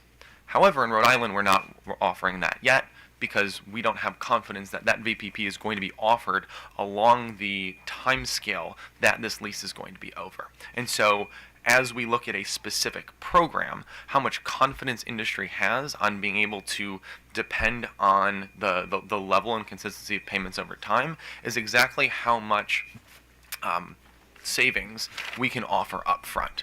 And so 2 years is a good start, and there are different parts of our business that are very excited to work closely with the Maryland utilities to get the back-end integrations going and make sure that we are providing the resources necessary for them to target not only system peaks, but local peaks. But with that 2-year time horizon, we kind of have to stop there before we are offering specific discounts to customers, because until we have some sort of confidence that at least some portion of the life of the lease lines up with the life of the program, we can't finance it because there's regulatory risk involved. Okay, so what's the solution to that from Tesla's perspective? Lock-in terms. So if a customer signs up, there's a certain number of years that what they signed terms of agreements is going to last for either 5 or 10 years is what we see nationwide. Okay, and have you seen this in any other jurisdiction, these lock-in terms? Yes, Connecticut and Massachusetts are the first two I'd point to. Okay. All right, thank you. Any other questions? Okay, seeing none, thank you very, very much. Let's proceed to the Maryland Energy Administration. Joyce Lombardi. Okay. Hello, good afternoon. Chair Barve and members of the Commission, Joyce Lombardi, Senior Policy Manager at MEA. You heard my boss, Kelly Speaks-Backman, come in today and kind of give an overview on policy. The comments that we filed both primarily in Drive but also in PC77 are fairly technical. My comments today will be largely policy and in keeping with that. I guess as Director Speakman emphasized, yes, we are absolutely committed to and love the approach of aligning across all dockets. And so what MEA has done, not just in PC77 and Drive Act, but also in your 9778 docket in rate cases, we've tried to pretty much have the same message across all these dockets. And that is to talk about state energy goals. Yes, as you heard Director Speaks-Backman say today, DER integration, grid utilization are two of the cornerstones of state energy policy, but what does that actually mean? So across a lot of our filings, and in this one I think on page 5 and 6, we kind of talk through what we call a crawl, walk, run approach, which is what is that state energy policy when it comes to DER integration, and I won't go into it here, but dynamic flexible interconnection is one of them, unlock some value on the grid. This Drive Act your distribution services for DERs, and then eventually, like in your 9778 docket, bulk power distribution, where are we going? And so how does all of that align here? And so one thing about across all the dockets, and I think this was getting to some of the talks that we've had today, well, how does cost recovery fit in? And as Commissioner Suchman was talking about, across all these dockets, we're trying to make our energy policies very clear in the dockets, and then the cost recovery is like, are these integrated? Are the utilities looking at all of these holistically? And I think you saw from Devesh Gupta and his team, I think one of his slides said that he has 10 different divisions of BG&E coming in to work on this, right? So we understand it is a sea change and a culture change for the utilities to think this way. But yes, thinking this way in the DSP docket, in these dockets, and then eventually in the rate cases is all of a piece, and that's where we're all headed, and you guys are, leading that charge. So, Drive Act, our recommendations that you'll see on, we have page 2, we have a list of all of our recommendations, and what we did is we went through each of the utilities. We said nice things about all of them because they did do work. I mean, I think what we said is BG&E, they have the most advanced DERMS roadmap. PI gets a gold star. PHI gets gold star for most improved. They have a Green Button Connect program. They kind of took a lot of what the stakeholders were saying. Then PE, they have day one export capability. They also aren't commingling. When they're going to look at what a VPP does, they're going to do it clearly without commingling it with the demand response, which we and several other people and you yourselves have pointed out, let's not commingle because we need to see what a virtual power plant is doing that is different than demand response. Those are two different programs, similar but not congruent, right? So what we have is say, please, we'd like you to support them, but we have 5 specific recommendations, fairly granular. One of them is the stage gate process. I know it's jargony, but it makes sense. Stage gate, that's one of them that I'll talk about a little bit more today because I think it's a helpful framework.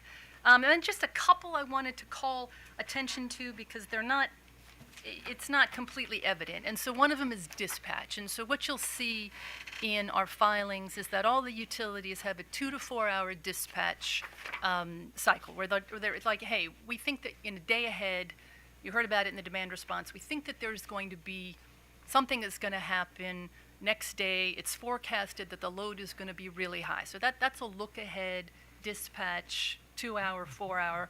And what we would really like the state to move to is hourly, real-time dispatch. Not everyone can get there, but we would like to use this process to see if they can. Why? Because what questions does it answer? Before you're doing, right, it's real-time conditions on the grid, but it helps to answer the question when and where are these peak loads occurring. If I have a slate of DER of resources I can use, I have my demand response, I have my VPPs, then I know where and when on the grid these constraints are. I think you heard Director Speaks-Backman talk about that. Where and when on the grid are the problems happening? Not just, hey, peak load reduction, where and when. More granular, it's better. It's unlocking the DER value as swiftly as we can. We're not there yet, but that's something I wanted to highlight.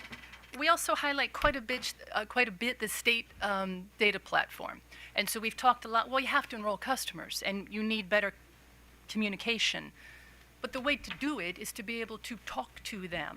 And so one thing that we've highlighted in all of our filings is the Green Button Connect program. PHI called it out in their filings specifically. Other people have it. It is something that's been around for 12 years. It is continually updated. So one thing that we did file here is we very much like in our stage gate process, the utilities to commit to a data sharing, statewide data sharing platform, right? It allows customers to talk to third-party aggregators, utilities to talk to each other, to talk to third parties. Like, data access is one of the backbones of all of this, right? And so that's why we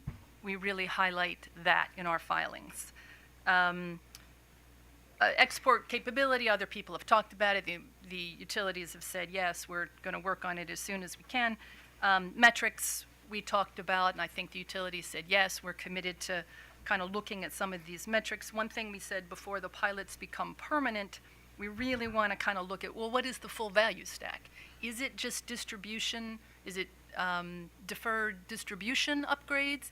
Is it capacity? Is it transmission? What are we measuring? And so those were some of our recommendations. We have, I won't go through it, but stage gate, stage 1, 2, 3, because yes, it's a pilot, but we want to learn as we go. I think Tesla said that too.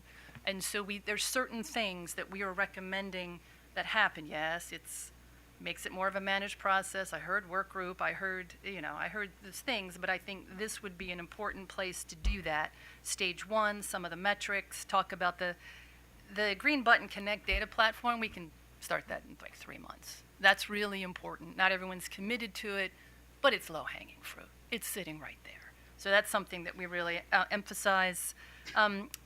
This is technical, just come with me. Page 8, we kind of call out grid edge DERMS, better communication for grid edge DERMS. We just call that out as something that, a recommendation that we think would be important. Coming to stage 2, taking a larger, this is kind of a year 1, maybe that's when we're looking at, well, how is it going? How is the enrollment going? How is the benchmarking? Which value stack is actually working? And then let's talk a little bit about where are we with this fixed to conditional dispatch, right? Like, can you see things in real time? Can you not? And then finally, stage 3, kind of what makes this a pilot, what makes it not, some things that we'd want to be in place before any of this stuff gets permanent would be the unified data platform and kind of knowing which incentive stack is the one that's giving the most bang for the buck. I mean, if it's all two-way thermostats, let us know. Finally, for the PC77, you have our comments. We make several recommendations there. It's the same thing where we talk about coordination. Yes, while we absolutely want the programs to be coordinated. Demand response is different than a VPP, but it makes sense to de-silo them, as the chair said. If this is the right docket to do it, great. Cost recovery is a different issue, right? And so while we have certainly, in Empower, that a two-way thermostat is not going to get a return, right? Whereas a two-way thermostat could get a return if it's in Drive Act. I mean, that's just a cost recovery, and that's something that's happening. So while a utility is not guaranteed to get a return on a two-way thermostat in Drive, it could, whereas as we're reading the law under Empower, not necessarily. So there are some cost recovery ramifications of moving demand response over. We think it makes sense from a policy standpoint, but you, of course, will decide on, is it effective? Is it doing the big picture? Are you using it? Are you using your demand response where and when you should? You saw the example of what they did in July 2025. Great. Are you also doing that with battery, right? Like, it's putting all those together makes a lot of sense. Cost recovery for something that's unified and has a longer-term game plan, that's up to you, and you're good at that. One other thing I'll just flag for the PC77, we mentioned, not that you don't have enough to do, Pennsylvania did a demand response potential study to talk about permanent demand, like where are we going? And so I think BG&E mentioned, look, if you drop 1 million thermostats down 1 degree, that's going to be huge. I'd be really interested to know how huge. And so we as MEA, we're aligning our programs with some of the things that you see here, right? If we're giving out batteries, should they be VPP enabled, things like that. It helps us inform not just our policy, but our programs as to what is working and what is working the best. And so one of the things that we recommend, perhaps, as we get closer towards the end of this pilot, is looking at, well, what is the potential of, for example, demand response if we're going to look at it here. And that's it, and thank you very much. As our speaker said, we're excited to be part of this, and thank you for inviting her in for opening. Absolutely. Questions? Commissioner Hoover, then McLean. So the panel was right before you of the non-utility industry said that they've appreciated the efforts made by the utilities and the revised proposals, but their attitude was that we need to do more and do it faster. And at the risk of telling Kelly how to do her job, but since I did do her job at one point in the past, I think MEA might actually be in a good position to help negotiate some of the demands from the industry that they want, the utilities to do, or they want us to tell the utilities to do, versus things that the utilities, probably can't do or shouldn't do, at least at this point. And I'll give you an example. When the legislature enacted net metering, it was left to this commission to implement that. And there was a wide divergence of opinions about how to do it, or even if to do it. And actually MEA at that point sort of mediated through the concerns of the solar companies that wanted various things related to net metering, and the utilities who didn't want to do things that way or didn't want to do some of these things at all. So I think this is another situation where you may have the ability to sort of negotiate some of the terms of this between what the non-utility industry wants to have happen and what the utilities think that they can do and should do going forward, and then help advise us as far as things that need to be done from regulation and policies that we do. And instead of, and I'm basically suggesting we take it out of our current sort of work group process and maybe have little, sort of structured negotiations involving you and those other two entities, and that may get us to a quicker, more equitable solution than us going through our process. Oh, yeah, let the record reflect that I'm nodding vociferously. Yes, absolutely. And one thing we've already done before all these filings and before in front of you is I'll be honest, we've been working with PHI just off the record, like, let's go.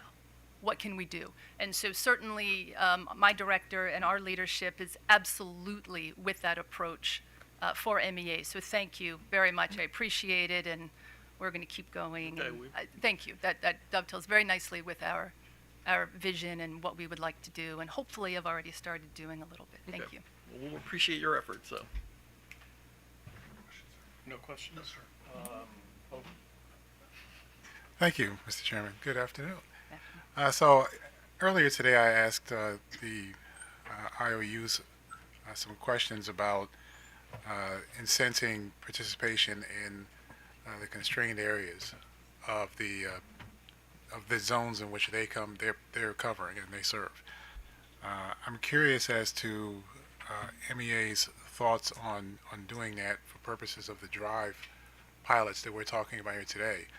But even broader, I mean, if we're talking about scenarios where the entire zone is constrained, we really know that there are local areas there that are really causing a lot of the challenges for us. So, at least from my perspective, it makes sense that that's where we should be focusing a lot more of our efforts to make sure we can find ways to lower that. What thoughts does MEA have on how we could structure or try to encourage structuring this? And I'll point out that the utilities were open to this idea, so I mean, it's not that they were opposed to it. They are, absolutely. Thank you, Commissioner Linton. And staff also mentioned that in their comments in OPC, like location, location, location. We've said it before. Yes. And so one of the things when we're talking about real-time dispatch and Green Button Connect and data sharing, that is what it allows you to do. Where and when are the constraints in real time? How much data, right? Even talking about Alkany Solar, not that that's a huge contributor.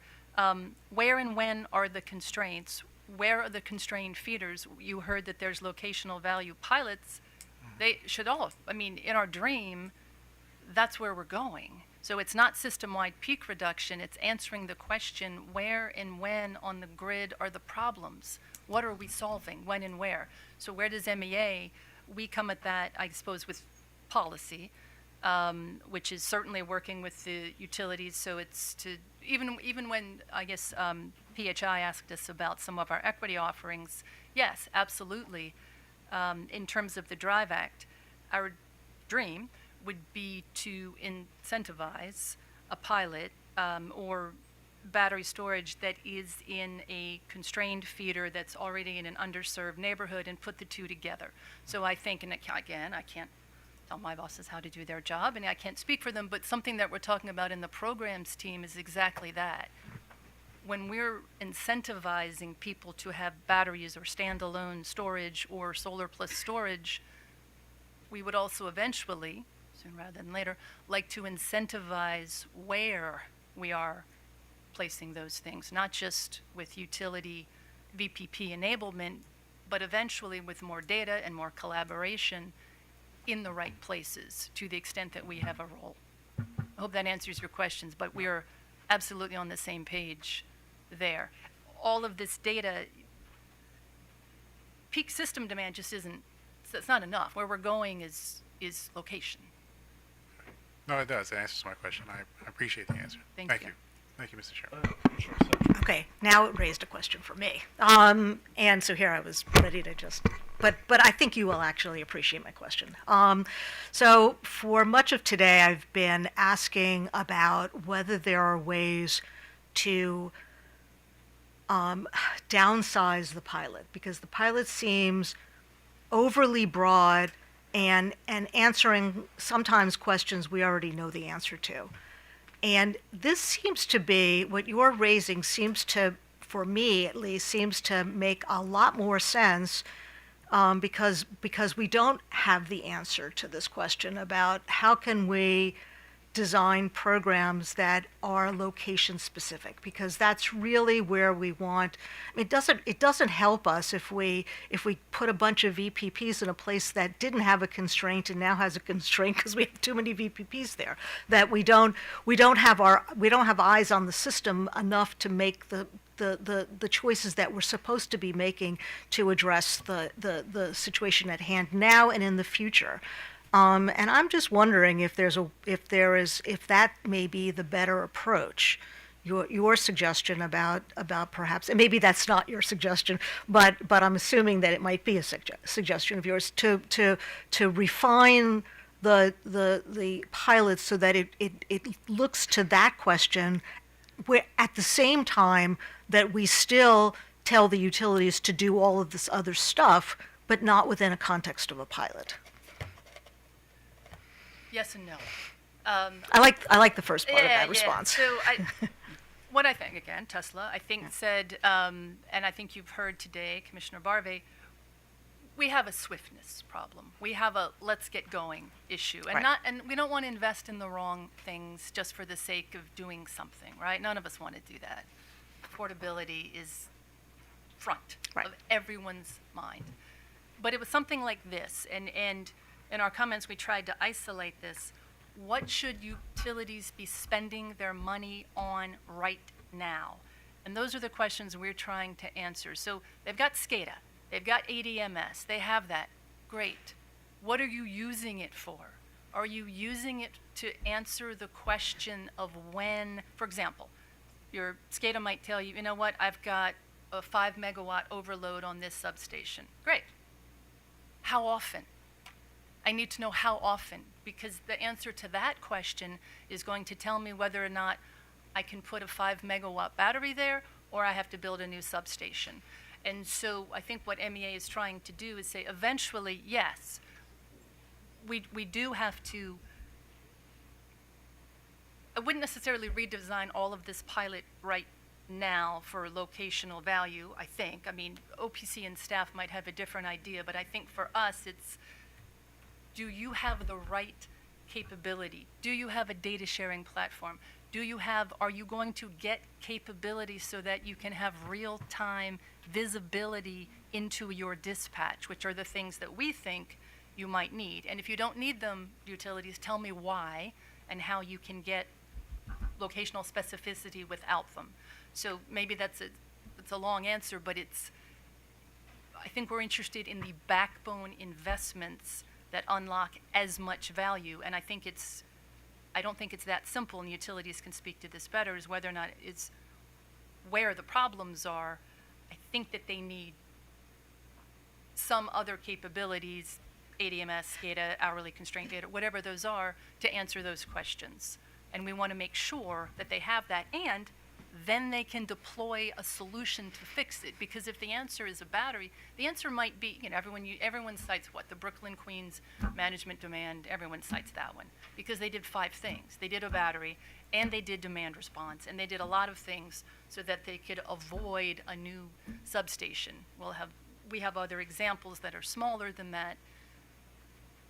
I think that answers your question. It does, but it doesn't answer the question about paying for technology that has already been proven out.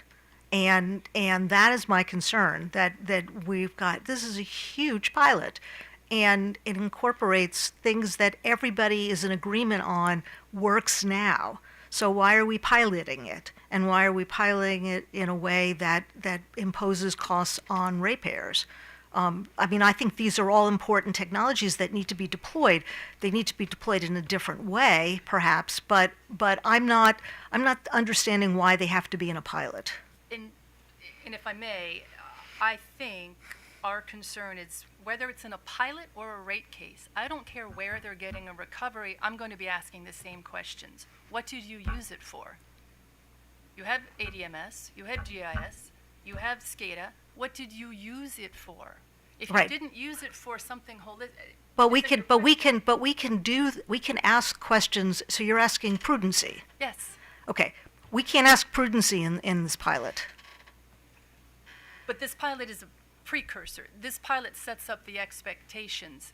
Here's the technology we think you need. Here's what we think you should be using it on, whether it's a pilot, whether it's PC77. I don't care what the wrapper is, right? And then when we come in for cost recovery, that's where the rubber meets the road. What did you said it yourself. We're looking at alternatives, and they shouldn't be alternatives. The alternatives should be baked into the planning process, and we're trying to do that in the electric system planning process, the Drive Act, PC77,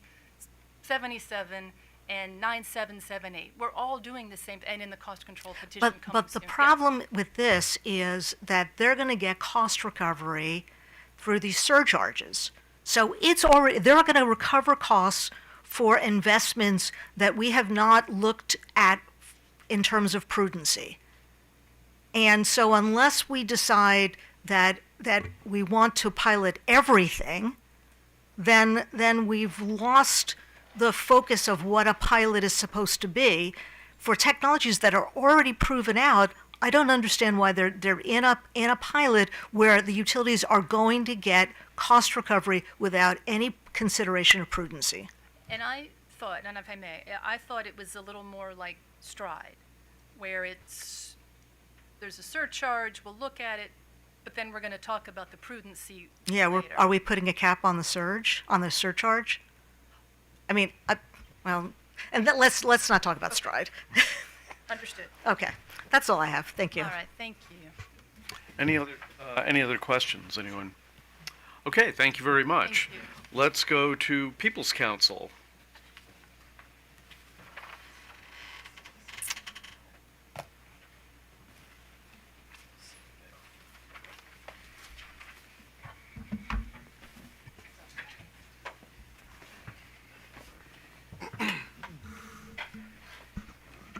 Good afternoon, Mr. Chairman, Commissioners. Jacob Auslander on behalf of the Maryland Office of People's Counsel.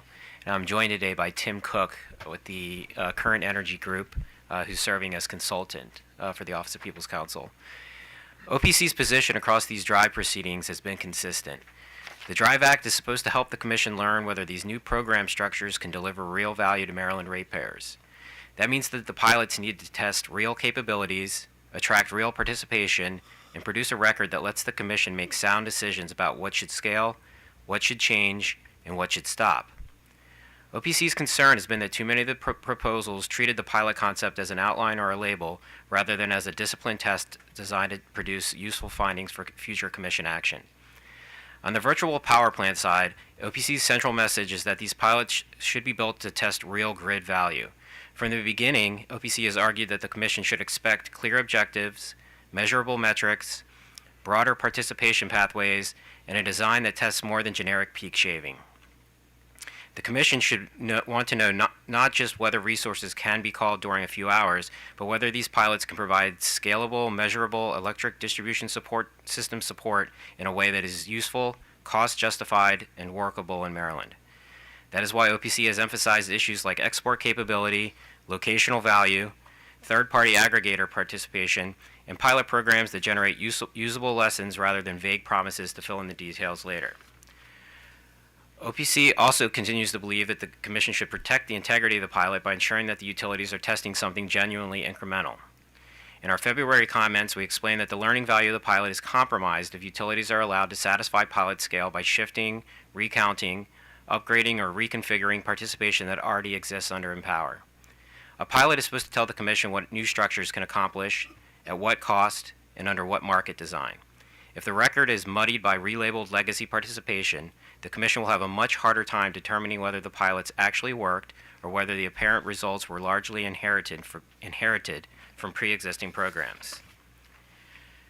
OPC also wants to strongly emphasize that the review and reconciliation issue that Commissioner Suchman just touched on with Ms. Lombardi. This point is critical. The DRIVE Act and the Commission's orders contemplate timely cost recovery, but they do not call for a rubber stamp. OPC's February comments explain that annual reconciliation filings for these pilots are not routine surcharge updates. They determine what customers actually paid, whether the claim costs were prudent, and whether the pilots delivered measurable benefits, and whether the program should be modified before the next phase. That kind of review requires a developed record, and it requires standardized schedules and work papers, minimum disclosures that tie costs to discrete pilot activities and outcomes, an opportunity for information requests and testimony, and a structured process in which the utility presents a sponsoring witness who can answer questions on the record about costs, performance, and proposed changes. If the Commission wants the pilots to generate useful lessons and protect ratepayers at the same time, the reconciliation process has to be formal enough to permit meaningful review rather than being treated like a routine administrative meeting item. In short, OPC's position is that the Commission should keep the pilots focused on what matters: real incremental value, real learning, and real accountability.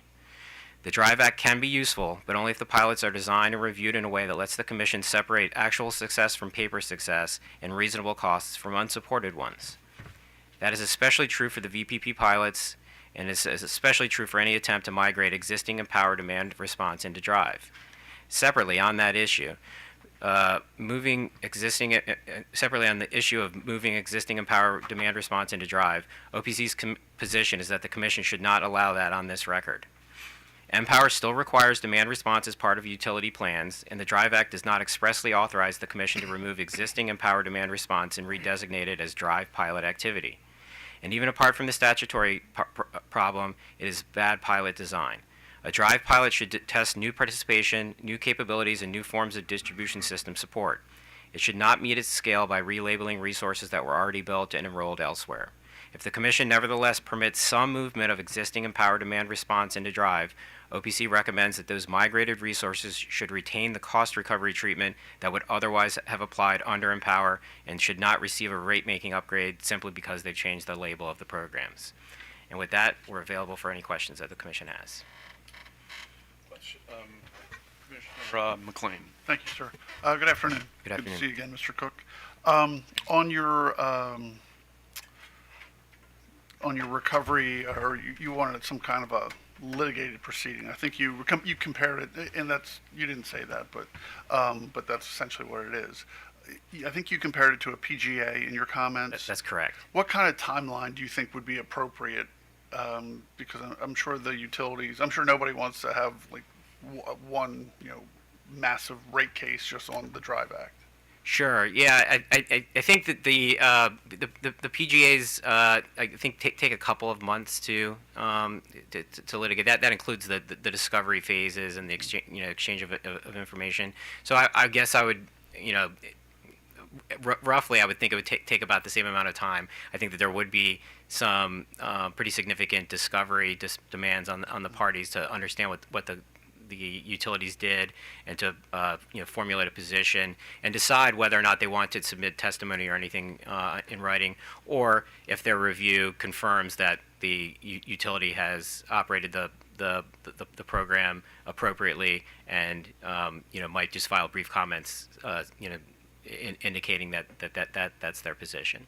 Right, and you think that would work with an ongoing pilot? You know, if you have the review after a year, you wait 60, 90 days, get an order, and then the utility has to react to whatever the decision is? Well, I think we were proposing it as part of the reconciliation process itself, Okay. that it would occur within that reconciliation process. Okay, all right, thank you, sir. Sure.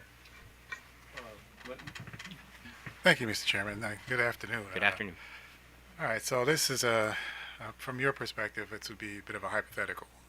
I appreciate your position on the limitations on trying to bundle, empower, and drive into one big program or initiative.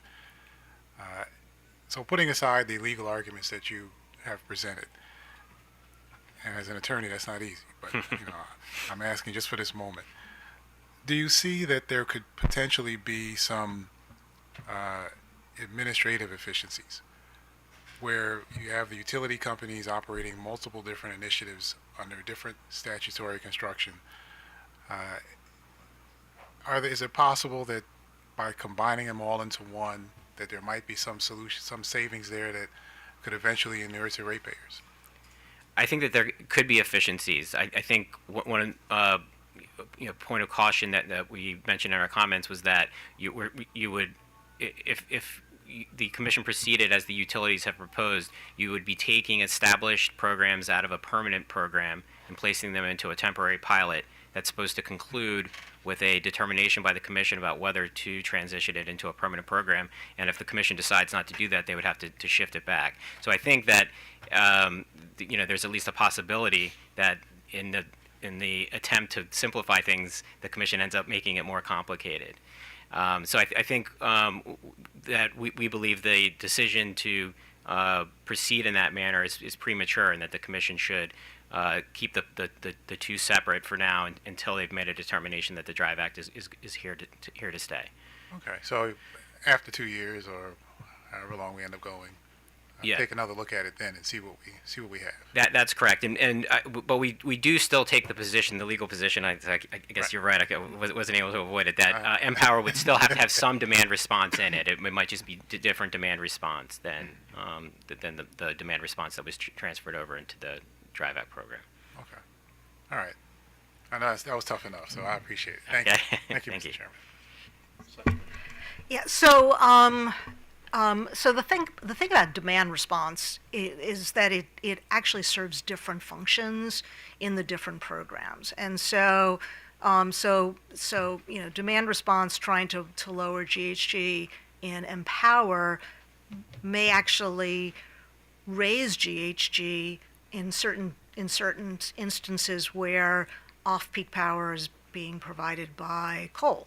And so I guess the question is, how do we find a way to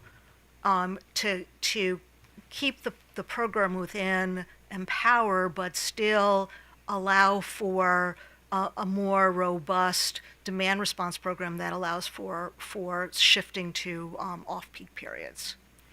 Well, I think that that the change in the Empower statute to a greenhouse gas reduction framework is necessarily going to affect the demand response that is proposed under that program. I think that our position is that while that change to a GHG goal has affected how demand response should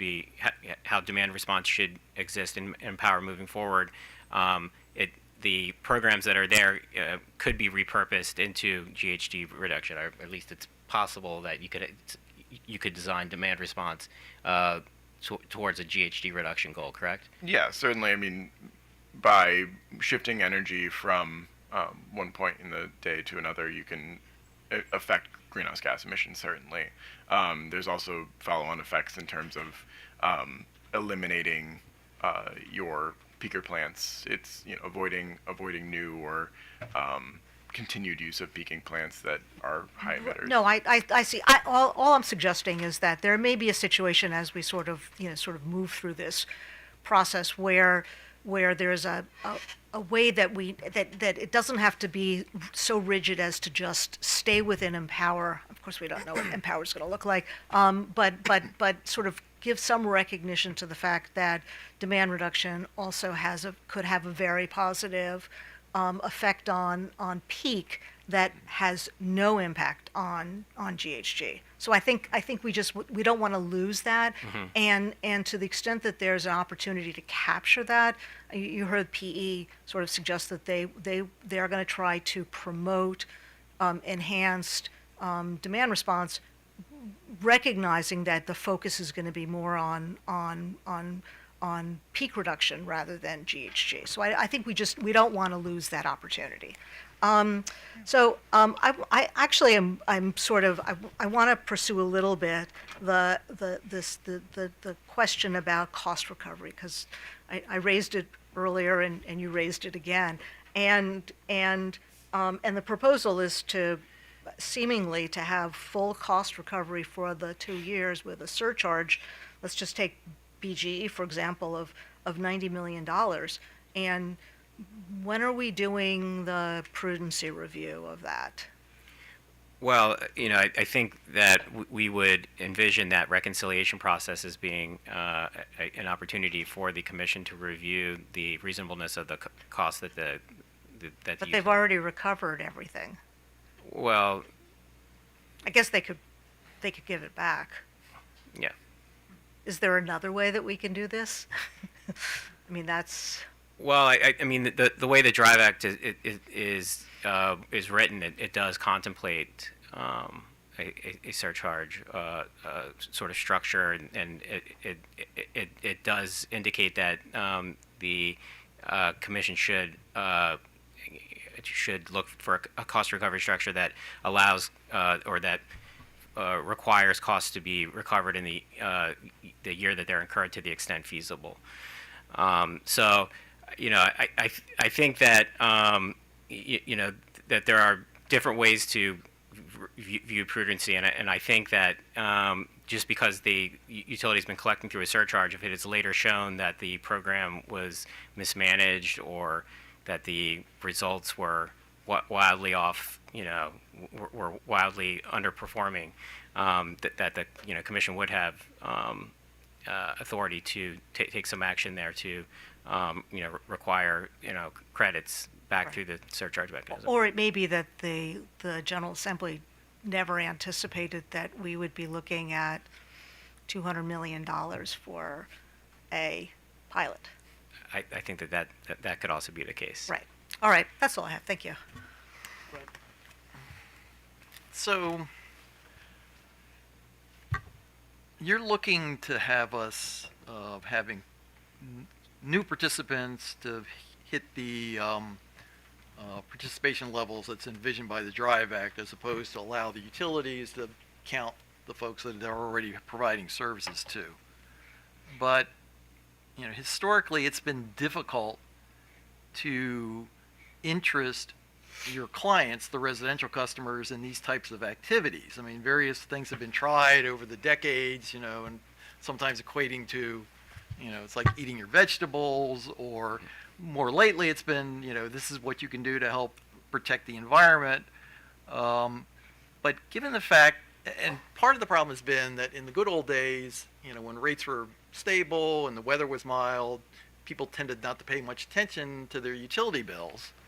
But obviously, nowadays, they're very much focused on what their utility bills are. And they've asked us, and I'm sure they've asked you, what can they do about it? And it strikes me that the Drive Act is now the, opportunity for them to make a suggestion to residential customers that instead of, cursing the darkness, this is the way you can light a candle.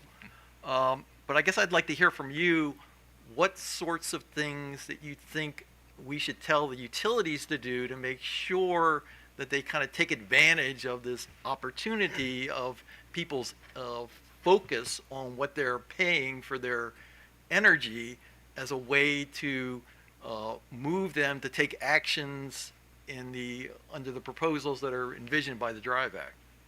Sure, and I'll let maybe Tim share his thoughts. I think that you're right that I think we're in a different place now where people might be more receptive to the type of incentives that the utilities may offer. I think we're also maybe perhaps in an era where there are more channels for utilities to use to get the word out about these programs. And then I think what I would fall back on is that this is a pilot testing out things, not just the particulars of the mechanics of the program, but things like customer engagement and customer acquiring customers to participate in the program. So I think it would be interesting to see what the utilities do, and maybe one utility will pick up on a way to market these programs that's more effective than other ones, and that could be a learning that the commission could take into consideration as they're making the decision about whether to transition this into a permanent program and whether to impose certain requirements on the utilities moving forward. But Tim, I don't know if you had any other thoughts on customer engagement or anything like that. Yeah, thanks. Yeah, I mean, I think that this is exactly the point of the Drive pilot, and as we see what the Drive pilot was, which is new programs, they're new technologies, they're new opportunities for these customers to engage outside of the old, opportunities. And I think we're generally very supportive of the expansion of the pilot program, as we saw in the refilings of better storage and EVs and aggregator participation versus moving these existing programs into it that sort of dilutes it and isn't really this new opportunity. So have you seen in other parts of the country where this has already worked that we could look to or point to? I think that's part of the challenge here, is that this really isn't something that is commonplace anywhere yet. And part of the reason why the Drive pilot is so important and why we need it to be successful, not just in the sense of it being, creating net benefits, but successful insofar as creating the knowledge that we need to scale these programs. Okay, thanks. Nope. Okay. Any other? Okay. Thank you very much. Thank you. And finally, staff. Who knows? We may end today. I didn't think we would.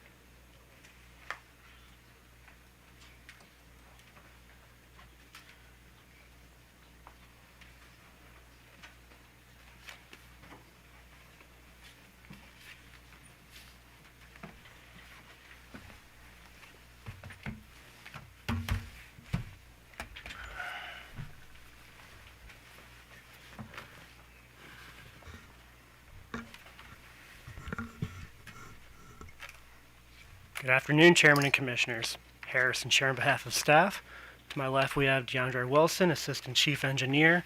And to his left, we have Dan Hurley, Director of the Energy Analysis and Planning Division.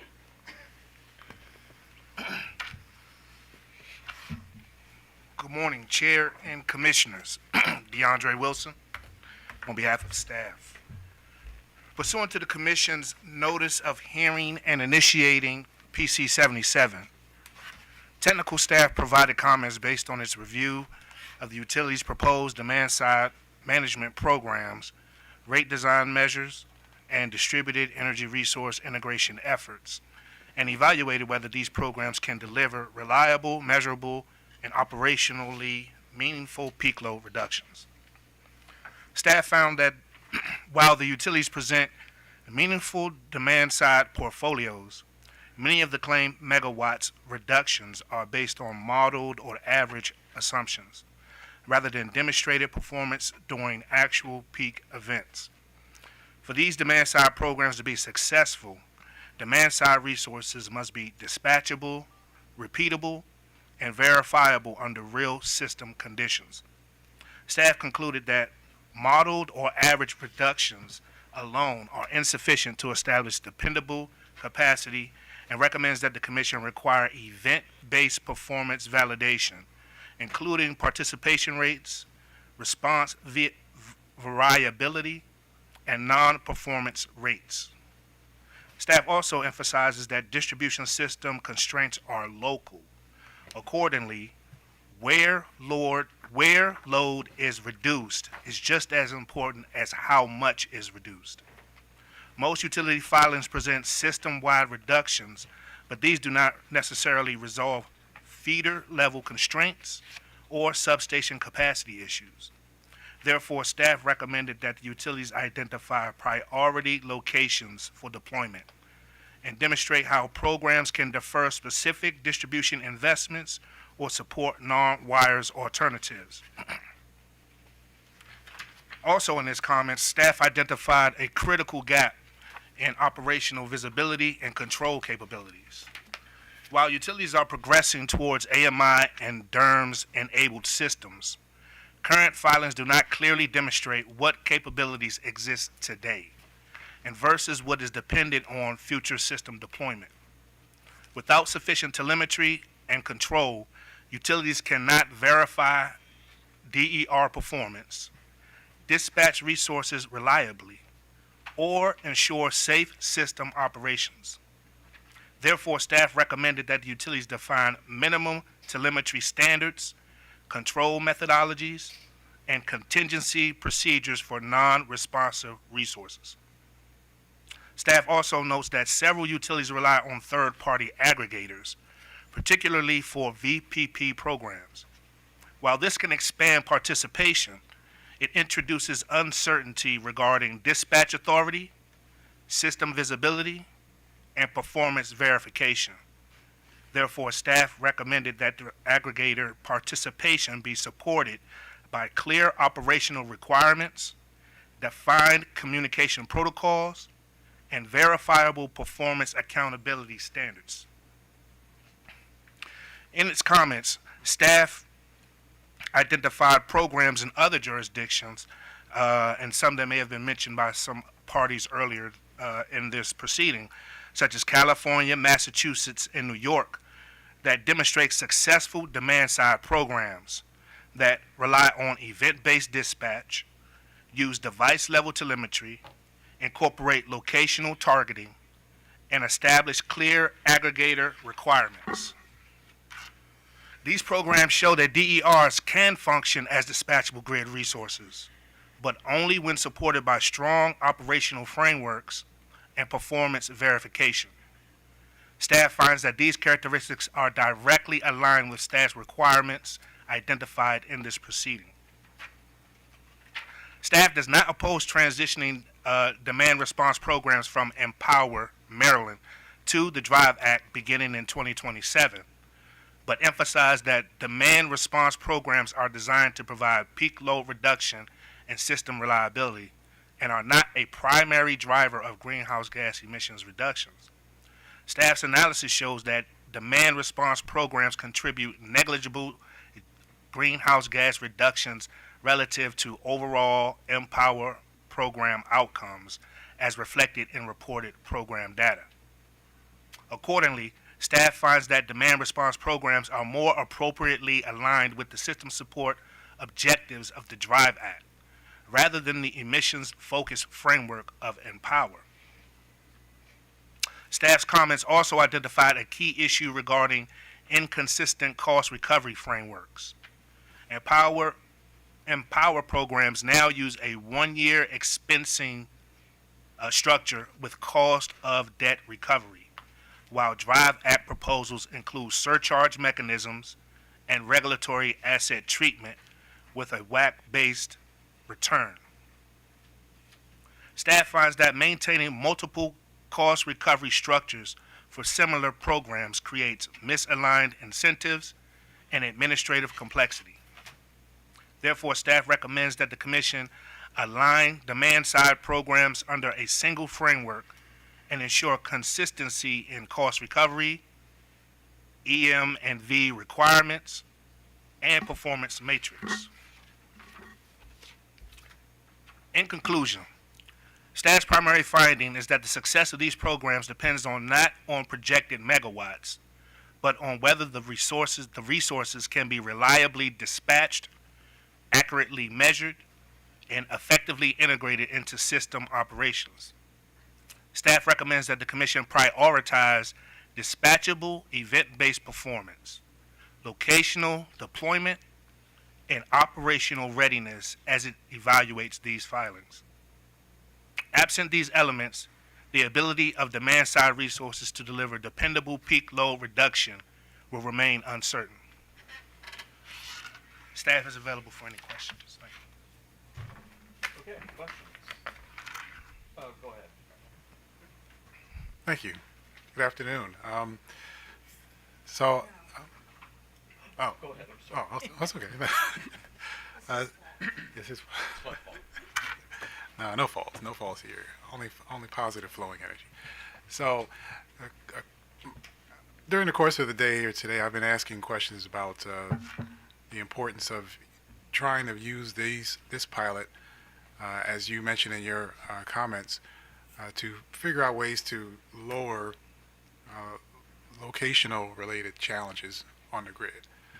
At the same time, I asked some questions earlier to our IOUs about figuring out ways to communicate to consumers so that they will be more willing to embrace these solutions, especially at a time when there's a lot of well-deserved angst over the size of their bills. So,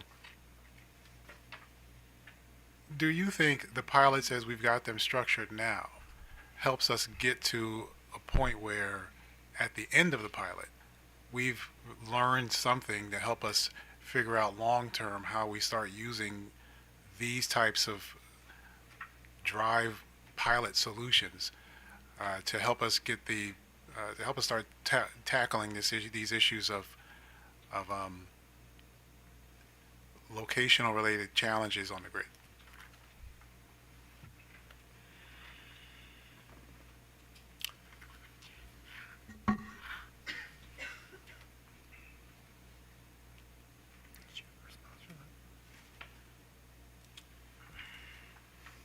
I think it all goes back to staff's recommendations and its findings, that we have to make sure that these programs are dispatchable, are repeatable, and we can verify the measures that of peak reduction that they can provide. If we're able to, the better we are in position to establish those as a foundation, will be in a better place to learn from how effective they are, and where we may need to make any changes moving forward in order to ensure their success. That will also play into how we can best benefit customers that join that decide to sign up for these programs as well. So the foundation is making sure that the utilities are identifying megawatts that it can read, that it can dispatch, and that it can verify during system conditions and times in which the system is at its highest peak. Okay, so the utilities have proposed, as you've mentioned in your comments, expanded reliance on aggregators. So one of the concerns that I had was that, and I think there are ways to manage this, but that there could be some loss of the genesis of these initiatives. You know, that it's obviously being supported with ratepayer funds, that it's part of an overall statewide initiative, but we have other third parties that are going to be handling some of the interactions with consumers. And so I think it's important to make sure that especially at a time when consumers are not too happy about how their costs are today, that we are making sure they understand that there's efforts being made. You know, there are people working to make to fix these challenges and to address these challenges for them. You talked a little bit about that in some of your filings. Do you think the pilots, as we have them structured now, can help to avoid some of at least the concern that I'm raising now? Or am I too concerned? in regards to aggregators being involved or Well, participation? to the extent that I think consumers need to see that there are efforts being made to address the many challenges that we see on the grid. And again, there are many aggregators with quite a lot of experience, and we're quite frankly we're lucky to have them here, and so I'm appreciative of that. But I think it's important to make sure that there's a concurrent message going out that there's a number of parties engaged, and our utilities are as well as the commission and the staff and the People's Council, everybody, MEA, we're all engaged on it. But that communication has to happen from the very beginning, and it's obviously a limited pilot, but along with a lot of other programs that are out there. So if we're relying very heavily on third parties to do that work, are we missing an opportunity, or do you think that we're not? Well, I would agree with you that there is definitely an opportunity to educate the customer on the efforts that are being taken by the utilities, aggregators, the commission, and other parties. That will definitely play an important part in the level of participation and trust that customers will build with this overall effort that we're making. Aggregators are going to play an important part in scaling these pilots. So there's a benefit or almost a need for them to be involved in the early parts of this pilot, so that the aggregator and the utility can work together to establish guidelines as to how they will operate efficiently together in order to provide the level of information and data and results that we want to see from these programs. So there's still an opportunity. There is an opportunity for aggregators and utilities to educate the public so that they can then gain more trust and participate in these programs. If that answers your question. No, it does, and I appreciate it. I know it's a bit of a broad one. I probably should have given you a bit more background as to why I was thinking that way, but I've reflected a bit on how the deregulated market went, where we relied very heavily on third-party suppliers and aggregators to do a lot of the door-to-door and educational efforts for many of the initiatives that we thought many years ago would result in a very different outcome in the end. It didn't work out that way. We did a lot of the same thing on the solar side, where a lot of our solar investors have been the ones going out into local communities trying to educate consumers about the importance of those initiatives. And we've seen how a lot of the times we've seen a lot of pushback on that end. So I just wanted to make sure that we are, at least this time as we move forward with another pilot, that we are keeping the focus on the fact that this is a joint effort, that everybody's trying to make this trying to make this things move a little better and address some challenges that are facing our state now. So so that was it. Thank you, Mr. Chairman.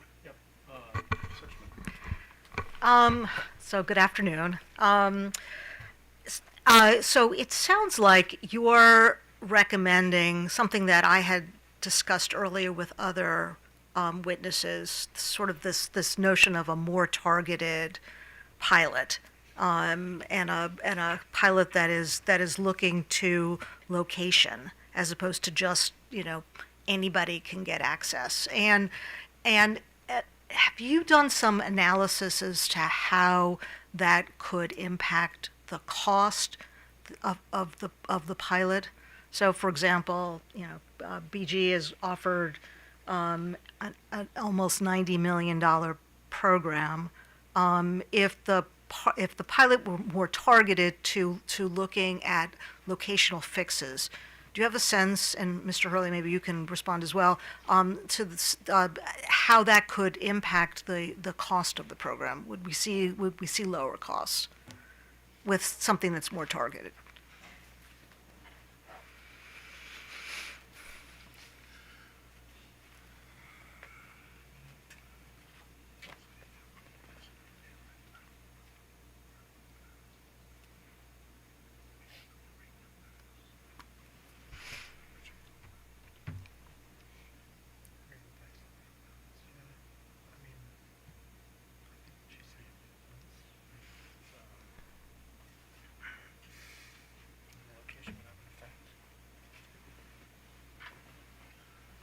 Um,